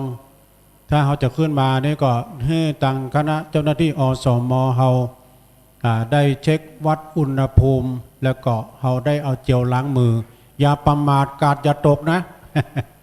อย่าประมาทกาดอย่าตกก็ขอให้เราปฏิบัติตามกรมอนามัยใช่ค่ะกรมสาธารณสุข พี่น้องเมืองฝางนี่ก็มากันหลวงกันลายเนาะศรัทธาก็กระเดียวท่านพระครูพระบอกว่าเอวไปก่อนเด้อนะเอวไปตามเนี่ยตามป่าตามดอยเนี่ยนะไปพอที่อยู่ที่ครูบาอาจารย์เปิ้นตั้งต้นเปิ้นตั้งงานเต็นท์อาจารย์ท่านพระมหาสมชาตินี่เปิ้นปุ้นไปไก่ไปวันนั้นไปพิษพลาดไปน้อยไปตั้งเต็นท์ไปปู่ศาสตร์ตึดหูปวกกะไปมี ปวก ปวกมันได้แขนเนาะครบศาสตร์กินไปกึ่งช่วยกันยกเนอยกไปทางพุ่นทางหลังพุ่นเนอไปทางแม่ครูขอบคุณเนอโหอันนี้เนี่ยชุดใหญ่เนอพี่น้องเมืองฝางมาเป็นดีก็พี่น้องเมืองฝางวันนี้ได้ เจริญพรเจ้าสำหรับเจ้าห้องน้ำทางพุ่นนโยมเนอห้องน้ำกับพี่น้องไม่อายดูแปลงแม่จันฟองห้องสิทธิ์ เปิ่นก็แปลงไว้2 ห้องเปิ่นตานไปหาปประสิทธิ์ห้องสิทธิ์ตัวเนาะเอาอีแม่จะร่วมทำบุญมาทางแวะผักก็ได้ของดีมาทางตุลุงแวะนะแม่เชื่ออย่างเปิ่นผักมาทำบุญแม่อย่างเปิ่นผักมานี่อันนี้แม่อย่างแม่อินแม่อินน้ำจ้อยนะพี่น้องไตสาวอันนี้ไผ่กำกึดครูบาอาจารย์เนาะกึดพอฝากมากึดพอได้ดีไม่ต้องเฝ้าเปิ้นฟังอยู่ทั้งบ้านพวกตุปีโจเปิ้นถ่ายทอดวันคำชื่อยังอีแม็กพร้อมครอบครัวพี่น้องไตเนาะไม่สงคาปังป้อยพี่น้องปังป้อยอีแม็กได้ยินเหรอ อันนี้เป็นผักมาแล้วไม่คำอันนี้ไม่คำนะไม่อามไม่อามเนาะอยู่ปังป้อยผลไม่คำเดี๋ยวเอาปอนนึกเกิดไม่อามแม่เอาปอนนึกเกิดเนาะตุลุงปันปอนสปีนะสัพพิติโยวิวัจจันตุสัพพะโลกวินาศตุมาเตภวัตวันตรายโยสุขีติขายุโกภวะอาภิวาตานาสีลิสานิจังวุฒาปัจจายโนจัตตารโอธรรมาวัฏันติอายุวันโนสุขังปะลังเอาสาธุเนอะท่านมาหาย่ำถึง9 โมงแล้วดูฟังโป่งกับผมมัน10 โมง9 โมงเป็นต้นไปเดี๋ยวมาเอานี่กรรมท่านมาหาเอานี่กรรมแล้วตุลุงดอยมาการพูดมามดมารวมกันมดเนอะมารวมกันมดมากันมาวันนี้กันผ้าแพรเนี่ยเดี๋ยวผ้าแพรแม่ครูธนวันมานิกรรมแม่ครูธนวันมานิกรรมเพื่อจะปูชาผ้าแพรแล้วเอาไปกองด้านไหนชัดเดี๋ยวยกชัดเอามาด้านนอกกรรมรอแป๊บเดียวเอาไปจะหอมไปจะปูชาผ้าแพรนี่ท่านพระครูว่าตามเจตนาบัตร2 บาท4 5 บาทจะไปตำเสากันแล้วกันวะ ว่าเล่นไปเนอะนะครับจะไปลืมเหมือนกันแม่จะไปลืมเหมือนกันเนอะฮะ จะไปลืมเหมือนกันเนอะได้กันอันนี้ป้าหนุ่มคนนายกมือขึ้นป้าหนุ่มมาด้วยป้าหนุ่มก่อนกรดคำกันทำบุญเนื้อตานไปหาพ่อเท่านามแสงแม่เท่าแสงนามสยามนายสยามนางมอนนาง โอ้นี่ก็กรดคำเนอะแถม1 2เนอะแล้วก็ยังมีแถมป้าเอเนอะป้าเอพร้อมครอบครัวบ้านปังปอยนี่ทำบุญยอดพระธาตุ42 เมืองแถม1 2เนอะแล้วก็มีป้าอีนายสุขพร้อมครอบครัวเนอะทำบุญค่าน้ำค่าไฟ200 บาทปังปอยตำบลแม่คะอำเภอฝางเนอะแถม1 2แถม200 บาทเนอะสาธุเนาะอีแม่เขาก็เดียวก็ป้ากันนำกรรมเพราะว่าเดี๋ยวนี้เวลาตุลุงยังถึงเดือนเนี่ยจะกี้เปลี่ยนท่านมาหาเพื่อไปกินข้าวไปฉันข้าวอะไร ไปฟังประดายเนอร์เดี๋ยวจะมอบเวรประเคนใหม่คือท่านมาหาไปก่อนนะครับสาธุเนอตุลุงเปลี่ยนกัน2 คนพี่น้องเนี่ยศรัทธาถ้าไก่เฮาแล้วก็ตุลุงยองเนาะถ้าไก่ตุลุงยองก็เป็นเฮาเปลี่ยนกันสลับซับเปลี่ยนให้ลุงได้ตุลุงได้พักกรรมเนอะศรัทธาญาติโยมไข่ที่จะถวายเป็นการน้ำกับไฟกับการเทศของตุลุงเนอะฟังเทศตุลุงมันแล้วก็บ่ได้ใส่การเทศก็ใส่วันนี้เหี่ยศรัทธามาตุลุงได้ปั่นปอนแต่ถ้าบ่พังก็เก็บไว้ก็ได้ไปปะกันพุ่นเมืองฝางก็ปะกันแหมอยู่โยมแม่บัวพัดกุหลันเนี่ยตอนที่อาตมาเดินทำบายาตาไปพุ่นโอ้สุขภาพบ่แข็งแรงตั้นไปหาอีแม่พุ่นนะอีนะจำเป็นไปอันฉันที่บ้านของอีแม่โอ้แม่อำพันธ์กองบุญอำเภอฝางได้ร่วมบุญเนาะถวายปัจจัยสนับสนุนเป็นการเดินทางจะไปเมืองฝางวะถวายที่ท่านมหาสมชาติก็อนุโมทนาบุญเนอะแม่อำพันธ์กองบุญอำเภอฝางขอให้แม่เจ้าเดินทางไปที่ไหนก็ปลอดภัยทุกเส้น